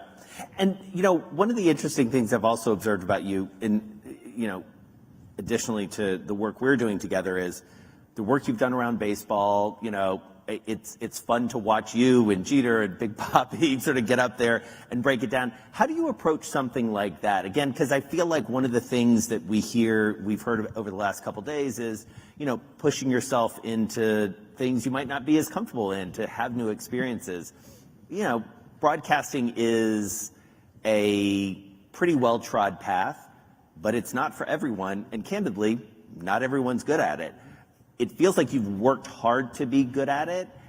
What was attractive about that for you? I mean, first of all, I've never, growing up, I always played with kids that were older, so I never felt like I was the most talented. So I had to be first in line. I had to show up with energy, enthusiasm, work ethic, just to catch up. And I mean, what a privilege for me to sit there with Fox and I have three of my best friends in the world, Derek Jeter, a legend, Big Papi, a legend, Kevin Burkhardt, who does the NFL games on Sundays. And I'm sitting there, and every day, Jason, I learn something. When we're in the green room talking about what are the most interesting things that happen in October before a playoff game or World Series game, I'm learning from those guys. And the fan base, we have that in common. We love the game of baseball. And if I can take a very complicated issue like this Ohtani, for example, that he deferred, he's making $2 million a year for 10 years and then 60, like unpacking complicated things and letting people that love the game digest it for them, helping it digest for them where it's digestible. I think that I just get a lot of joy out of that. All right, well, you gave me a great opening. Can we talk about Ohtani for a second? I mean, Sure. I'm obsessed with this. Like, It's crazy. we'll probably end up talking about this in our show, but like, so here's an amazing thing that I read that you probably saw as well on social media, is that basically his contract is so big, even relative to Mike Trout, that it was the difference between the Trout contract and the Ohtani contract is an A-Rod contract, which is no small fee, I have to say. That's not a small amount of money. How did this come about from a business person's perspective, now as an owner's perspective? How do you look at a deal like that? And what does it mean for baseball? What does it mean for sports? Especially because you've got your own payroll you've got to deal with at the T-Wolves and the Lynx. Yeah, it's interesting. I mean, what you have with Ohtani in basic terms is a great deal for the Dodgers, is a great deal for Ohtani, is a poor deal for baseball and for 29 other owners. And the reason why, just to give you an example, the Dodgers collect $250 million TV money from cable every year. The Marlins collect $15 million. 250 to 15 in the same league. You have two teams, okay, that make less than Ohtani makes per year.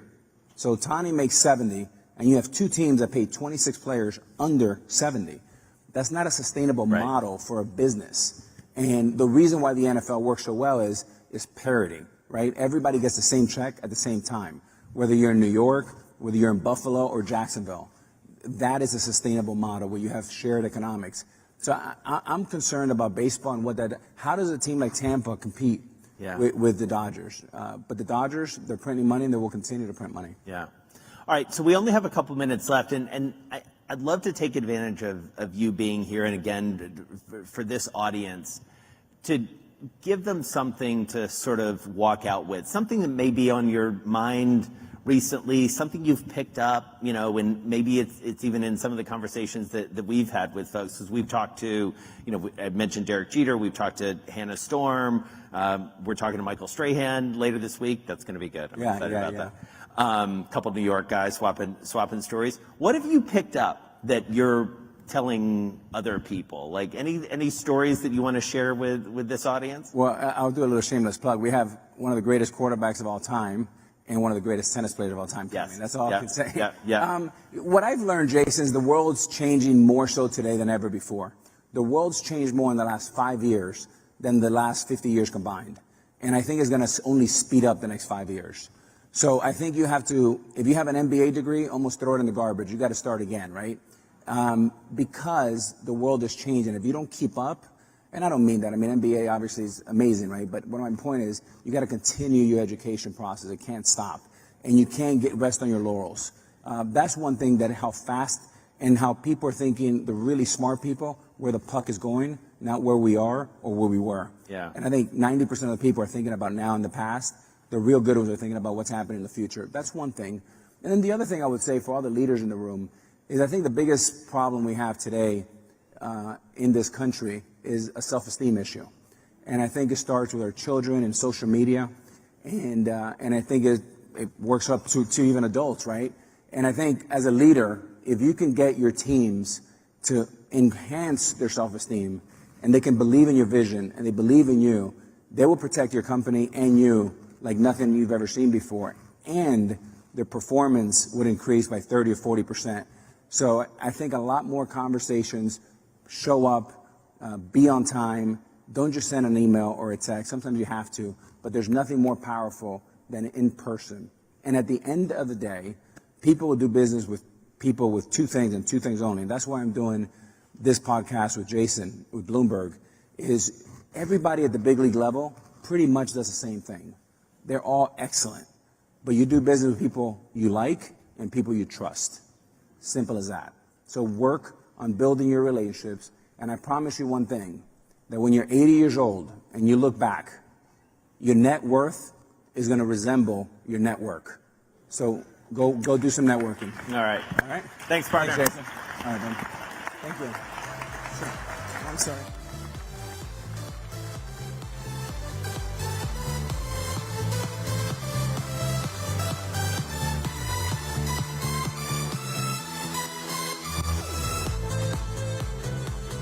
Your net worth is going to resemble your network. And you're networking today, so that is great. So we're very fortunate to have our next guest with us. He's a true titan of innovation, of free enterprise, and philanthropy. Beginning on Wall Street, in 1969, he revolutionized capital markets by expanding access to capital for thousands of companies and entrepreneurs who created millions of jobs. His philanthropic efforts paralleled his financial career, expanding in 1982 with the Milken Family Foundation. And he's been at the forefront of many diverse initiatives in education, public health, and medical research. He is the chairman of the Milken Institute, a nonprofit, nonpartisan economic action tank with a mission of expanding prosperity worldwide. In addition to its annual global conference each spring in Los Angeles, the Milken Institute hosts more than 250 events each year, including major conferences around the world. In fact, I believe he just returned from Abu Dhabi and the 5th annual Middle East Summit, and maybe he can give us a report on that. Ladies and gentlemen, I'd like you to stand up and welcome to the stage the legendary Michael Milken.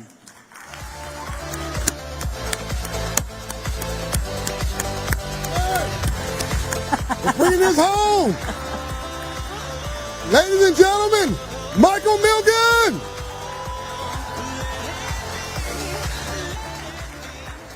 Does anybody in here think you know who Michael Milken is? Give me some love. Give him some love. You mean we're not standing for this interview? We can do whatever you like. Michael Milken's he was just doing steps in the back, by the way. So I need to, when Tip comes out, when Killer Mike comes out, when these rappers come out, when all the entertainers, Reggie Jackson, you know who they are. But I feel really bound up when somebody like Michael Milken shows up. And I gotta thank God. We know we have a lot of builders and achievers and amazing people, and I got one coming up after this that's gonna blow your mind, who's an incredible guy, Brian Chesky, the founder of Airbnb. And all these people who are coming up and who've been here for 3 days, and folks are going to Davos, and folks are going to President Clinton's conference, and all these, and people going to the UN. He's probably the wealthiest.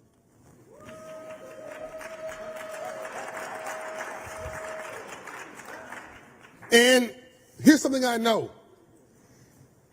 He's the only man. Anybody tell your friends in the lobby, come inside. I tell my team, I want everybody to hear this. Come inside, I want you to experience this. Everybody online, streaming, on the networks. I need you to understand what leadership really looks like. That's you, John. That's what leadership looks like. No. We're not transferring, no. Do you know the name Reginald Lewis? Reginald Lewis was the first black man on Wall Street to do a $1 billion deal. 1986. When $1 billion was probably today, it would be more like 1985, probably more like $20 billion today as far as a deal size. In 1985, it was unheard of for a black man to do a $1 billion deal or a $100 million deal. Michael Milken did this $1 billion deal on the cover of Black Enterprise, on the cover, rightly so, celebrated around the world. This is the man that gave him the $1 billion.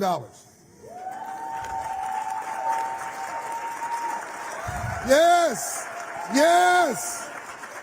The sellers of the company, many people had questions about Reginald Lewis, and the reason Reginald Lewis had credibility is because Michael Milken said, "I got you." Let me tell you a couple companies so Michael has probably financed 3,000 companies, helped and innovate what they call junk bonds, which is really high finance. Of the 3,000 companies, finance a couple $1 trillion of market cap and access to capital.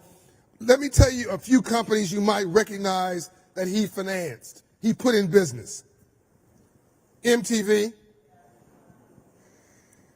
Nickelodeon, Viacom, Paramount, Time Warner, MGM, Fox, Turner Broadcasting, and CNN.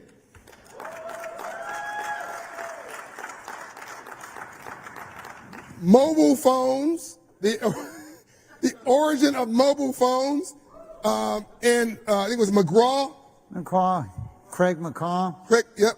MCI, Verizon, cable companies, which include Liberty Media and TCI. Liberty Media now owns F1 Racing. So we were in Las Vegas a few weeks ago. We went there to support a charity for Felicia and Ben Horowitz, helping hip hop artists who are trying to retire, and and they're raising money so hip hop artists can retire in dignity. So that's their foundation. Yes, Felicia and Ben Horowitz. And as Shasha and I are driving up to the event, here's a guy coming out with a sparkled like entertainer's vest. Him and his two buddies, they just performed as a warm-up act. We're just a hip-hop group. What can I say? It was him. And he, home builders, Kaufman and Broad. I mean, the list just goes on. This is just a few. If I just had one of these, I'd be happy, right? I just had Reginald Lewis, I'd be happy. And I've never said this in public about you, and I want to make sure we have solid time for you to go through some stats and facts that people need to know about the state of the world. And I want to cover entrepreneurship and health and wellness. You and my wife are very passionate about health and wellness. Let's now talk very quickly about. So it's the rest of the Las Vegas story. I'm so excited. So we're in Las Vegas, and he says, "Call me later." So I sent him an email and called him, and he said, "What are you doing?" "Nothing." And he says, "Well, you want to go? You want to come to lunch?" "Yes." So we're at lunch, and who's the guy who dropped by? The former CEO of Disney? Jeffrey Katzenberg. Jeffrey Katzenberg drops by. "Can I talk to you for a minute, Mike?" So he pulls him off. And then before we leave, he and another friend, Mackenzie, who's here, said, "You want to go to F1? "Yes." We just figured we'd get some, tickets. We find ourselves right next to, where the cars are going by. Because why? Because it's Michael Milken. No, because it's John O'Brien who likes to race cars. Well, that too. Thanks for telling all my business, Michael. Appreciate that. But so now that you've embarrassed me, I'm going to embarrass you. I've never said this in public. Michael Milken was a cheerleader. Head cheerleader. Head cheerleader. True story. Tell us this story very quickly. You're in high school. In his high school? In Van Nuys? That's correct. And it was a very important position to motivate 3,000 to 4,000 students. And I had I had one of the people on my cheerleading team was a young girl named Sally Fields, who then had a career and has a career in the entertainment business. So, but you're a cheerleader. You get behind an idea You want people to buy into that idea. And our goal there was school spirit. Be proud of your school. Be proud of yourself. And the school had a championship football team. As we traveled around, we wanted to make sure that we were good representatives of our school. Now, see, here you go. I thought I was going to give you a whiz bang. I was going to tease you. I was going to put you in a slightly embarrassing moment, and you just flipped the whole thing on me once again. This guy literally has a genius IQ. Like, literally. Whatever the topic is, he just, by the way, flew in from the Middle East just for this conference. He was there holding one of his Milken Institute conferences. Milken conferences, you should try to go to it, by the way.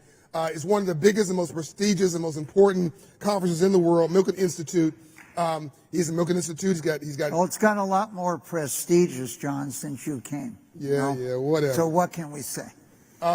He's got the Milken Center for the Advancement of the American Dream. He just bought 6 buildings across from the White House and Treasury Department. Imagine what that security clearance looked like. He bought 6 contiguous buildings. He's building the Milken Center for the Advancement of the American Dream, which is going to be amazing. And by the way, again, Andrew Young quote, coincidence is God's way of remaining anonymous. It's next door to the Freedmen's Bank.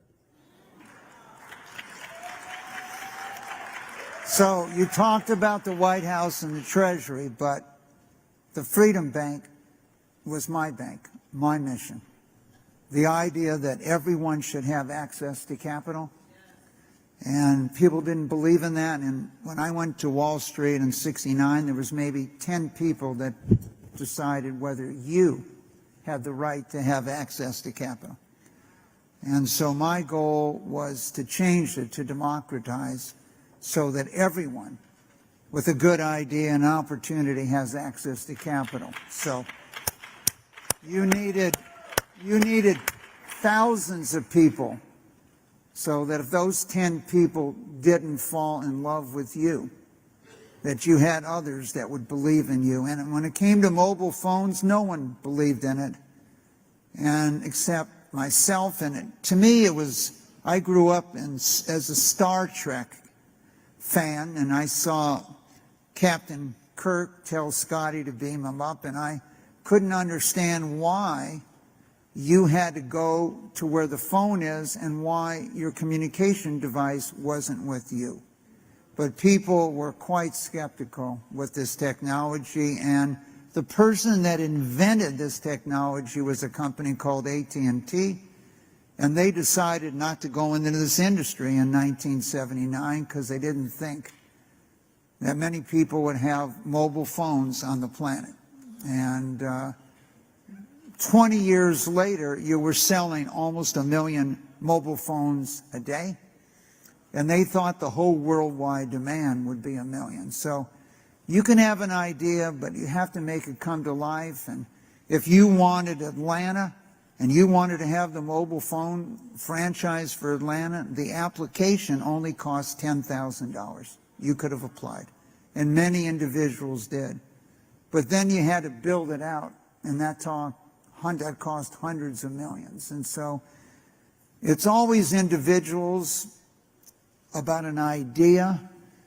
And after the Watts riots in 1965, I wrote down this formula when I was at Berkeley, that prosperity, opportunity, jobs required access to financial capital to multiply the ability of people like John and others that have ideas and abilities. But if you didn't provide financial capital, many of those ideas never became a reality. And so you find individuals in history that made the decision to bet on an individual, financially support an individual, and that individual changes the world. And Reg, to me, was going to change the world. And he didn't have as much capital, but he was the best prepared, knew more about the businesses than anyone else, and he was the best bet. Ted Turner had an idea of all news. No one believed in it. They used to laugh at CNN.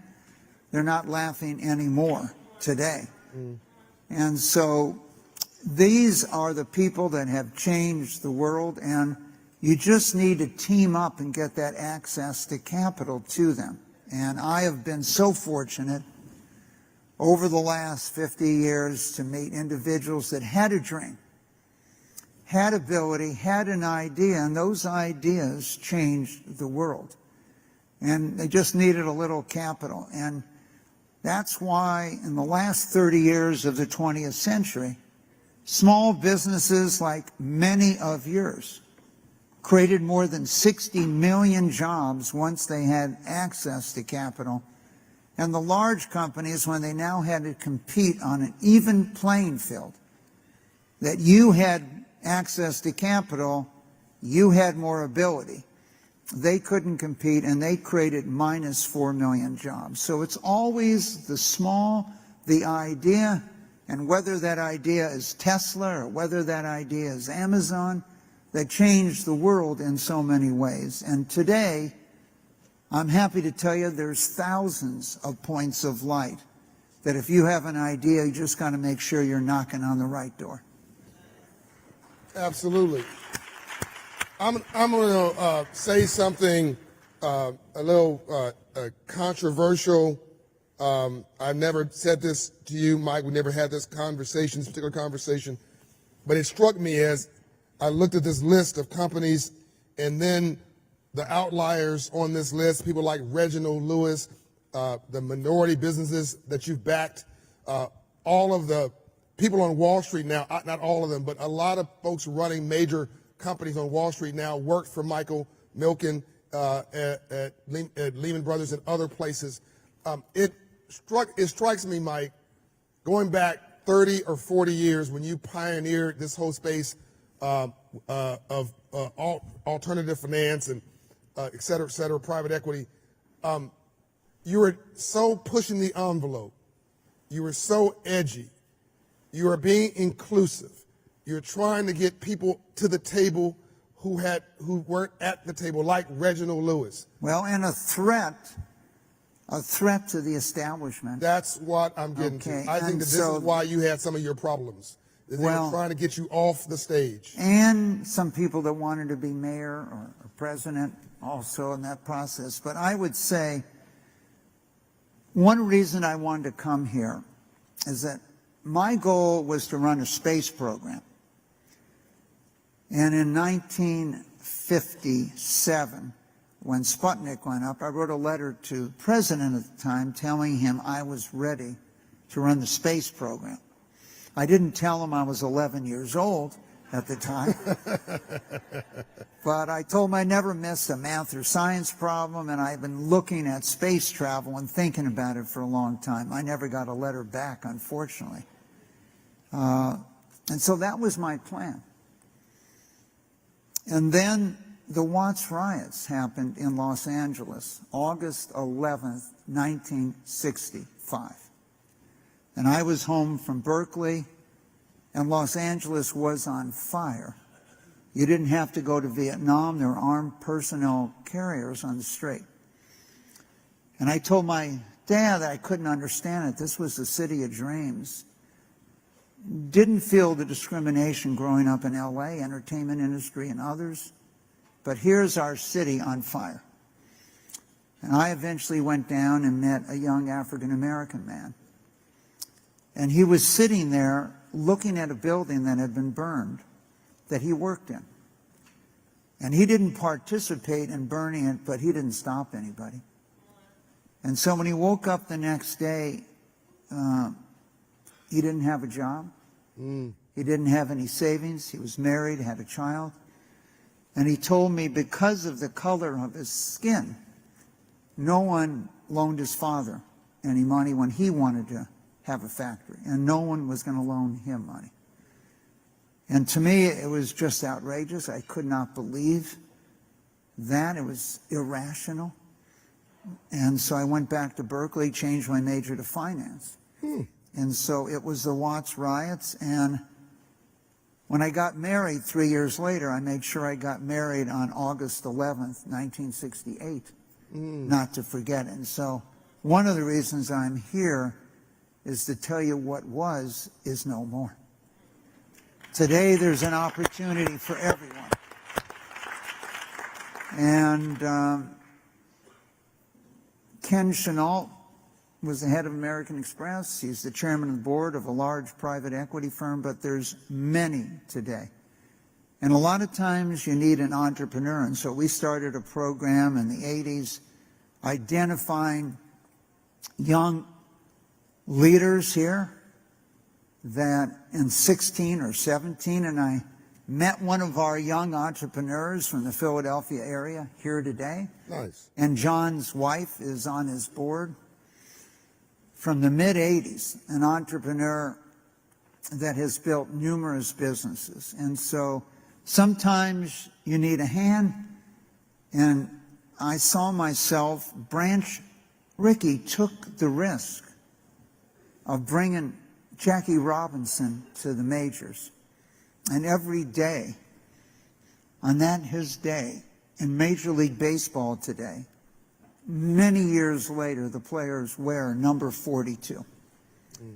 And my grandson, no coaching from me, when he had to write his article in 7th grade of the person he admired most, I'm going over his house, he's going to make a presentation to the whole school, and lo and behold, it's Jackie Robinson that he's writing about. And we should not forget those people that came first and changed the world. One of Michael and I, he allows me to debate with him. We were on CNBC last night. If you haven't watched that, it's our top interview from last night on CNBC. You should go and watch that interview we did last night. You'll see a little constructive friction there. He and I debate. Like he wants to convince me he knows more about black people than I do. Because he's a genius and he studies this stuff and he really cares. And on some areas, he actually does know more about the world and where we're going than I do. And sometimes you don't. And so we have that conversation. Can you tell them a little bit? That's how we learn from each other. That right? is. And I love that you love to not only talk, you love to listen. You're still learning. At this point of your life, with all your success, you're still learning. And you're still thriving, and he was the most frustrated just sitting backstage doing nothing. He feels like he needs to do something, solve something, go something, do something. And finally we have you here. I want to cover one thing in particular. I want to make sure we don't run out of time for it. I want you to cover the statistics and the data, not now, before we wrap, on where the world's going. All right, but before we get there, I want to get personal for a minute. 30 years ago, you were told you had 18 months to live. You had prostate cancer. And you're obviously still here. 1 in 4 African American men get prostate cancer. 1 out of 4 African American men. Ambassador Young had prostate cancer, I'm pretty sure. Hank Aaron, I'm pretty sure, was successfully had it cured. But and I go get checked, by the way, every year. Everybody should get checked. The largest funder of prostate cancer research in the world.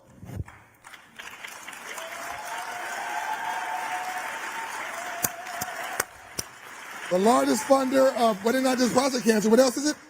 Well, many. Melanoma, many other fields. The largest.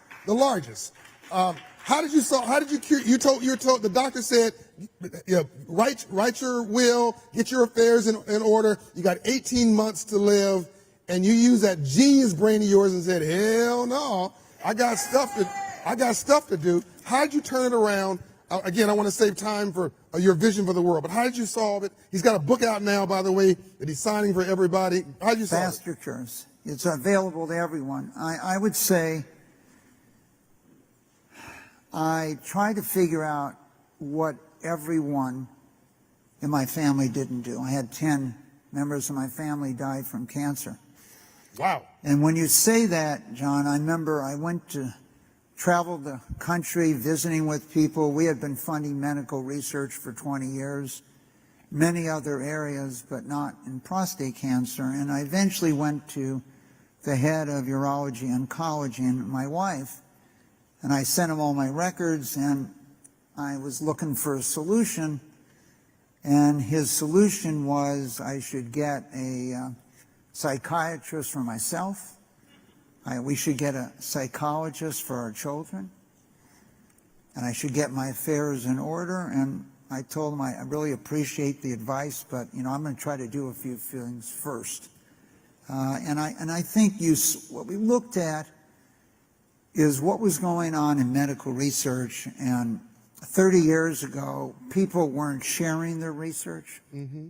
You'd go and talk to a person who was working on something, and they'd tell you, well, I have this article coming out in Nature or Cell in a month or 3, and after that we'll share it. And so we set up a program that if you wouldn't share your work and you wouldn't work as a team, then we didn't fund you. And if someone said, well, they couldn't share, I'd say, well, that's because your work is so important, you don't need our money. And within 6 months, every single person shared. And then we were the country for a decade had been trying to increase the National Institute of Health budget. And what we concluded was there's 10,000 diseases. Everyone's talking to their senator, their congressman, their president, and asking for money, and it's too diffuse. So what we did is we asked everyone to just stand down. Give us 2 years. And we're going to focus just on cancers, all cancers, because in the early 90s, people felt the big C, you were going to die. If people didn't tell people they had cancer because they didn't want to lose their job. And so we focused on cancer, and we told every disease, diabetes, muscular dystrophy, everyone, that we will go to double the amount of money you can if you can just let us focus on cancer and doubling the NIH budget. And so in 1998, we put on this march in Washington. We had learned a lot from Martin Luther King and putting a march on in Washington, and so we were going to put a march on in Washington to end cancer. And the request was the doubling of the National Institute budget. And 2 months after the march, the President of the United States, President Clinton, signed into law the doubling of the budget. And since then, we've had $500 billion incremental funding. And that is one of the reasons why we had a vaccine for COVID in less than a year. The first human being was inoculated with the Moderna vaccine 9 weeks after we sequenced the genome of that virus, 9 weeks. And they've been studying this concept of RNA, where your own immune system can be motivated and energized to make an immunity for yourself. And so it's changed the world, but that investment in medical research has paid off, and it's the #1 driver of the world's economy, is public health and medical research. And we have more than doubled the life expectancy on this planet in a little more than 100 years. It was 4 million years of evolution, and we extended average life expectancy by 11 years. In the last 120 years, we've extended life expectancy by more than 40. And it's not just length of life, it's the quality of life. And I wrote that book, Faster Cures, to tell you the best is yet to come.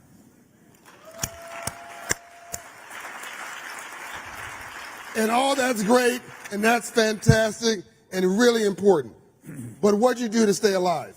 When you were told to you had 18 months to live, you didn't cook things for 2 years? I only ate fruits and vegetables raw for 2 years, because you can change how your genes are expressed by changing your microbiome. And I would say to you, it's been a quest for more than 30 years. We came up with a new periodic table. You might have studied oxygen or hydrogen when you were in school, but we created this table of what does broccoli do? What does Brussels sprouts do? What do all these things do? Why are they on this planet? What was their purpose from that standpoint? And so the food chain is going to change, and we can create healthy humans, healthy planet. We grew 72 billion animals last year to feed human beings. We caught 100 billion fish. And so in doing that, 10 of the 20 major things, and in fact the environment is growing something for you to eat. And by going to a plant-based diet, you can be healthier, you can be safe, and as you know today, it's becoming more mainstream. You can go to college campuses and find 10% of the kids today are vegetarians. And so we're going to change the food chain, and we're going to change your life. It'll be healthier and it'll be longer. I'm not a vegetarian, but thanks to my wife, I'm a flexitarian. I still like ribeyes, but I eat more fruits, more fish, more fruits and vegetables. I try to make sure there's something green on every plate food that I have. I try not to eat processed food. Shatra says that being healthy is 80% what you put in your mouth and 20% working out. And when she told me that inflammation, that 80% of all diseases lives on inflammation, it stopped me cold. Most people are not fat, they're inflamed. And you can solve that. And when I say we need to make smart sexy, this is what I mean. We got to get out of the rhetoric, get into the details of life. You can go online today and look for foods that are anti-inflammatory. I don't know if anyone in the audience ever eats Greek yogurt today, but there's been a dramatic change because the old yogurt was inflammatory and Greek yogurt is not. And so, unfortunately, Yoplait and many of the leading yogurt companies didn't understand that eventually science was going to change what yogurt you eat. And so, but we have this thing, John, called the Global Gourmet Games every year, where we serve you food and you have to figure out what's in it. We're going to invite you next year and see if you can tell the difference between spaghetti bolognese with filet mignon and spaghetti bolognese with tofu. We'll see if you can tell the difference. So Shatra, she has, by the way, she has a wellness, she had a whole 360 wellness thing that we've done here because we believe in health, wealth and health, and they're now connected as a philosophy. And she has been educating me on all this stuff. And she messed with me one day. We were in Maui and she made some chocolate chip cookies. And I thought she'd lost her mind because I was being able to eat chocolate chip cookies. So I killed it. I ate as many as I could before she remembered what she had done. And I was overdosing on chocolate chip cookies, and it was all over my face. And she looked at me. She said, "You enjoy that?" "Oh, that was fantastic." And I'm trying to change the topic before she remembers that she's fed me something unhealthy. And she says, "John, they're vegetarian cookies. They were delicious. The cream I put in my coffee now is completely natural, and I go to cryotherapy. I mean, I really believe in this now, and she might have saved my life actually because my blood pressure was through the roof. And I want you guys to take your health seriously. This is not the conversation I thought I'd have with Mike, but this is really important. Well, we can talk about the world, but I want you to know that in the last 6 to 8 years, we've been able to reduce the death rate from cancer by African American men by 50%. Whoa. Say that again. I need the world to hear that. Say it again. What happened? We started this program with the VA to give equal treatment. And so when you enter the VA system, you also enter the leading cancer center in the community. And we have latest technology and everything. And in the last 6 years, 8 years, we've reduced the death rate for African American men by 50% from cancer. So should we spend a minute on the world? Yeah, we are. By the way, Mike, you just might make it into heaven. You just might. You just might make it happen. You're pretty good. You're a pretty good guy. You've done your part. So now we're out of time, but we're out of time. We had one more mega session. Are we okay? Yeah. I know we're going a little over. You enjoying this? Yeah. So Michael doesn't do these meetings. I'm glad he's doing it with us. I need you to pivot now. You and President Clinton have said something to me that's very powerful. Intelligence is equally distributed, but opportunity is not. I need you to spend 3 minutes telling us where the world is going. Give us a demographic map. Well, America is changing. You know it. Unfortunately, most people do not know it. 1960s, 75% of everyone born in the United States that was not born here. So everyone here, not born here, came from Europe. And 10% from Canada. 85% of all the immigrants to this country came from Europe or Canada.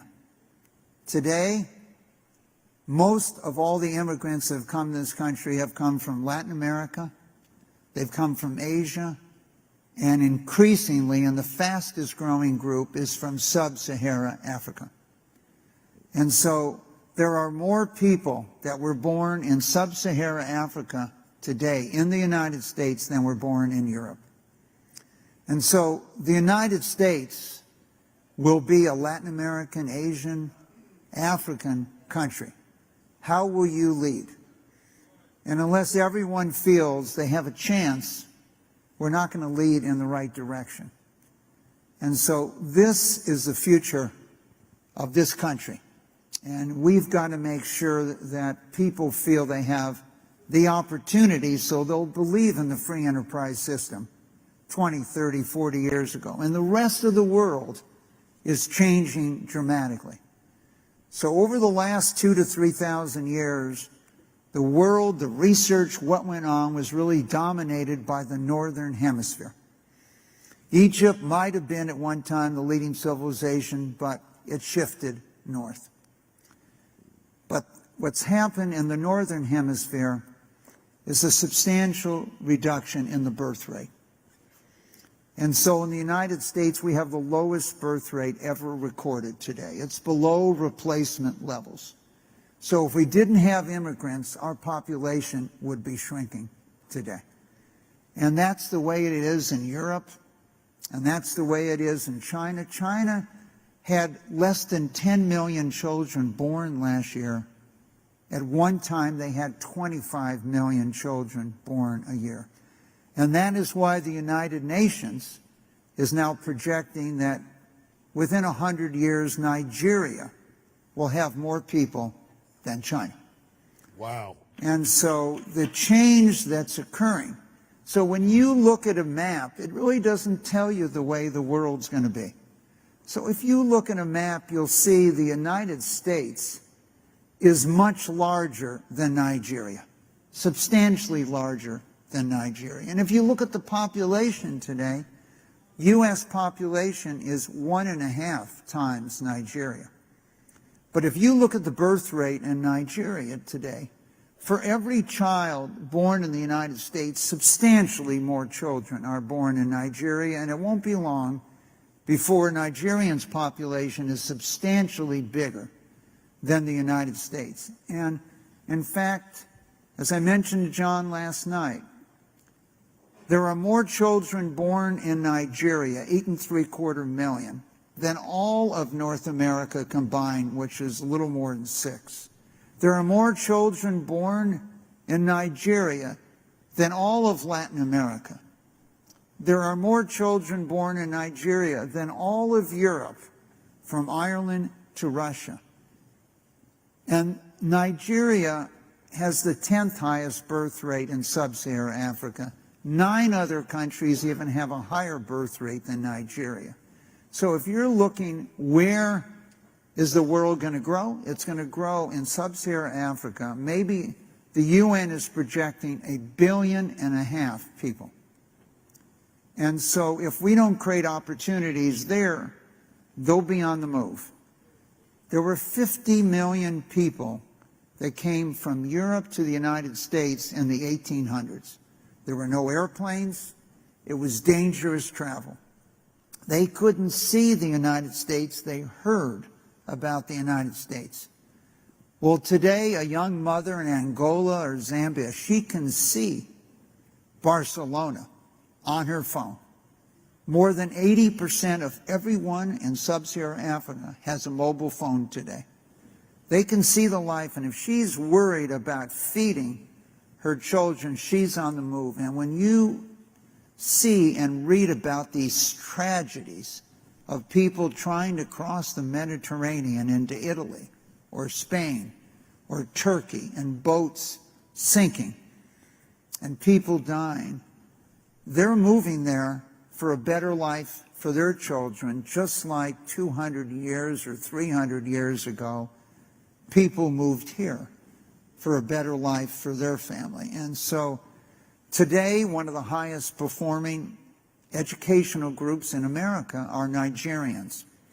They have come and they're changing America today, but those 1.5 billion incremental people, while the rest of the world shrinks in terms of its population, we'll either find those opportunities there or they will be here. And so for the future of our country to be a beacon of the American dream, we have to make sure everyone who was born in Latin America or their ancestors or Africa or Asia feels they have a chance at the American dream, and that is why we're building that center right next to Freedom Bank there in Washington, D.C. We're honored to have you here. I'll be working with you, Mike, with the Freedmen's Bank legacy to carry it forward. Wally Adeyemo, Secretary of the Treasury's office, Deputy Secretary was here earlier. We talked about that. It is a coincidence of nature, of maybe of God, to have the Freedmen's Bank and the MCAD, Milken Center for the Advanced American Dream, not right next to each other in Washington. What's the chances of that? As we wrap this up, let me say this. I think it was Reverend Jesse Jackson who told me this joke. He said, John, there was these hobos, and they were on a train. And I'm paraphrasing now where Michael Milken was going with this. They were on a train, and they didn't pay for passage on the train. Got kicked off the train. And these two hobos get kicked off this train. Owners, the shareholders of the train wanted people who pay, who understood passage and had enough income for the train. Get kicked off the train. Hobo number one says, man, I'm so angry, I think I'm going to buy this here train system. The other hobo said, man, I'm so angry, I'm going to sell it to you. Both of them so broke they can't pay attention. We've got to stop being emotional. We got to stop being angry. We got to stop pointing fingers. Let me make this very clear to you. If we be careful what you ask for, you just might get it. If we don't educate ourselves in financial literacy, if we don't understand what Michael's been talking about, if we don't get to decide to make a case for optimism, if we don't become entrepreneurs and wealth creators, yes, this country will be a majority of minorities within 30 or 40 years, and we will be broke. We have got to use our genius and our talent for something other than just sports and entertainment, which we have done brilliant at. Whatever we apply ourselves with, we kill it. The rules are published and the playing field is leveled, and we kill it. Black folks and brown folks, we've been doing so much with so little for so long, we can almost do anything with nothing. If we did that in sports and entertainment and in government, can't we now do this with entrepreneurship and capitalism? So I give this last award for the day to Michael Milken for one simple reason. Because in 1985 and 86, when I was a young man, you pointed the light for inclusive capitalism. You gave people a voice that weren't at the table. And you actually had the business plan for the future of America. And I'm going to translate it this way. My rich friends need my poor friends to do better, if only to stay rich. And you finance Reginald Lewis. And just because you finance Reginald Lewis, I'm giving you an award. Thank you, sir. Thank you, brother. Michael Milken, everybody. Love you, man.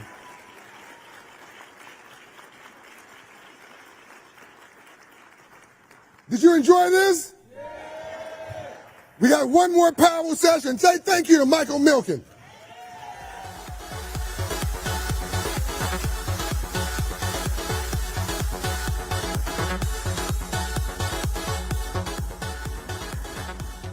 Woo!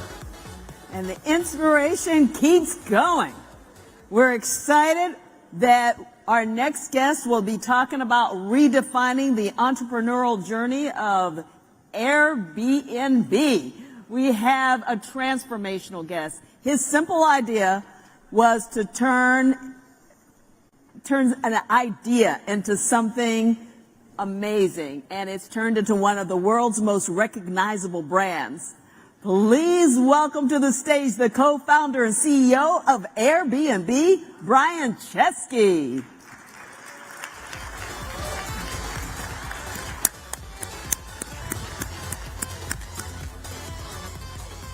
There he is. The founder of Airbnb, Brian Chesky. So I can tell you he's the sub 300 richest man in the world. I can tell you all this and all that. But what I can really tell you, he's a cool dude. And he came here because he is actually the closest example, Mike was just saying, is to inclusive capitalism that you have. Tell everybody in the lobby. I want them inside here. I want you all to experience this conversation as we wrap this up. If you want a business plan that you can all touch to improve your life, he's got it. Joe, your co-founder, was with us a few years ago.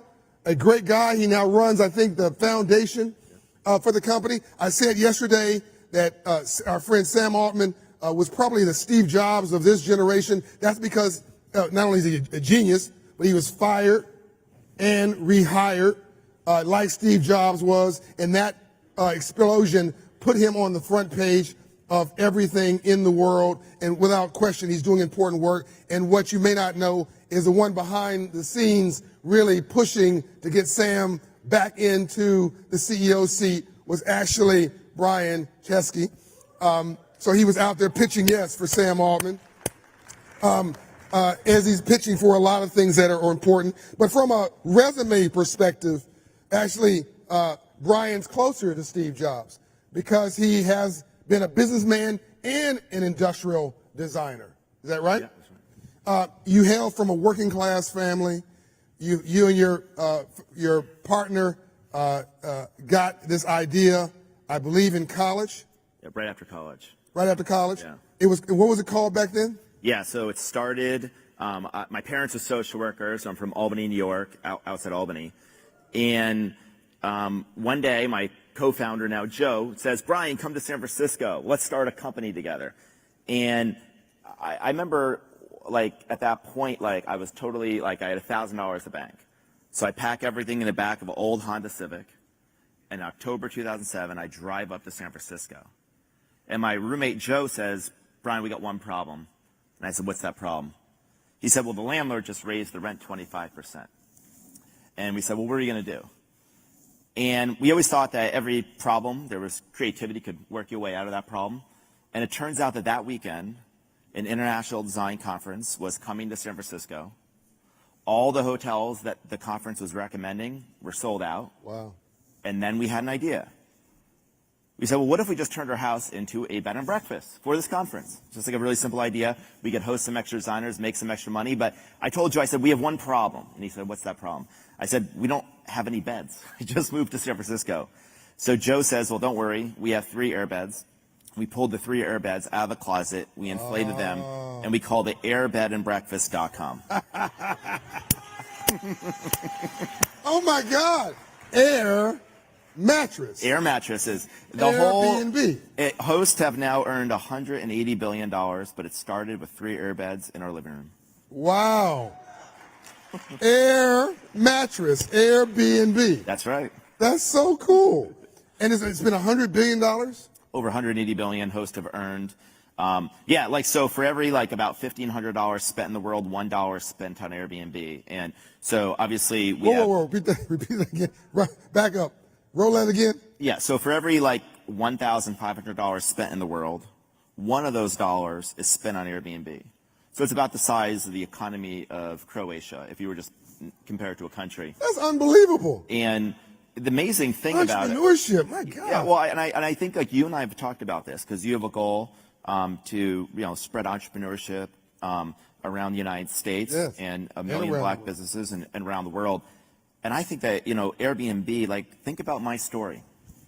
I became an entrepreneur starting a tech company, but before as a tech entrepreneur, I was a host. Because I took the biggest asset everyone has in their life is their home.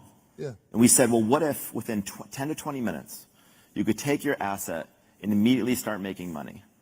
So we created a system of trust. Because the first time we came up with this idea, I remember somebody said, Brian, I said, yeah. He goes, I hope that's not the only idea you're working on. He said, why? Wow. He said, because strangers will never trust one another to let them in their homes. So we said, well, what if they weren't strangers? And they said, what do you mean? I said, well, what if we both had profiles? What if we could message each other? What if all payments handled through the platform? And what if after the stay, you and I reviewed each other?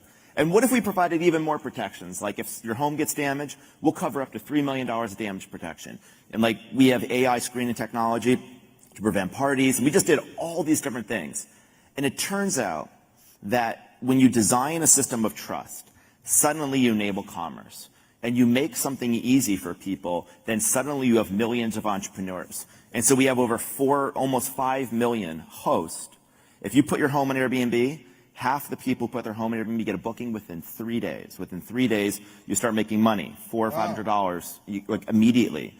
And just in Georgia, here in Georgia, hosts last year earned $500 million. Wow. 56% of the hosts in Atlanta are women. So it's a very diverse audience, and I think it's the ultimate equalizer. $500 million in Georgia, people. Georgia, just last year. Just last year in Georgia. Right there, we got a couple out there. That's 1 year old right here. So I wonder, and I know we're drifting a little bit in the conversation. Go where we want. But I wonder whether there's an opportunity for people of color who've got too much month at the end of their money, who are trying to find innovative ways, legal ways, ethical ways to come up in their life to build wealth, to build opportunity, to build cash flow and build wealth. I wonder if there's a way for people of color to either use their house as new hosts or buy a house and become a host. And maybe there's some way that we can tie that in to the work Operation Hope is doing, maybe with things like 1 Million Black Business Initiative. I mean, what do you think about that? I think that absolutely. I know we've been working very closely with your team, and one of the big things that one of the big tool sets you have is financial literacy. Yeah. And I think one of the pieces of financial literacy is understanding the assets that you have. And again, I think helping people understand that you're already paying for this asset if you already live in a home, or there's an asset available if you want to basically get a second home. And understanding the really basics of cash flow, what Airbnb can generate, what your basic costs are. It is one of the most amazing types of economic opportunities. The average host in the United States makes $14,000 a year. Most of this is supplemental income. And here in Atlanta, I think half the hosts are small business owners. About 1 in 10 are teachers. 1 in 10 are artists. So you've got an incredibly diverse group. And I think one of the things you and I share is if you want to change the world, you should do 2 things. Well, you should do more than 2 things, but 2 things that we believe. The first thing is allow everyone to be an entrepreneur. Because when everyone's an entrepreneur, then they start to own their own destiny. Yeah. They can lift themselves up. And if we can give the tools for people to be entrepreneurs. The problem is entrepreneur sounds like a big, scary thing. Yeah. But it turns out that everything in the world that was big started small. It started with a single step within 3 days. So if we can make a small step, you can grow. Another thing I've always believed is that you want to change the world, you should bring people together. You should bring people together, especially people that look, sound, and come from different backgrounds. And if you bring those 2 people together, then they're going to realize the other is not so other. People are fundamentally the same. That's right. And the thing I've learned over Airbnb's been used more than 1.5 billion times. So more than one. Airbnb has been used more than 1.5 billion times in 220 countries and regions. That means that, you know, that's most countries in the world. Other than Iran, North Korea, South Sudan, Crimea, Belarus, Russia, but other than, and it was in Belarus and Russia until obviously last year. So what is that lesson? People, I am shocked myself at how well this idea works. When we came up with the idea 15, 16 years ago, and you were to tell me that like 1.5 billion people would live together, what I've learned, I mean, it sounds like not a good idea, let's be honest. It turns out it works. Because I don't want my cousin Pookie living with me. Yes, exactly. But if he pays me, I might actually do that. It does turn out, though, that most people are fundamentally good, and we are, at some deeper level, 99.9% the same. And it sometimes takes you to travel. It takes you to walk in someone else's shoes to realize that that person, those types of people that I thought were totally different than me, they're not that different after all. And that travel and living together in community can be the ultimate education. And if we can educate enough people about one another, allow them to own their destiny, you know, 5 million hosts today could be tens of millions of hosts. You know, we're adding tens of thousands of black hosts in the United States every year. And I believe that's just the beginning, because these are seeds that will turn into, I think, a really big garden.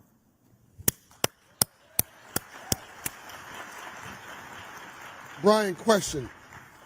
All the experiences, 1.5 billion in 220 countries, I believe you said, 500 million of revenue just in Georgia last year alone, all this ripple effect, all these experiences.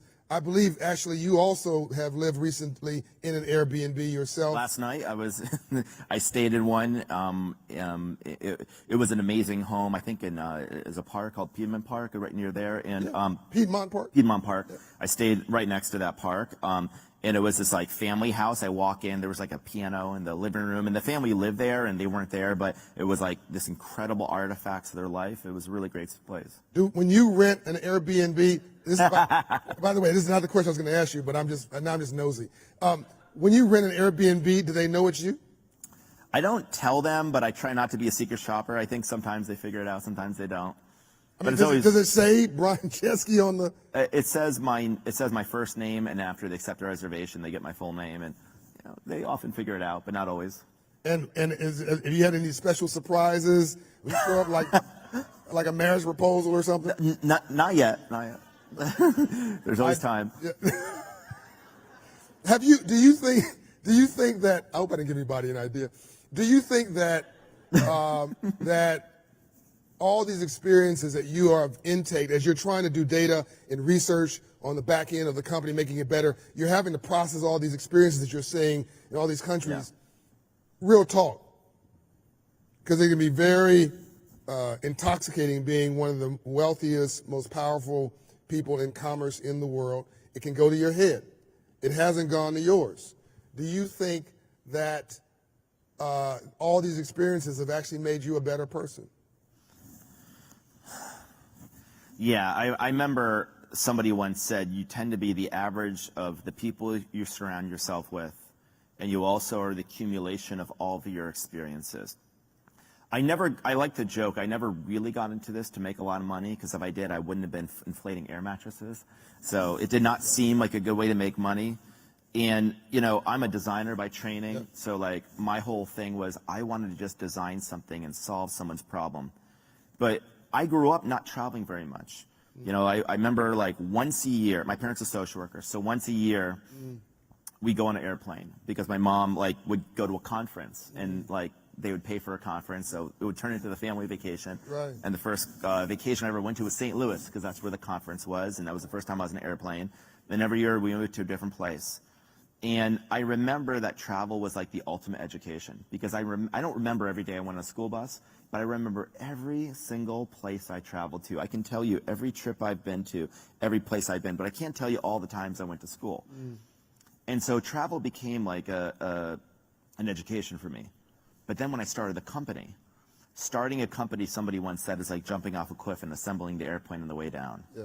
And you gotta like just learn and learn. And I think the number one trait you need, or one of the number one traits, is curiosity. Yes. I think that's the same trait. It comes from travel. Yes. And so am I a better person? I'm a more complete person because I have seen so much more of the world. I've seen so much more of people. You know, I grew up believing the world was the way it was and that you have to fit into that world. And you have to, you know, fitting in is a really important thing growing up. And that you can't really change that much about the world. And it is the way it is. And people over there, they're like that, and these people are like this. I mean, it's kind of funny. People without passports tend to be the people with the strongest opinions of other people. That's crazy. And so it turns out that we just need to come in contact with more people, more ideas. When I look at the people on this stage, it's been an incredibly diverse group. Yes. And like that is one of the superpowers that we all have, is that we shamelessly take the best ideas from everyone, and the best ideas win. It was really beautiful, by the way, to your point, to see T.I. and Mike Milken and Reggie Jackson and Alex Rodriguez and Toby Lukey, Canadian, and Brian, you. And I may be missing somebody. Sam Altman. Huh? Sam Altman. Sam, well, yes, I'm talking about just in, like literally. just today. Ambassador Andrew Young Yeah. in the same room. Oh yeah, in the room, yeah.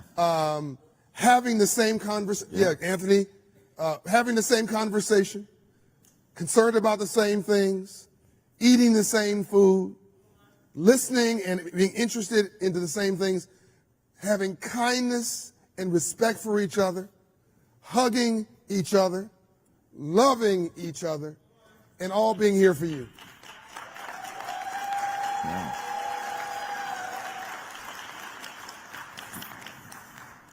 What I'm gonna so it's in some ways you're still a social worker. I mean, your mom and dad were social workers, and in some ways you're just the world's social worker. I think that there's something about the model that, like, yeah, it brings people together, and ultimately people want to be listened to.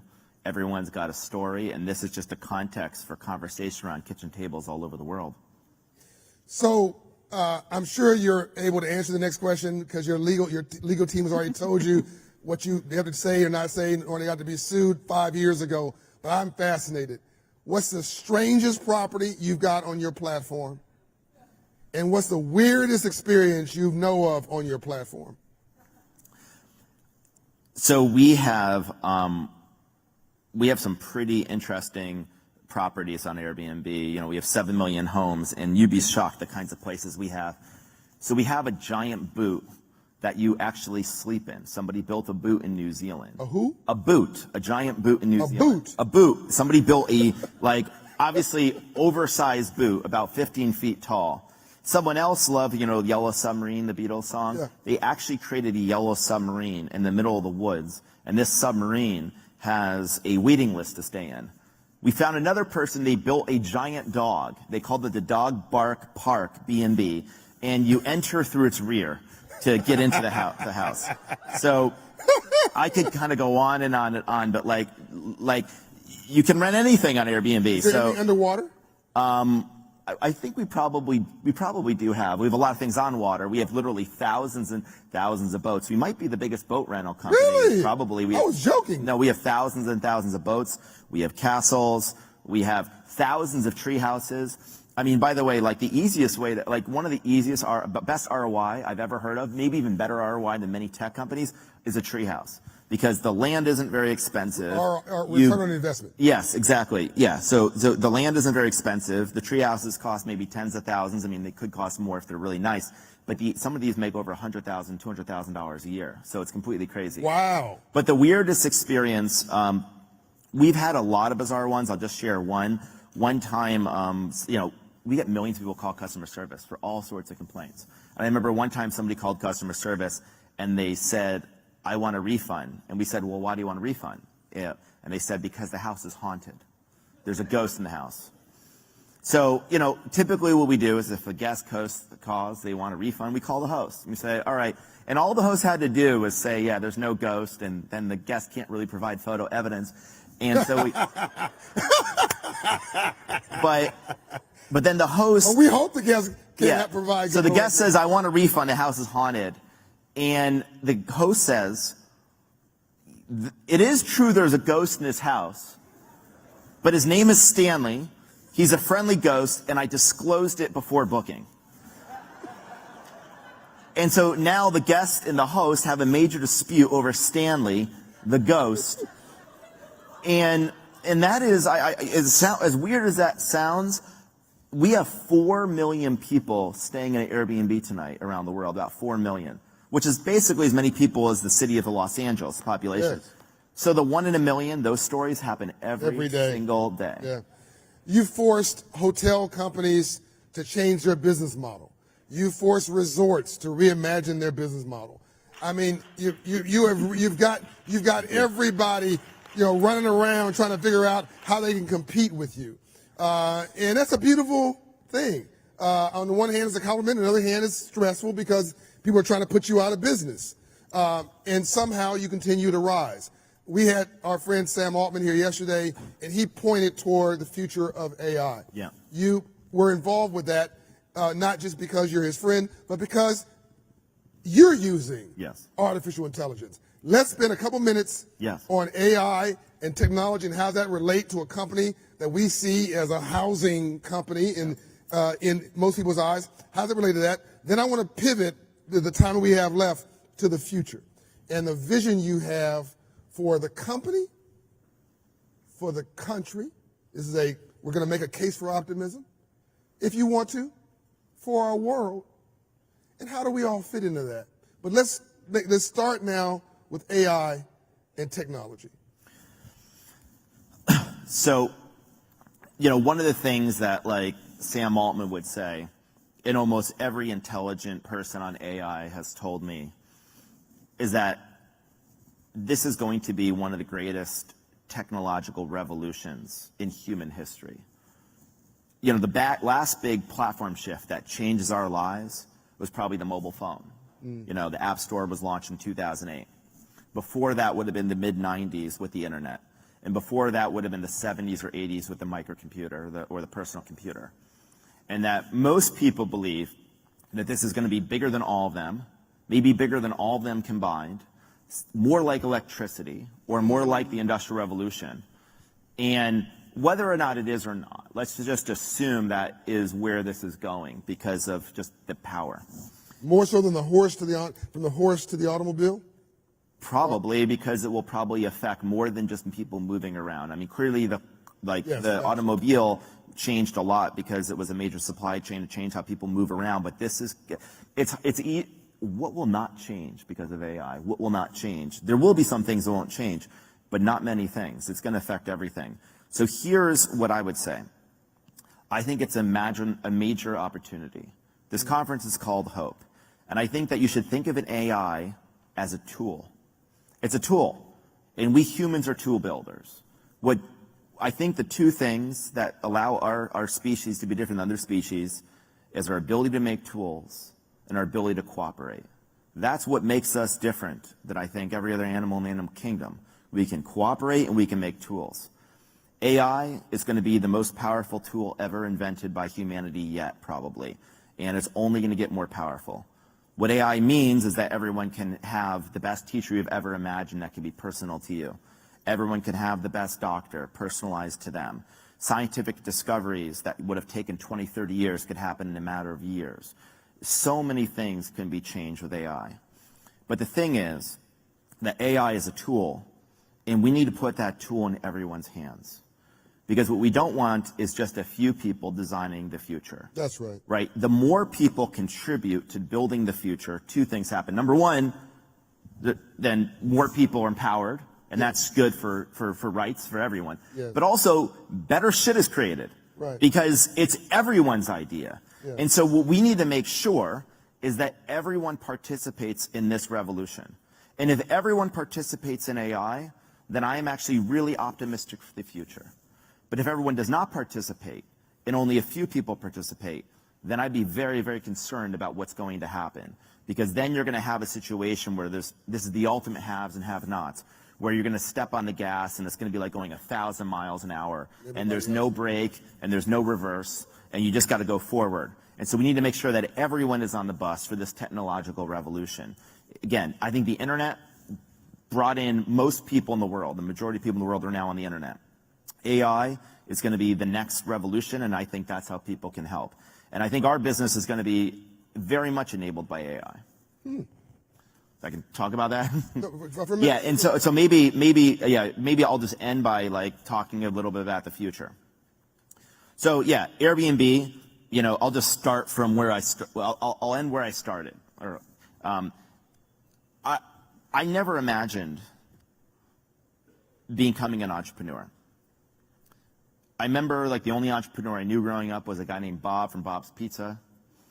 And I said I want to have a pizza shop, so I didn't think I was going to be an entrepreneur.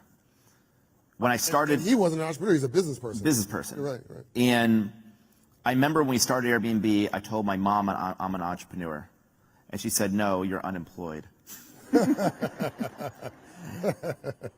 I said, no, Mom, I'm an entrepreneur. And that's when I realized when you first start, it's very much a state of mind. There's a sense of intensity and resilience.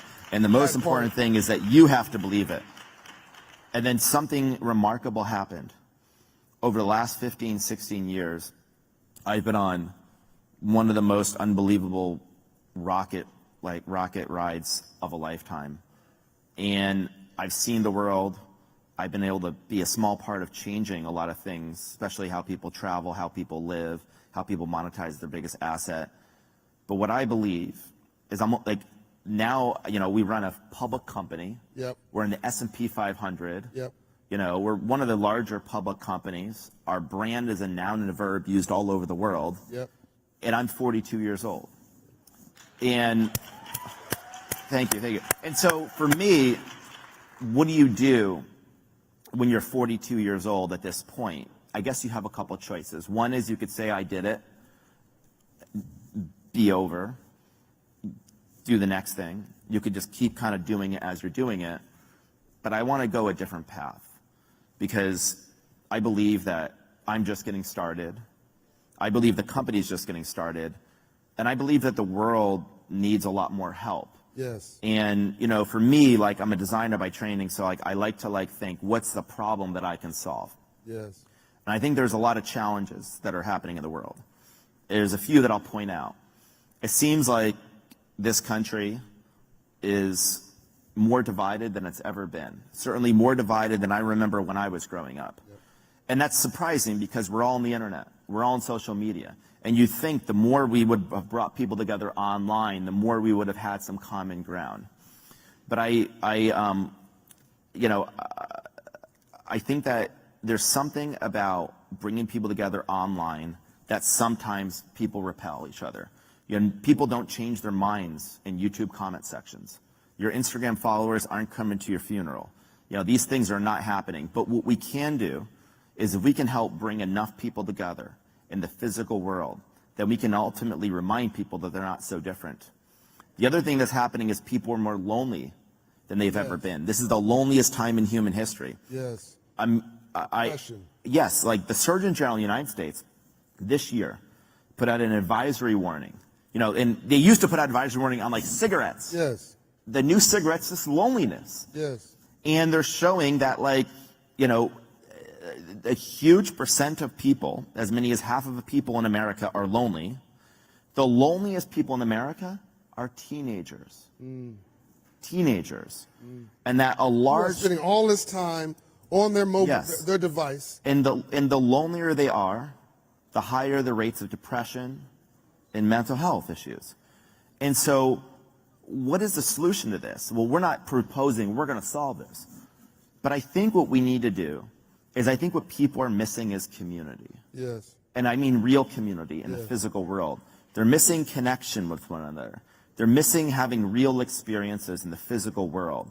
And they're missing a sense of hope that they can change their destiny, that they can do more than just do social media activism, that they can actually get into their community, build their own life, and contribute to their community and meet one another. And so what I want to do in this next chapter of Airbnb is to go much bigger than just monetizing your home, we'll talk about, in the future. Maybe I'll come back and tell you more about what those plans are. Sure. But I want to really innovate on our system of trust. I want to take the strange out of stranger. I want hundreds of millions of people to really feel like when they come to Airbnb, they have this secure, trusted community. That we, the company, know all about you. We understand your hopes, your dreams, what you want out of your life. And that what we ultimately do, like any good host, is we just match you and connect you to other people. Maybe you need a home, maybe you want to have an experience, you need a service, there's a bunch of things that we can do. And that we can create tens of millions of entrepreneurs.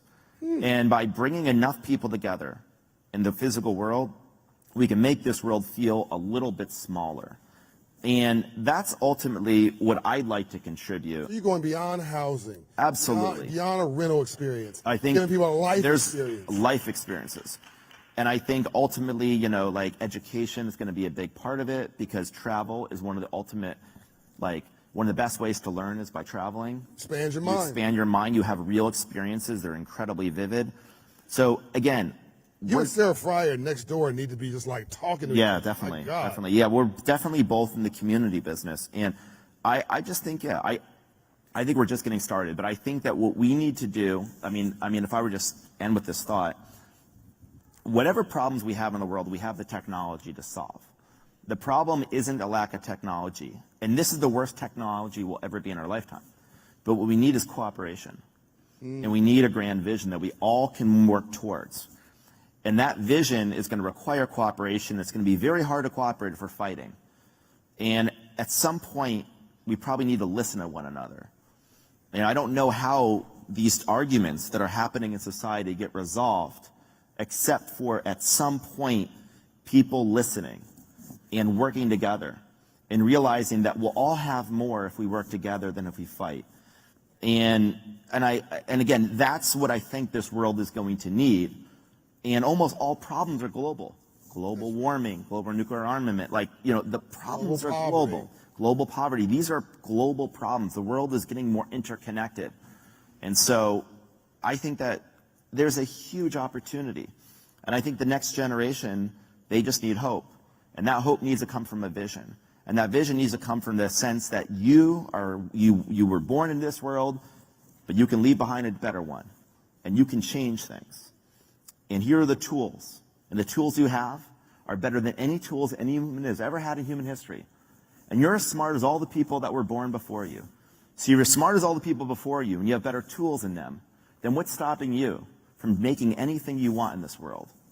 I think it's a mindset. It's a sense of cooperation. And I think we can build something so much greater than what we have today. Woo!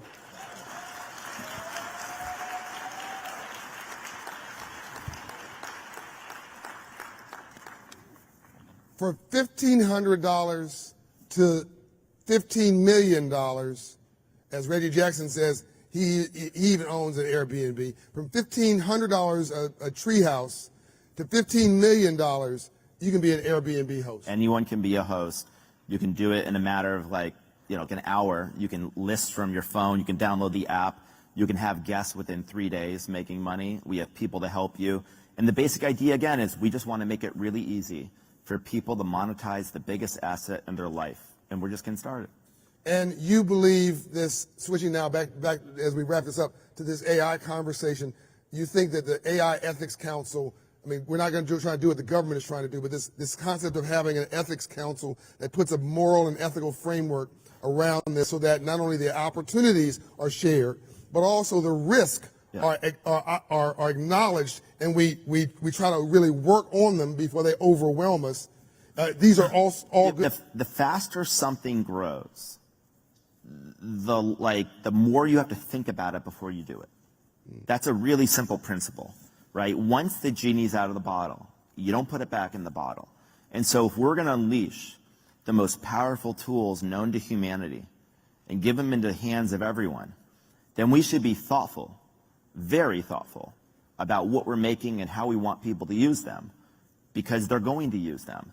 And the one thing I've learned building Airbnb is if you put something in the hands of 100 million or 1 billion people, there will be unintended consequences. You cannot perfectly predict what 1 billion people will do with a powerful tool. That's part of the beauty of it. Yeah. But you have to be very thoughtful. And you don't want a situation where only the people building have a say in what they're building. It's like we build a city and only the general contractors get to have a say in what the buildings are. That'd be crazy. Yes. The whole city participates in the building. Now, we probably don't want it to be as hard to build as it is in many cities. Yes. So we're going to have to not stifle innovation. We're going to have to realize we don't want to suffocate this amazing opportunity to create wealth for everyone. But we also don't want to get in a car and drive 1,000 miles in a school zone. We want to be really thoughtful about doing this. So there's some balance here. There's a balance between terrifying everyone and putting on the brakes, which is bad because I think that's going to then stifle a huge amount of opportunity, and it's going to take away hope from the next generation. And bad guys on the other side of the world will then get But ahead. you don't just then blindly close your eyes. Yeah. That there's a really wonderful balance in between. Where that is, we have to negotiate together.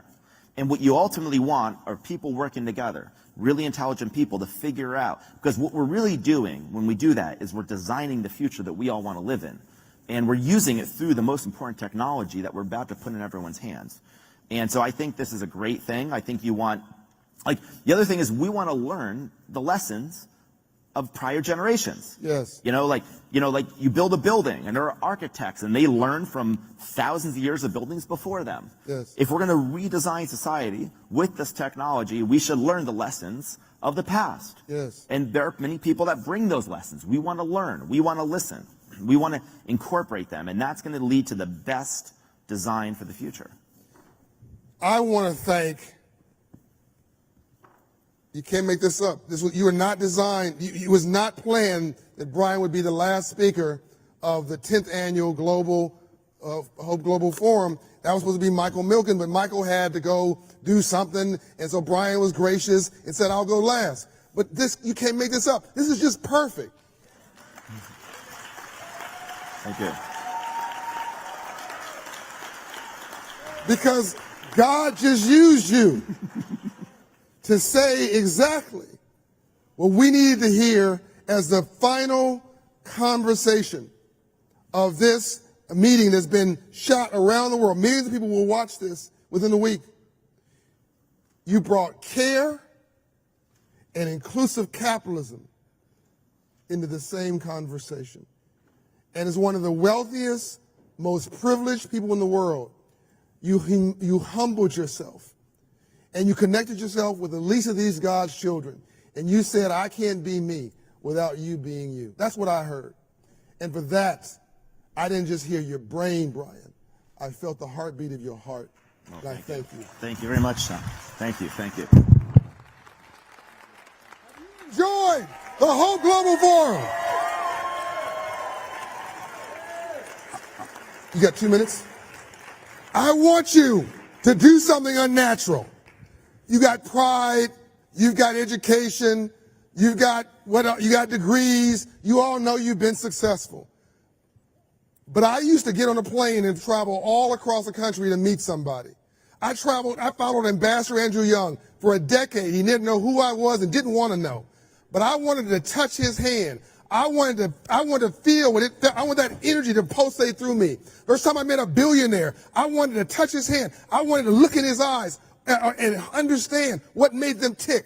I want you to humble yourselves. I want you to know that God made you equal in intelligence, but not yet, maybe so yet in opportunity. I want to transfer that energy and opportunity because you're not a human being having a spiritual experience. You're a spiritual being having a human experience. Come up here and shake this man's hand and let some of this energy that he has pulsate through you.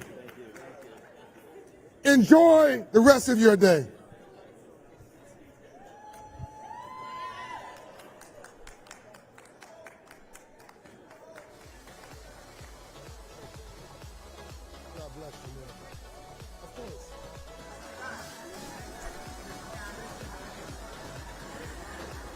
Thank you all for coming. We'll see you next December. Bye-bye. Thanks for coming. Those of you who are here and those of you who are listening, stay optimistic, everyone.